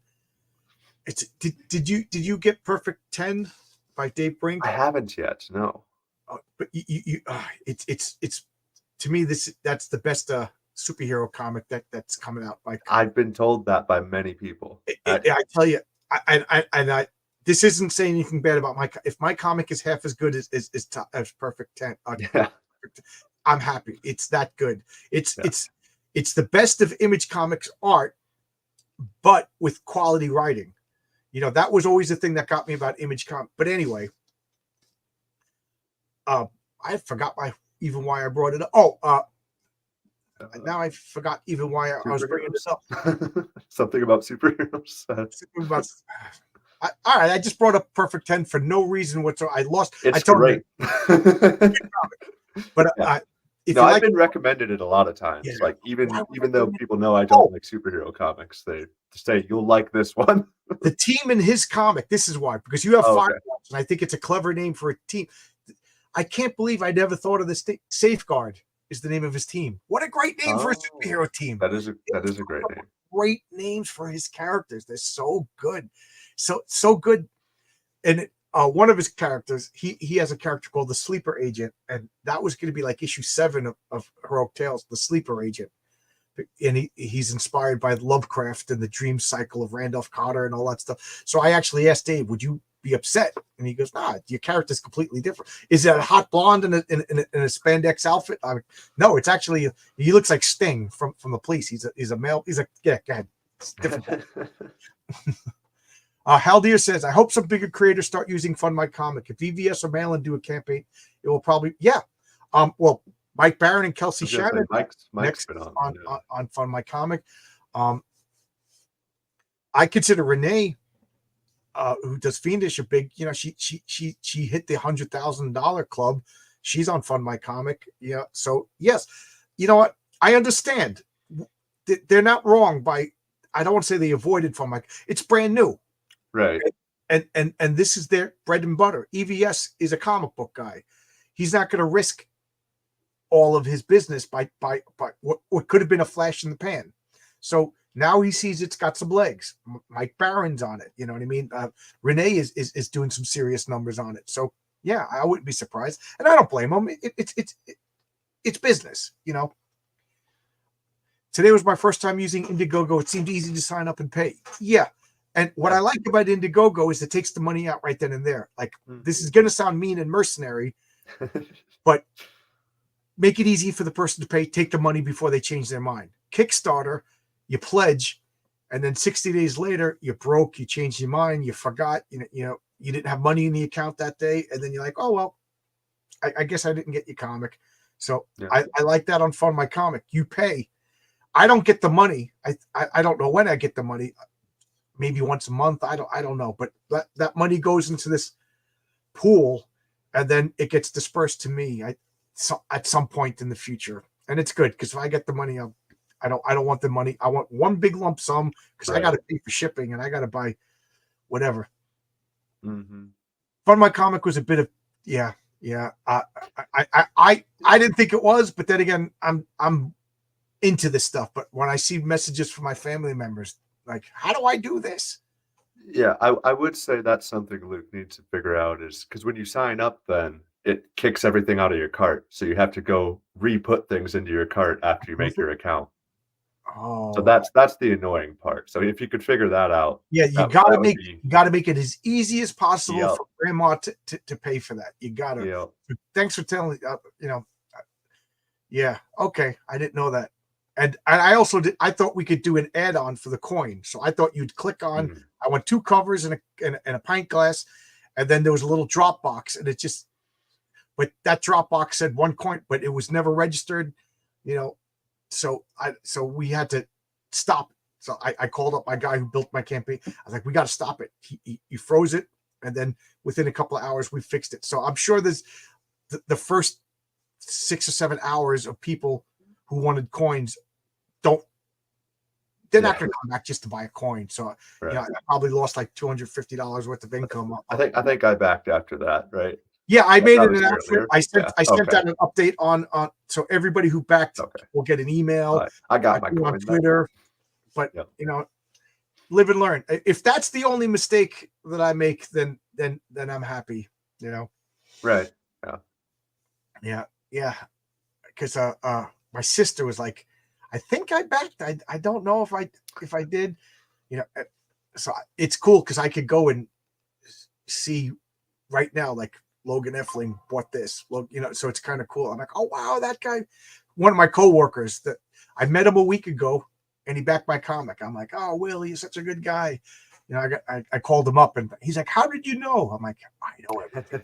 It was easy. It was easy to add the coin. At least it didn't cost that. Yeah, because I tried to put the shipping because the coin weighs nothing. You know, it's like putting a penny in. So I didn't even put a shipping cost into it. So the goal was if you're buying a coin, like I don't think anybody's just went to my website to buy the coin. So you get in a comic book, so I could just stick it in the Gemini bag. I mean, and if they do, you can just put it in an envelope because it doesn't weigh anything. With a stamp. Yeah. Yeah. So the shipping is self-contained. You know, Yeah. $5 for freaking coin. The thing about the coins is I like them. It's a luxury item, and it was expensive, and like it probably wasn't the smartest thing to do, but I love coins. Me too. I have a bathroom over here with a shelf, and one of the shelves is just coins, like from all of the. Did you see Graham Nolan's coin? For Ghost of think so. It was like 20. Oh yes, I did. Yes, I did. Oh man, I got to find out where he got that coin made. It is so good. It was like it was painted, wasn't it? Yeah. Yeah. It's so good. You know, and then I'm big into the Dice Tower. It's a board game thing. That they had like a coin. It was like $25 for a coin, but it's just like Graham Nolan's. It's just it's like it's bigger than a 50-cent piece, and it's it's like here's a coin. It's like this size, but it's painted. Oh wow, yeah. Yeah, I told I'm into coins. I bought these coins. I saw it on Instagram, like and I clicked on it. And this is the 4 Horsemen of the Apocalypse coins. So it's 4 coins. You know, they're big. So here, and I've been showing people this because I'm such a stupid person. So you can see, we got death. Yeah. Okay. We all know death of the 4 Horsemen of the Apocalypse. We got famine. Mm-hmm. Okay. And then we got designs on it. We got war. Yeah. 65 people in the chat. We got Logan. Which should the next coin be? Pestilence, right? Right. But here's what it says.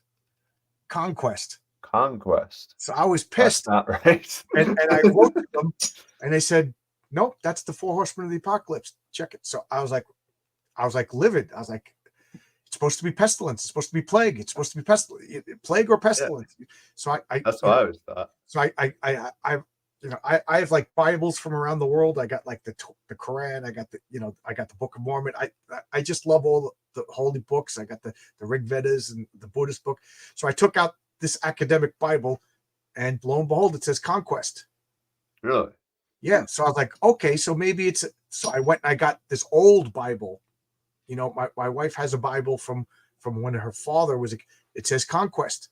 It's the Mandela effect. We all think it's pestilence, but why do we all think it's pestilence? Right, because conquest first is conquest, so they conquer an area. Then this brings war, and war brings famine, death, and pestilence. But pestilence is part of famine. I guess. But if you read the Book of Revelations, there's a pestilence isn't one of the. And I was like, I wrote back. I'm like, you're right. I was so mad. I was like, they ruined my coins. I paid like $45. And I got the wrong coins. But there you go. Yeah. Who's messaging me? Just come in the chat. Don't ask. Oh, remember I was mentioning my friend Jimmy with the Lemmy sandwich? He just messaged me talking about it. Like he's not watching this. He's not interested in comic books. He doesn't care about but he's in his car listening to GBH right now. So he's just like, I'm listening to GBH. He goes, I forgot about the song, and I'm laughing. It's reminding me of hanging out in your bedroom back in 1985. Back then I had a big mohawk. Yeah. I got to message Jimmy back. He lives in California. there was a coin with Judex. The coin got me to back it. Yeah. Some of these guys are putting out some clever stuff. You had an acrylic figure. Yeah. Yep. Yeah. Do I have that somewhere on my desk? Yep. Oh, here we go. Yes. If it'll focus. This coin. It's not going to focus. I got this coin. One side just says yes, and one side says no. Okay.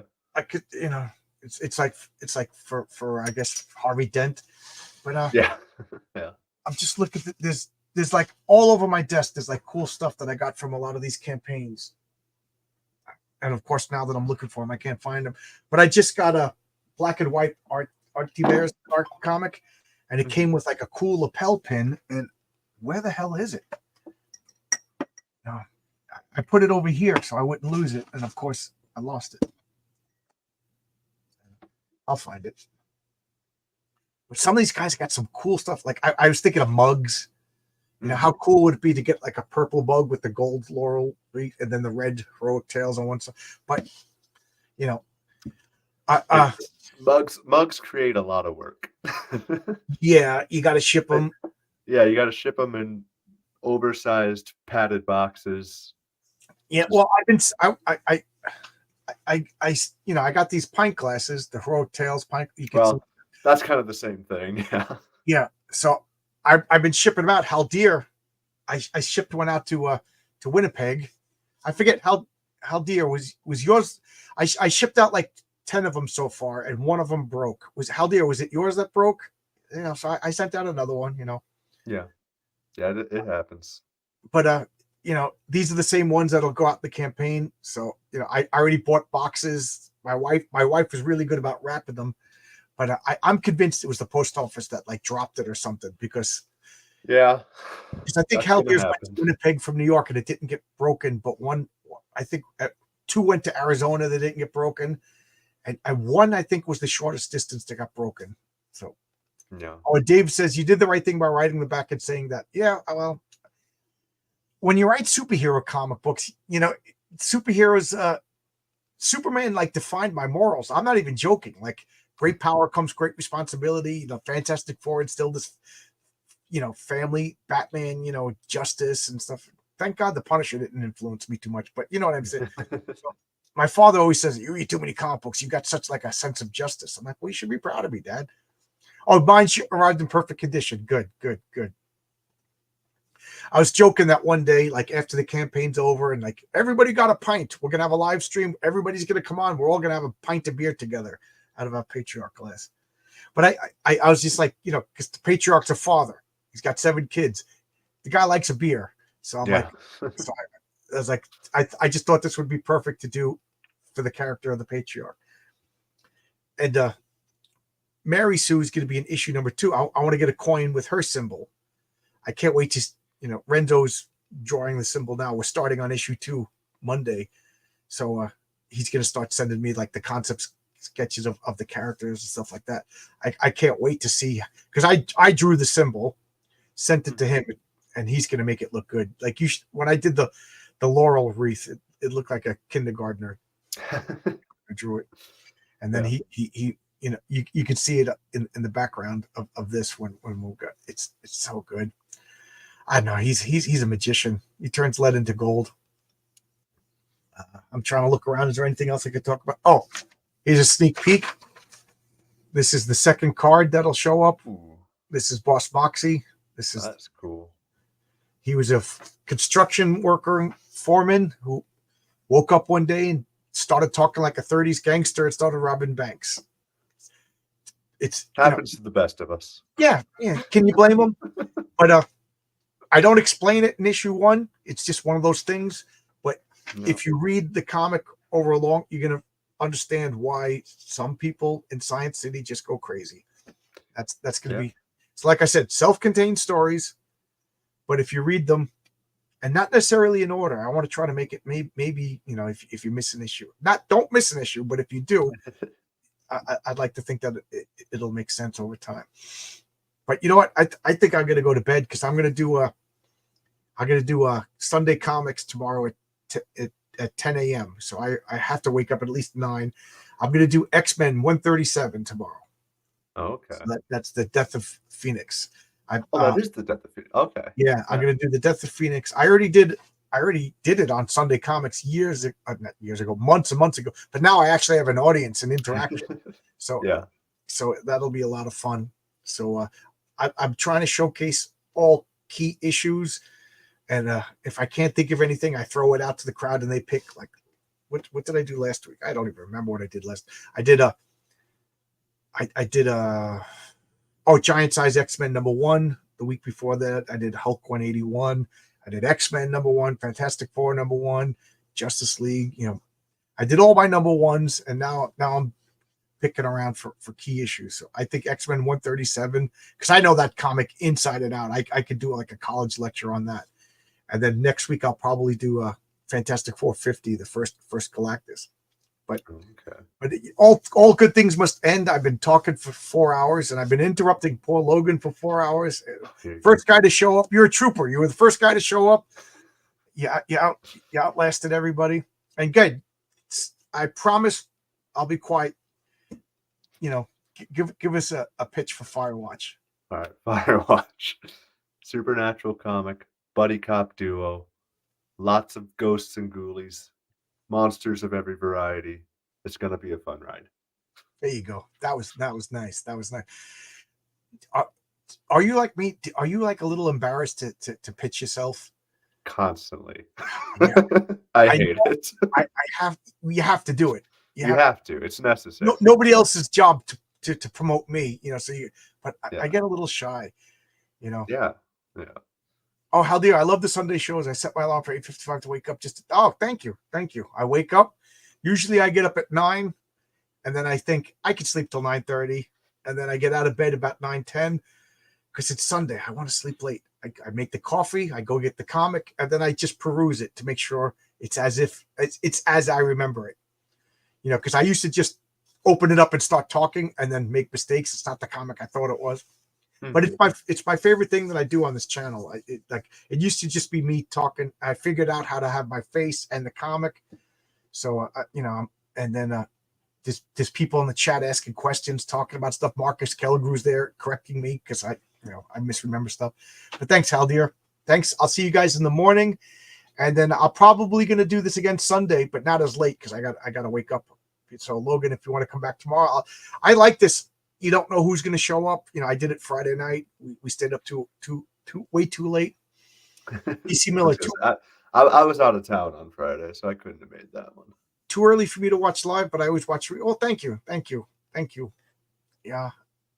I actually just literally ran out of stuff to say. So at that, I'll say thank you, everybody. Caffeine wore off. Yeah, I know, and it happens like that to me. Like I'll be talking, all of a sudden, and it just happened. Pity Ma, thank you.